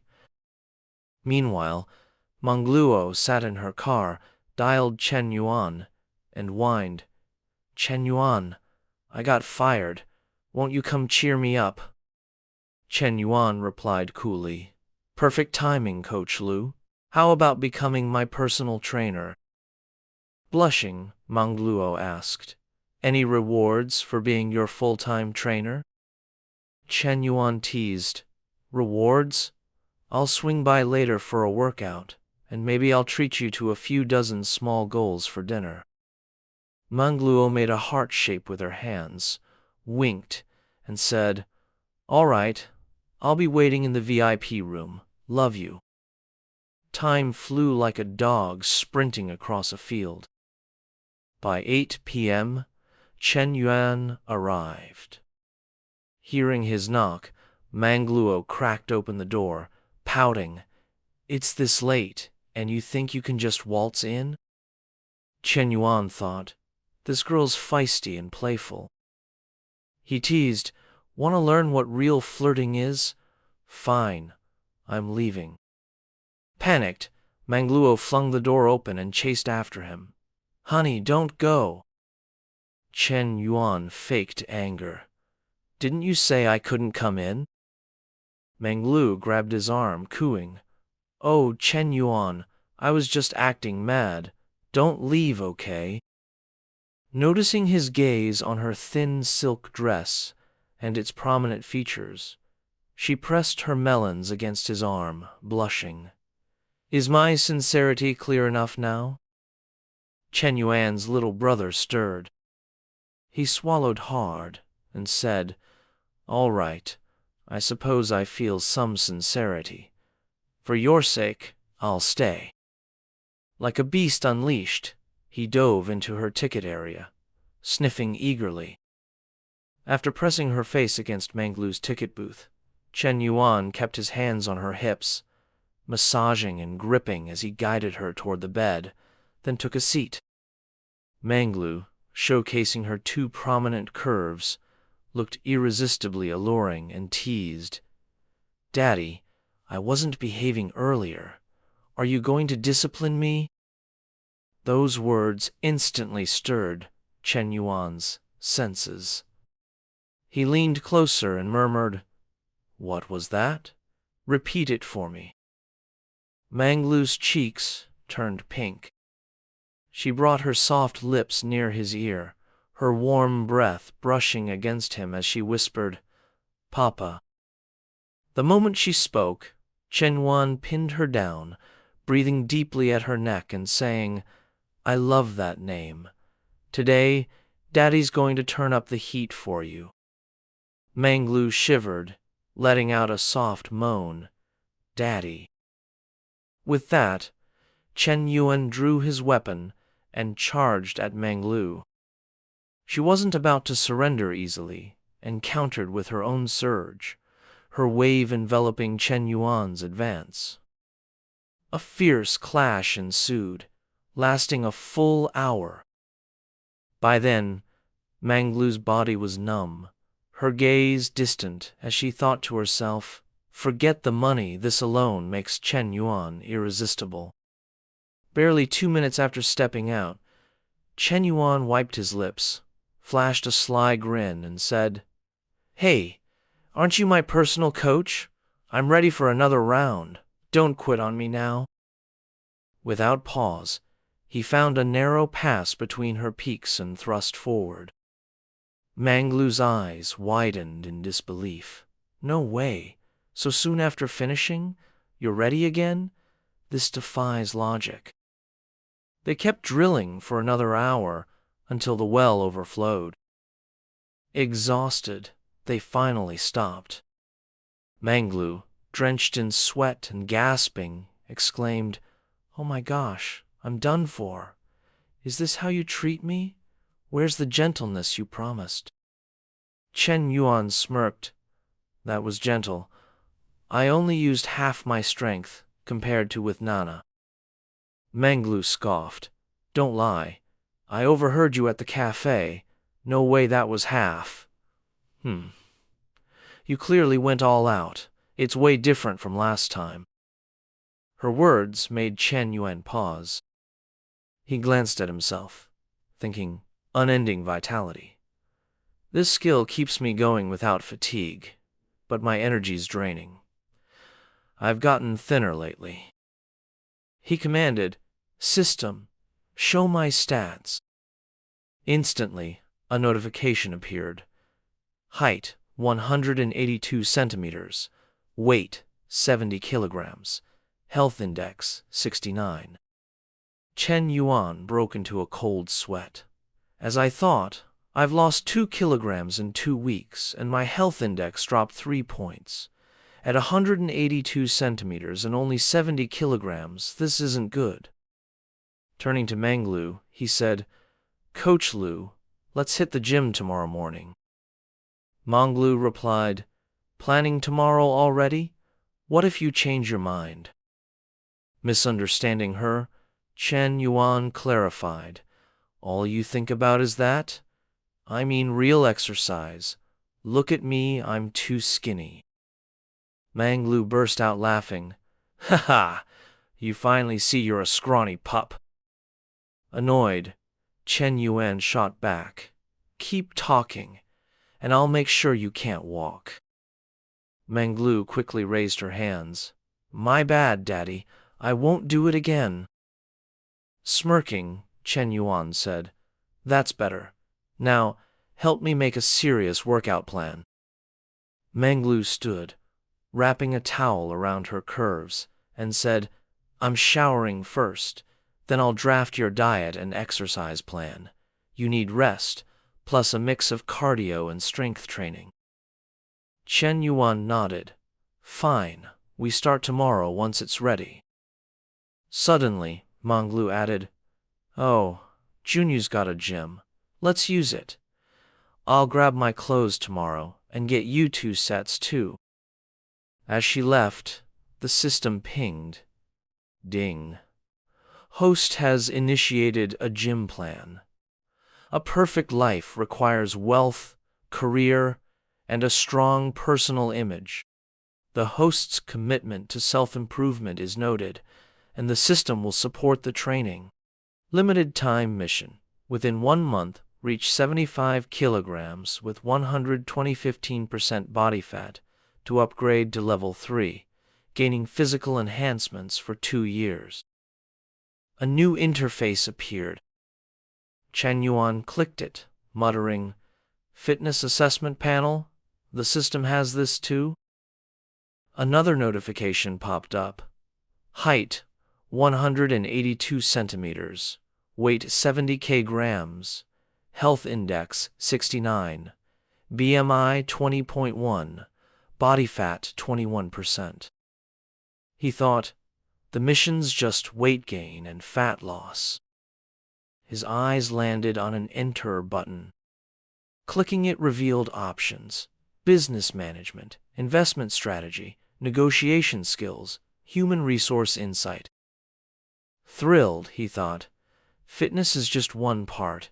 If I complete the system's tasks, I'll master these skills in a month, stuff others take years to learn. Incredible. The next morning, Manglu returned with workout clothes and a lunchbox, saying, "Hotel breakfast is too heavy, so I made you a fitness-friendly breakfast and lunch." Shen Yuan opened it, revealing protein-packed dishes. "Impressive, Coach Lu," he praised. Manglu put her hands on her hips. "You better appreciate my effort. No treating me like last night." He teased, "Just bad?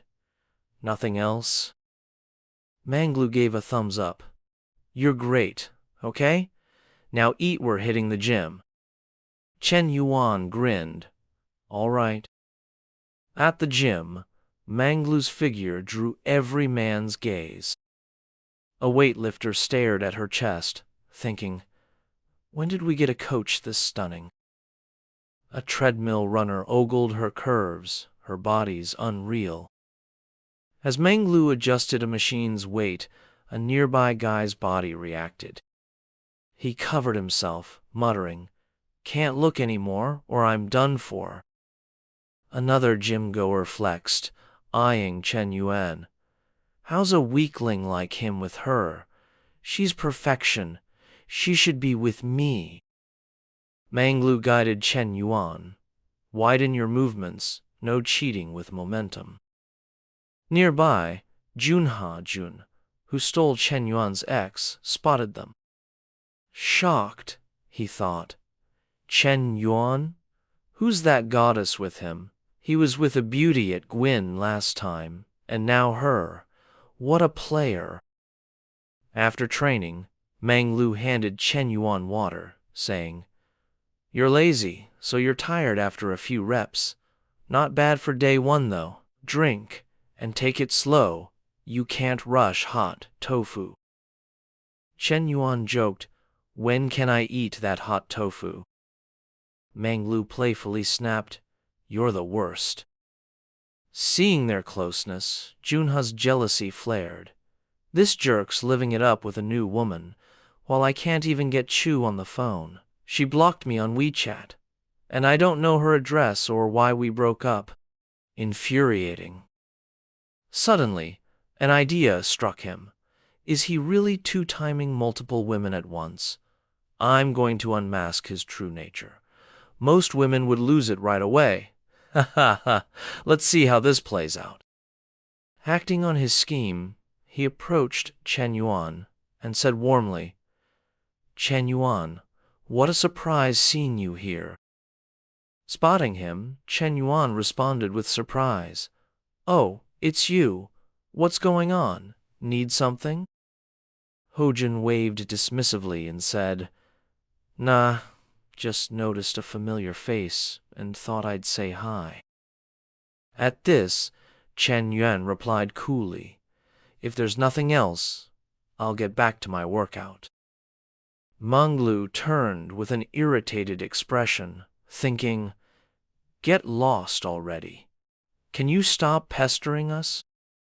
"Ah," June thought, "you want me out that badly? Hold on, I'm not done yet." With this in mind, he asked with an innocent tone, "That girl you brought to Guojin last time, why isn't she here today? You two seemed really tight. I saw you splurging on her." After saying this, he flashed a sly grin, thinking, if they're in a typical relationship, won't she confront Shen Yuan and ditch him right here? Come on, let's see it.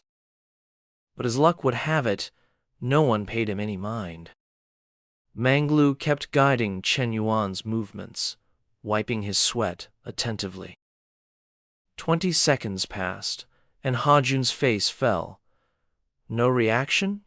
Really? Aren't they a couple? Pondering this, he called out, "Hey, did you hear me? That girl?" Before he could finish, Shen Yuan cut in coldly. "Ha-Jun, can you quit meddling? Are we that close?" Seeing Shen Yuan's tone, Ha-Jun didn't back off. He turned to Manglu and blurted, "Listen, girl, you can know someone's face but not their heart. This guy's playing the field. Don't let him trick you." Manglu looked annoyed and snapped back, "Even if he's juggling 3 women, I'm fine with it. It's not your concern." Ha-Jun pressed on, still nosy. I'm telling you, he bought that other girl 2 bags, like 10,000 yuan's worth, just looking out for you. But Manglu glanced at Shen Yuan flirtatiously and said, So what? It's his cash. He can spend it however he likes. If he's happy, I'm happy. She thought, he got her 2 bags? Shen Yuan bought me a car worth over 2 million yuan. Hearing this, Ha Jun's face twisted like a sour lemon, thinking, what's happening here? She knows she's being played and she's still cool with it? What's their deal? Not letting him keep blabbing, Manglu wiped sweat from Shen Yuan's face and shot Ha Jun a glare. Please step back. Your presence is seriously disrupting our training. At this, Ha Jun stomped off, fuming and grinding his teeth. What kind of people are these? Completely irrational. Seeing his furious look, Shen Yuan thought, Coach Lu is my personal trainer and caretaker. Her role is crystal clear. Why's he so nosy? Next time I want to mess around, I'll do my research first to avoid a third wheel. Manglu turned to Shen Yuan and said, Shen Yuan, let's keep going. They trained for 2 solid hours before wrapping up. Manglu praised him. You did great today. Your form was spot on, but tomorrow we'll need to up the intensity. Shen Yuan teased, I'll up the intensity for you tonight, and you do it for me during the day. Is this payback? Manglu blushed and said, Not like that. Today was about getting comfortable with the movements and equipment. Once we're settled, we'll definitely lift heavier. Seeing her seriousness, Shen Yuan stopped teasing. All right, my muscles are stretched enough. Let's hit the showers. Moments later, they were back in the room. As they entered the bathroom, Shen Yuan pulled Manglu close and said, Coach Lu, there's one more area that needs work. Caught off guard, she gasped, huh? Before she could say more, Shen Yuan unleashed his charm, pinned her against the wall, and started caressing her, saying, This spot right here. Manglu could only sigh, You naughty boy. After who knows how long, after expending all his energy, they finished showering.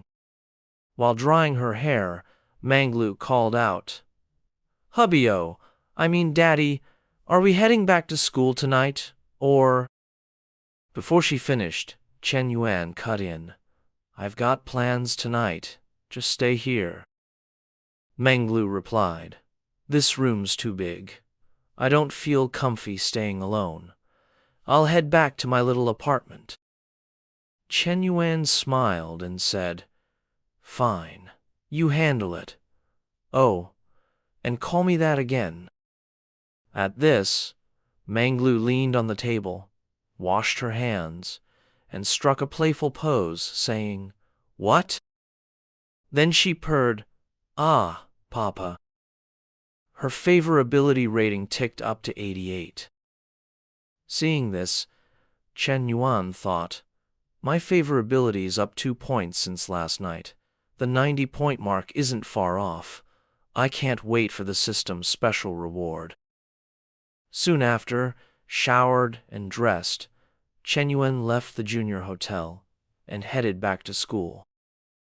As he walked in, he spotted Fangzi clinging to Yingzi. He couldn't help but think, this simp, so persistent. With that, he opened the door and strode into the room without a word. Yingzi hurried over and said, Shen Yuan, I'm sorry. He saw me at the canteen and insisted on tagging along. I've told him multiple times, but he won't listen. Fangzi quickly added, Don't blame Yingzi. I just wanted to see if I could help with anything. More hands, more help, right? Hearing this, Shen Yuan paused and said icily, No need. There's nothing you can do. With that, they they walked inside and slammed the door in Fangzi's face. Not only that, but the curtain by the door was promptly drawn shut. Fangzi was stunned, thinking, just Shen Yuan and Yingzi in there? They shut the door and closed the curtains. What are they up to? It's just a dorm. Why even have curtains? Intimate scenarios flashed in his mind, and he instinctively covered his face, panicking, My Yingzi, don't tell me. Inside, as they sat down, Shen Yuan asked, How's the promotion going? Yingzi glanced at her report and said, The posters and content are up. The public account, Weibo, Quisu, and even the school's confession wall have it. Views and engagement are solid, but the new business plan needs more time. Shen Yuan replied, I'm planning another promotion wave to boost the buzz even more. Yingzi asked, surprised, How do you want to do that? Anything I need to arrange? Shen Yuan raised a finger and said, Plaster my name across that entrepreneurship zone so every international student knows I'm the big shot behind it. Drop some attention-grabbing posts or captions like, OMG, our school's entrepreneurship zone just scored a 10 million yuan investment. No way, it's student-funded, I'm shook. We've got a secret billionaire on campus. But keep my identity under wraps for now. Build the hype first. Yingzi caught on immediately, thinking, So, we're teasing info bit by bit, hyping them up until they're dying to know.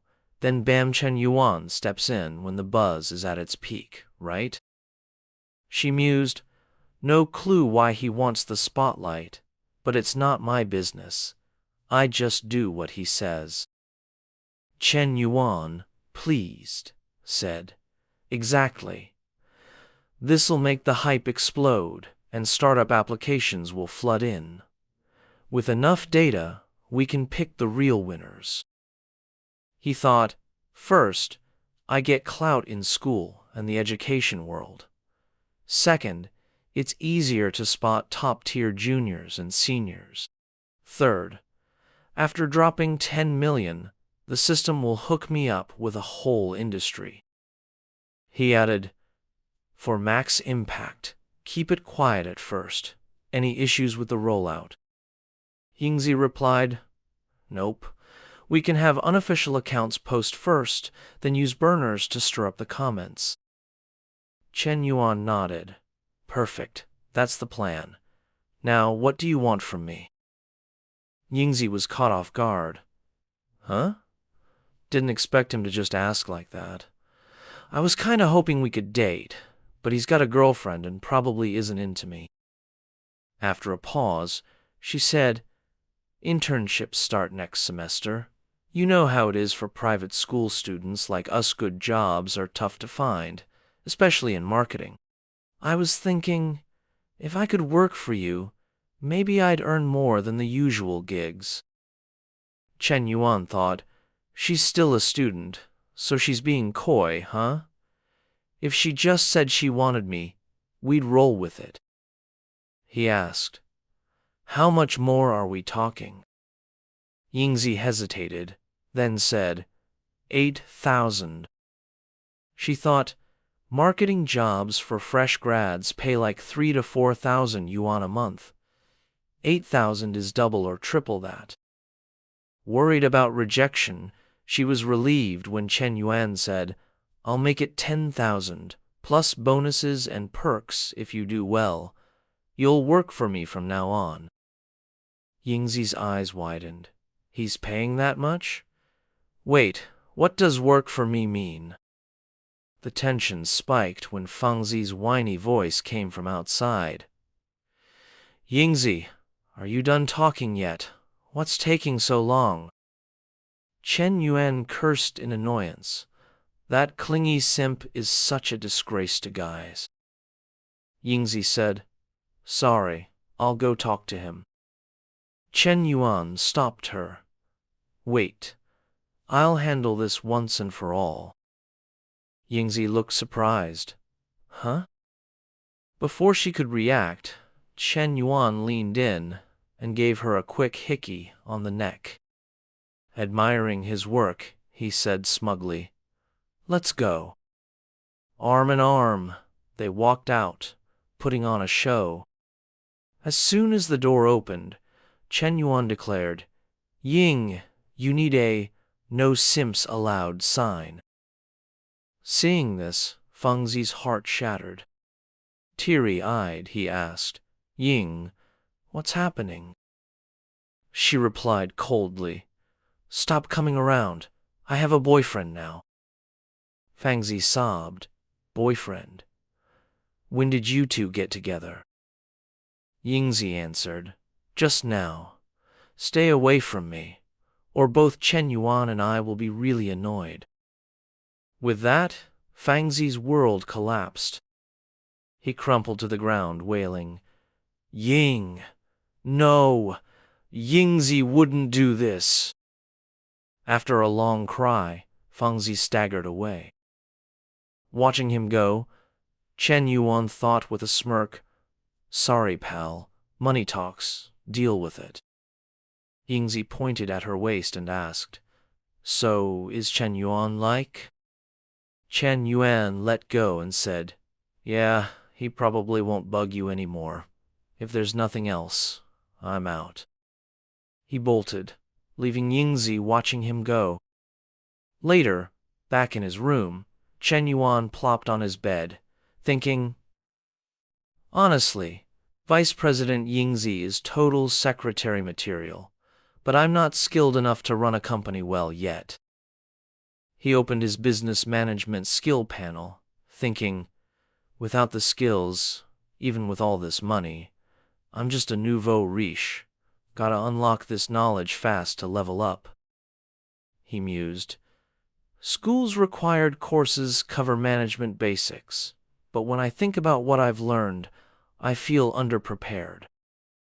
Just then, the system pinged. Ding. Detected that the host has initiated a business management learning plan. Managing a business well requires mastering specialized knowledge. The host recognizes the need for self-improvement. Business Management Control Panel successfully activated. Limited time task, 1 month. If the host masters key management foundation knowledge, the system will inject an entire MBA program's worth of knowledge from the Chinese University of Hong Kong directly into the host's brain. Shen Yuan rubbed his chin, thinking, an MBA blends theory and practice, and it's from a top Asian business school. But mastering all this in a month? That's tough. Then he remembered Leo. Right. My study buddy's a double-degree super student, and her first degree is in business management. Just then, his phone buzzed with a text. It was Miss Lin. "You there? Want to grab some drinks tonight?" Shen Yuan chuckled. Knew last time wouldn't be the last. He texted back, "Any plans tonight? Perhaps tomorrow." Yang read the message, feeling a touch disappointed, toying with her wine glass, and muttered to herself, "Tomorrow, huh? Another whole day to wait." Back in Shen Yuan's room, time slipped by, and an hour later, Manhwa showed up. She gave a playful wink, saying, "Shen Yuan, I've finally tracked you down. How do I look in this outfit today?" Shen Yuan, hearing her, reached out and softly brushed her hair, responding, "Stunning, as always. My Manhwa shines in anything." With that, Manhwa flung herself onto Shen Yuan, wrapping him in a tight embrace and kissing him passionately. Shen Yuan recalled Yusa's text, thinking to himself, "Sorry, Miss Lin, date request denied. You'll have to wait your turn." Then they dove into a heated makeout session. Who knows how much time passed? All that was visible was Manhwa, passed out, her clothes in disarray, her fondness points climbing to 93. Chen Yuan grinned, noting to himself, Hui Hui's fondness jumped from 91 to 93 already. I'm seeing a trend here. Past 90, boosting fondness gets trickier and slower. But the tougher the challenge, the greater the payoff, like tackling a dungeon in a game. With that thought, he leaned down, gently kneading her curves, while planting a kiss on Minhui's cheek, saying, Didn't I promise to help you scout some houses? If you're free this weekend, I'll take you. Minhui sprang up, hugging him tightly, exclaiming, Yes, yes, I love you.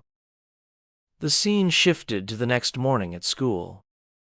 As Minhui opened the door and stepped inside, she overheard the buzz and spotted posters and promotional posts about the entrepreneurship zone shared by the school's account. A girl in a red shirt, catching the news, scoffed, Are you serious? The rich kids here just blow their parents' cash on parties, investing in an entrepreneurship zone. No way. The girl in a blue shirt nodded in agreement. I don't buy it either. No student in our school is that impressive. A billionaire heir actually applying? That's wild. Knowing the truth, but sworn to secrecy, Chenling felt uneasy, her whole body itching with the urge to spill. She whispered, I'm dying to tell them. What do I do? Minhui pressed a finger to her lips, signaling quiet, and replied, You've got to keep it under wraps. Chen Yuan doesn't want us saying anything yet. Chenling spun around, flashing a cheeky wink, saying, Oh, I have no idea what Chen Yuan's scheming. Isn't that like wearing fine silk in the dark? You're speaking facts. She added, You've landed a prize like Chen Yuan. Hey, ask if they need a maid or helper. I'm done working hard. Minhui, hearing this, chuckled and patted her shoulder, saying, What? Like a live-in personal nanny? Chenling shot back, Nice one, Minhui. You think I'm aiming to be a mistress? I'd love to, but they wouldn't even notice me. With that, Chenling playfully poked at Minhui's chest, teasing in a light-hearted tone. You're still the queen, Minhui. I bet he was over the moon last night, right? Minhui blushed, responding, Oh, come on, stop it. Chenling didn't let up, pressing her chest against Minhui's with a sly grin, saying, Admit it, isn't that true? Fine, Minhui sighed, exasperated. You're such a nuisance. Meanwhile, in the library, a tomboyish girl burst in, calling out, Yuping, did you hear? Some students supposedly dropped 10 million yuan on the startup zone. Yuping, without lifting her eyes, replied, Yeah, I saw it. Do I look gullible? You believe every rumor? The tomboy continued, I thought the same. 10 million yuan? To toss that into a startup zone, their family's got to be worth hundreds of millions at least. If our school has a sugar daddy like that, I'd do whatever to win them over. Yuping rolled her eyes. Keep dreaming. Someone that loaded wouldn't even spare you a glance, would they? The tomboy cleared her throat and said, If someone really threw down that kind of cash, they'd be flaunting it already. Not just anyone can pull that off. And what's the point of all that wealth if you can't show it off? Exactly, Yuping agreed. Take Chen Yuan. He gets a bit of money and suddenly he's acting all high and mighty, chasing girls left and right, even helping old ladies open coffee shops. The tomboy nodded enthusiastically. Totally. Last time I gave him some advice, he humiliated me so bad. Ugh, don't even bring up that jerk. At the same time, whispers and rumors spread like wildfire across campus. Everyone was talking about the mysterious, super-rich, second-generation student. Some bought into it, others didn't. Opinions were everywhere. Meanwhile, Shen Yuan was quietly pushing forward with his plan. He swung open his car door, still talking on the phone with Liao. "Counselor Liao, I need your assistance with something. I'm interested in studying business management, and I'd like your guidance on the key concepts." Liao Xiao was instantly wary. "Chen Yuan, what's your game this time?" Chen Yuan slid into the driver's seat, fastening his seatbelt, and responded with an innocent tone. Liao, unconvinced, replied, "Oh, really? All right, fine." Chen Yuan then said, "I'm nearly at your place." Liao sounded surprised. "My place? You're not planning to stir up trouble again, are you?" Chen Yuan adopted a serious expression. "You know me, I'd never do anything out of line." Noticing her hesitation, he added, "Relax, counselor." A short while later, Chen Yuan arrived at Liao's doorstep. She opened the door, her voice tinged with concern. "Chen Yuan, before you step inside, promise me you won't repeat last time's antics." Without missing a beat, Chen Yuan replied, "I promise." Liao pressed, "Are you certain?"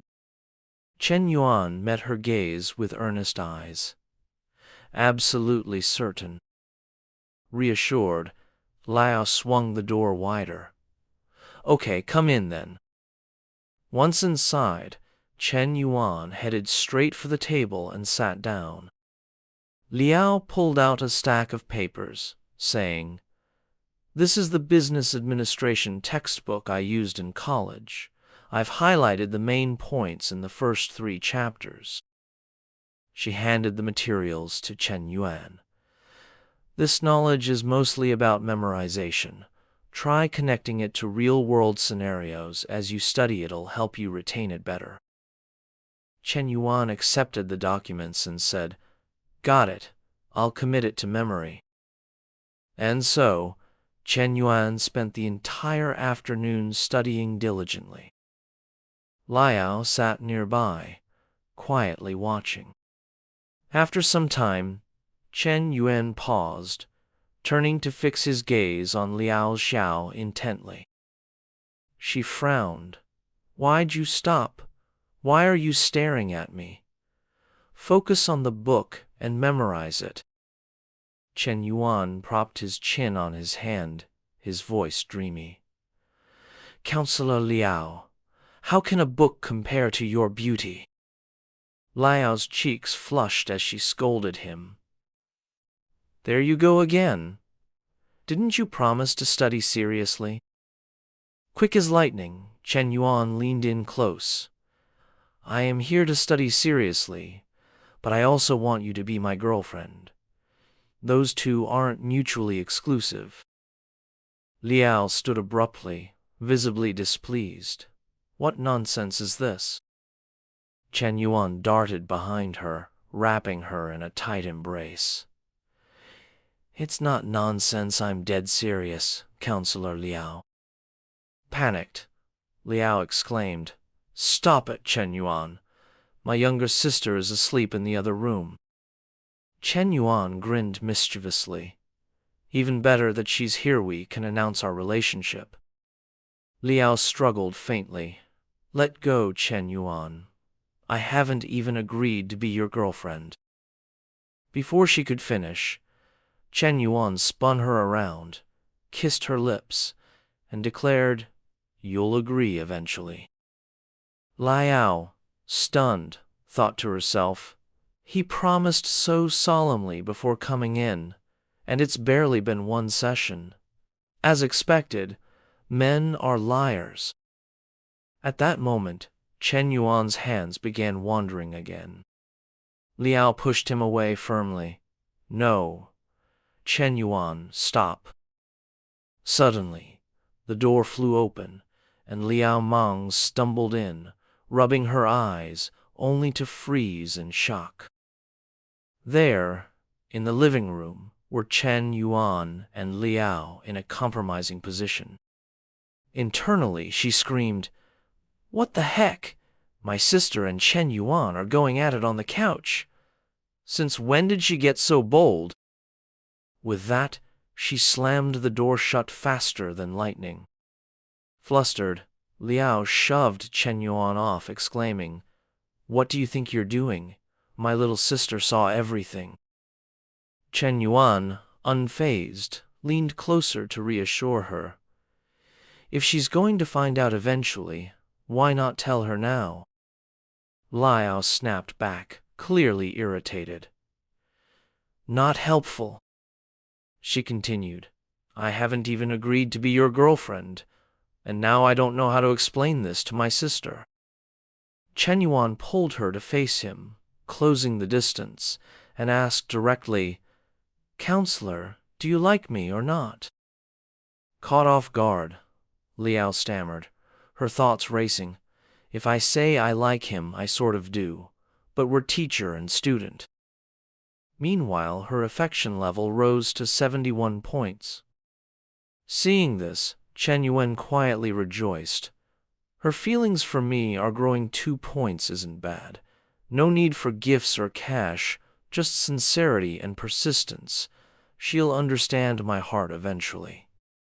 Without pushing further, he said, "It's fine. I won't give up." Liao, surprised, blushed, and struggled to respond. Seeing her reaction, Shen Yuan felt a spark of joy. He stood, heading for the door. "I'll head out now. Catch you later." As soon as Shen Yuan left, Liao called out, "You can come out now, no need to hide in the bedroom." Hesitantly, Liao Mang peeked out, then approached. "All done?" she asked. Liao bent down to gather the documents, replying, Mang leaned closer, curious. "Sis, are you and him, like, official now? Should I call him brother-in-law?" Embarrassed, Liao clenched her fists and stuttered, "Not exactly." Surprised, Mang pressed, "Not yet? How are you two doing that without being official?" Liao faltered, "We haven't gone all the way yet." Mang pushed further. "So, what do you really feel?" Liao's heart was a jumbled mess. "I don't even know anymore," she admitted, embarrassed. Seeing her sister's expression, Mang smirked, thinking, "She's totally smitten and doesn't even see it." Before they knew it, evening arrived, and Shen Yuan was at MS Cafe. Yu Cheng was already there, preparing for the night in a revealing 2-strap dress that flaunted her curves. Spotting Shen Yuan, she said, "Shen Yuan, I hope it's not inconvenient. I've been feeling down lately and wanted to talk. Not taking up too much of your time, am I?" Shen Yuan sat across from her. "It's fine, Miss Lin. What's wrong? You seem upset." Yu Chang lowered her gaze, a hint of sadness on her face, hesitating before speaking. "Zheng Shenyang is getting worse, staying out all night. Lately, he doesn't even hide it. He comes home reeking of other women's perfume." She opened up, thinking, if he's doing shady stuff, I can go out for drinks and chats too. I won't go too far, even if I put a green hat on him. His head's already green anyway. Then she asked, "Chen Yuan, is Chen Nai your girlfriend?" He nodded. "You could say that." Yu Chang continued, "You're out drinking with Mitos, she know?" Chen Yuan replied, "She doesn't, but even if she did, she wouldn't mind." Hearing this, Yu Chang thought, "All right, then I won't feel guilty. I don't want to mess with anyone's relationship." Blushing, she said cautiously, "Chen Yuan, could you hold me, just for a bit?" Without hesitation, he scooted over, leaving space beside him. "Come here, then." Yu Chang stood, her figure even more striking up close. Instead of sitting on the chair, she settled onto Shen Yuan's lap. He wrapped his arms around her waist without pause. She asked, "He knows you're out drinking with me." Instantly, Yu Chang slid her arms around his neck, pressing herself against him, and kissed him intensely, saying, "Don't mention him." Caught off guard, Shen Yuan hesitated, thinking, "In Nana's cafe with another woman, I feel a bit guilty." But temptation won out. Who could resist this? He reciprocated, thinking, "Forget it. I'm a jerk. Why overthink?" His hands began wandering, reaching for her waistband. Yu Chang, clinging to her last shred of restraint, grabbed his hand. "No, you can't." Shen Yuan teased, "What, you want me to go vegetarian?" Blushing, Yu Chang replied, "Chen Yuan, let me help you." He smirked, pulling her closer. "Nah, I'm eating meat today." With that, he moved decisively, diving into the moment. She let out a startled, "Oh!" Dushang felt a rush like a cascade of water flowing through her, rejuvenating her spirit. She wondered silently, could this be paradise? 30 minutes later, Du Chang was still caught in that sensation, softly murmuring, Afterward, Chen Yuan gestured toward his lower half and said, "Take care of it for me." At those words, Du Chang promptly dropped to her knees. The following scene of licking we'll gloss over. Chen Yuan's face radiated satisfaction as he recalled a saying to himself, "Youth is squandered on the wedded, and maidens are misjudged as gems. No truer words exist." Afterward, Du Chang seemed to bask in the lingering euphoria. She reached out, savoring the remnants, her expression one of pure ecstasy, and the favorability score hovering above her head displayed 63. Chen Yuan was taken aback, finding it odd. Typically, with others, such progress only happened when favorability exceeded 60. With her, though, it surfaced post-encounter. Then, a system notification appeared. "Congratulations, host, for achieving over 60 favorability with 5 NPCs. Stage mission accomplished. A fulfilling life requires ample encounters with the opposite sex. System rewards: Effective Study Card X2, Special Skill Pack Exchange Card X1, Perfect Life Lucky Wheel X2. Reading the notification, Chen Yuan thought gleefully, "I didn't expect the system to assess not just favorability value, but also the number of NPCs." With that in mind, he mused, "Let's see what's in store this time." He tapped to inspect the effective study card. When reading, you can instantly commit the content to memory, etched deeply in your mind. Each card lasts for 1 hour. He rejoiced inwardly, thinking, "This is fantastic. Textbooks take too long to study. With these cards, I can complete the business administration major's tasks in just hours." With that, he moved on to the next item. Perfect Life Lucky Draw. A chance to win various premium cards, attribute point boosts, tangible items, or industry cash. His eyes sparkled. Incredible. The thrill of drawing prizes is unreal. It'd be amazing to win a companion. At that moment, Du Sheng snapped out of her reverie. She stood, brushing her hair behind her ear, and said, "You seem thrilled. Emotions really are infectious. These past 30 minutes, I felt an unparalleled joy." Chen Yuan paused, stunned by her words. Du Cheng turned to leave, adding, "Come on, Chen Yuan, let's head back. Oh, let's meet again soon." Confused, Chen Yuan thought, "Huh? Again? Is she thinking long-term? After that intense encounter with Linu Cheng, Shen Yuan finally returned home. As he shed his clothes, a message pinged.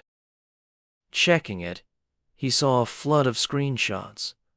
No one at our international business school drives a G-class. If you're gonna lie, at least do your homework. Not just our school or the business department, even the foreign languages school has no students with G-wagons. This guy's just spewing nonsense. Let's treat it as a joke. Lying's free, after all. Reading the comments, Chen Wen muttered, "These are the online remarks Feng Hui sent with those screenshots." Being criticized was oddly beneficial. Doubts sparked debates and buzz. He replied, "Leak some details slowly, like my department, major, and year. Just keep my name out of it." Fang Men responded, "Got it, will do." Setting his phone down, Shen Yuan thought, project stuff can wait. Let's see what else the cheat system has up its sleeve. He opened the system panel, and a notification popped up. You have 2 lottery draws available. Would you like to proceed? Yes or no? Shen Yuan said, yes. The system chimed, "Congratulations, host. You've won a 500-meter shop in Yawan urban area. Reward collection instructions. Visit the Yankee Yan Business Center within 1 week to claim." His eyes lit up as he exclaimed, "Wow, a street-facing shop in Yonggi Yawen. That's the ritziest area in Xincheng. This is another income stream. Even if I don't use it, I can rent it out." After celebrating, he tapped for the second draw. The system announced, "Congratulations, host. You've received 2 physique attribute modification opportunities." Shen Yuan rubbed his chin, thinking, modify physique attributes? If I tweak body fat or weight, the physique mission could be done instantly. He opened his attribute panel. Height, 182 centimeters. Weight, 70.6 kilograms. Health index, 70. Body fat percentage, 19.5%. He mused, gaining weight is tough when you're lean like me. Let's adjust weight. The system notified, adjusting stats for host. 1 attribute point adds 2 kilograms. Progress, 1%. 2%. 3%. 99%. His reflection in the mirror began to shift. Moments later, the system confirmed. Attribute modification complete. Grinning, he thought, done. Let's check. Combined with the weight from Coach Lu's training, it was like gaining 10 kilos of muscle instantly. Still short of the physique goal, but the change was noticeable. Attribute points were incredible. He summarized the cheat system's rules. 1. Higher favorability yields big rewards. 2. Reaching intimacy with a certain number of NPCs triggers rewards. In other words, he needed to keep expanding his connections. With that, he checked the system rewards. Initially, he planned to study and connect with a consultant, but the study card would give him more to discuss. Over the next few days, he studied with Li Hao, trained with Manglu, bought a Chen Na AMC-20, and got himself a G63. Soon, the job fair for international students arrived. People attended out of curiosity or to seek opportunities. Someone remarked, "No one in this school drives a car like that.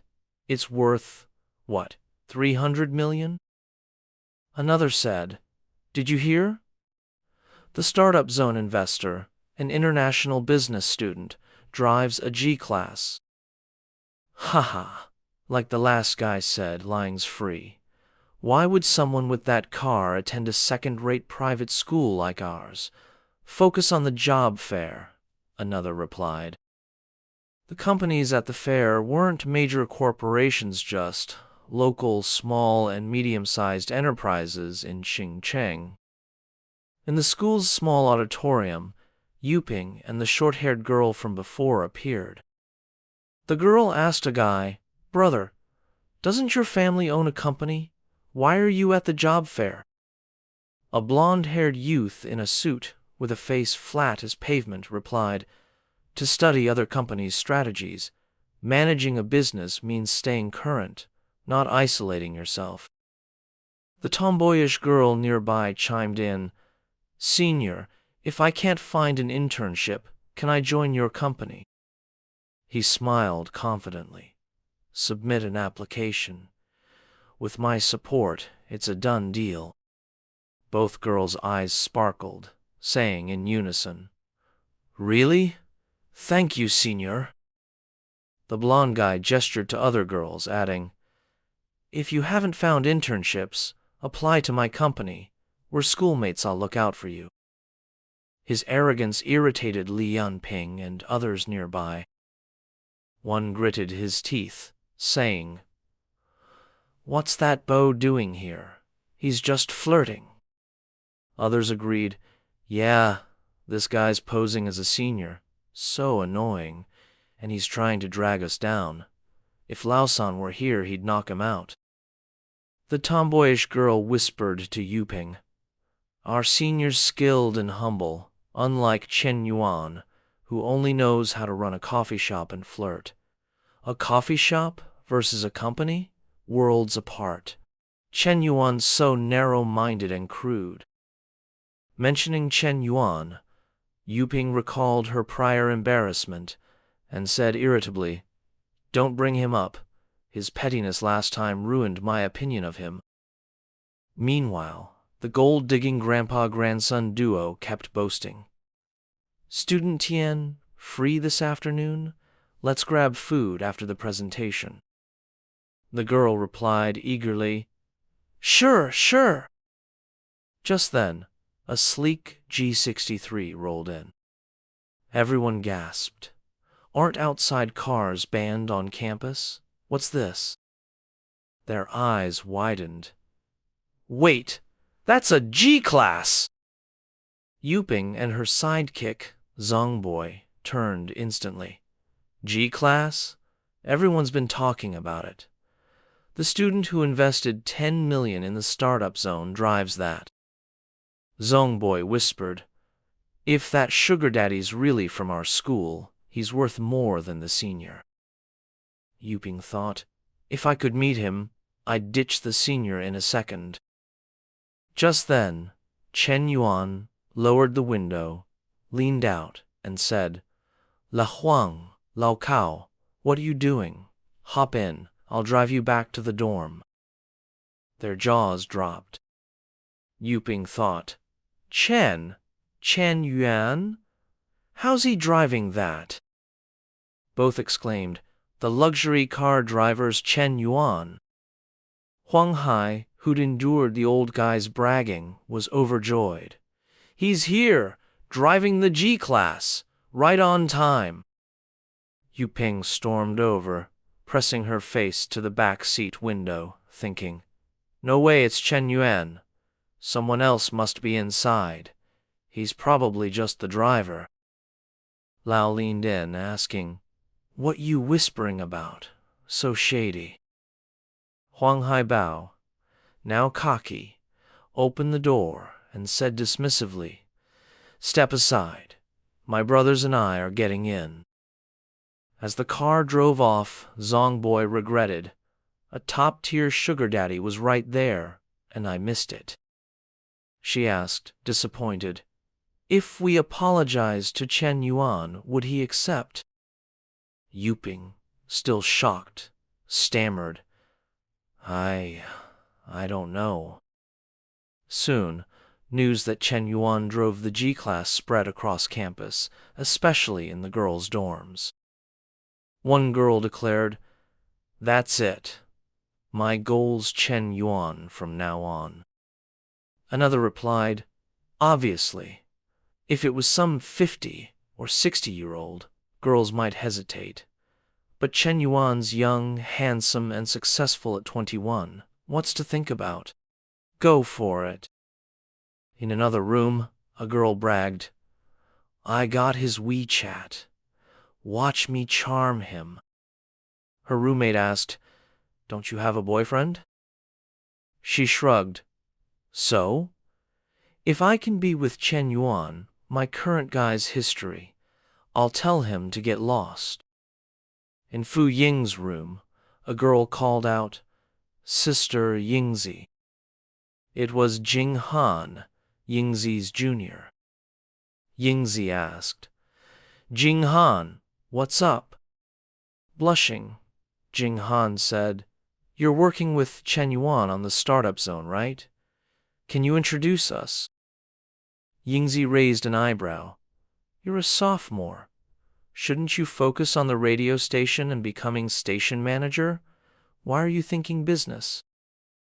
Jing Han replied, "The job market's rough. I need to plan ahead." Yingzi saw through it, thinking, "Sure, I almost bought that." Then she considered, Jing Han's the little dragon girl 168 centimeters, curvy, slender, delicate features, great aura. She'd be perfect for Shen Yuan. In her mind, she pictured Shen Yuan as an emperor on a throne, Jing Han as his graceful empress, and herself as a eunuch serving them. She laughed at herself. Wait, why am I the eunuch picking concubines for Shen Yuan? After word got out, Shen Yuan's phone wouldn't stop buzzing. A flood of messages poured in. "Senior, I'm Yao Zhen, a second-year Spanish major at the Foreign Language Institute. Can we connect?" "Hi, I'm Zhang Changling, a senior in sports and exercise science. Want to go for a jog or play badminton sometime?" "Chen Yuan, I'm Zhu Xiaofang from the Human Resource Management Program, Business School, Class of 20. Can I get to know you? Are you single?" "President, do you have a girlfriend? I'm a 36C. Want to explore something?" "Chen Yuan, I'm a ballet student. Please accept my friend request. I'll send you a video soon. Stats, 168 centimeters tall, bust 85 centimeters, waist 63 centimeters, hips 80 centimeters. Please add me." "Round-faced, stubbled guy. Ruby Lin from Chengdu, up for chilling?" Amid the constant ping of notifications, Lao turned and asked, "Lao-san, your phone's blowing up. You gonna check it?" Chen Yuan, sprawled on his bed, muttered, "No way. It's kinda disgusting." Lao raised an eyebrow and said, "What, you're tired of all these girls hitting you up?" Chen Yuan waved his phone, showing the stack of messages. "Rubbish. If it was just girls, I wouldn't mind. But there's a ton of guys too. I'm not into that. So irritating." Just then, Lao Huang held up his phone and said, "Lao-san, all the girls chasing you are now flooding my WeChat too." Chen Yuan shot back, "Ignore those girls." At that, Hanghai exploded, yelling, "Lao-san, you're done for. Lao and I have been forever alone for 3 years of college, not a single girl in sight, and here you are, soaring like a kite in a storm." Chen Yuan opened the system panel to check his progress. Accumulate 500 reputation points for a lottery draw. Rewards, attribute point boost or special ability. Note: reputation reflects the admiration and respect others have for you. Only reputation from university teachers and students counts for this task. Current points, 33. He mused to himself, if it weren't for this system's reputation quest, I wouldn't bother with any of this. Fame means nothing if it doesn't bring real benefits to my friends. True recognition and respect come from that. To really boost my reputation, I'll need a successful project. Aloud, he said, "First, I need to meet Fu Yingzi." He grabbed his phone and texted, "Secretary Fu, let's meet at the office later." She replied promptly, "Got it, boss." Just then, Shen Yuan's phone rang. It was Minhui. He picked up and said, "Hey babe, what's up?" Minhui answered, "Shen Yuan, I heard you're on campus. Where are you? Free to hang out today?" He replied, "Meet me at my office at school. Wait for me there." He thought, now that I'm a public figure handling external affairs, I can't be seen strolling around campus with Minhui. It'll spark wild rumors among the older and younger female students. After hanging up, Shen Yuan got up and said, "I'm heading out for a bit. Don't wait for me to game." He walked out, waving, and added, "Oh, and Lao Huang, your time will come too." Lao Huang flipped him off with both hands, grumbling, "What time? It's already summer, and I'm still setting off my own fireworks." Moments later, Shen Yuan reached the meeting spot with Minhui.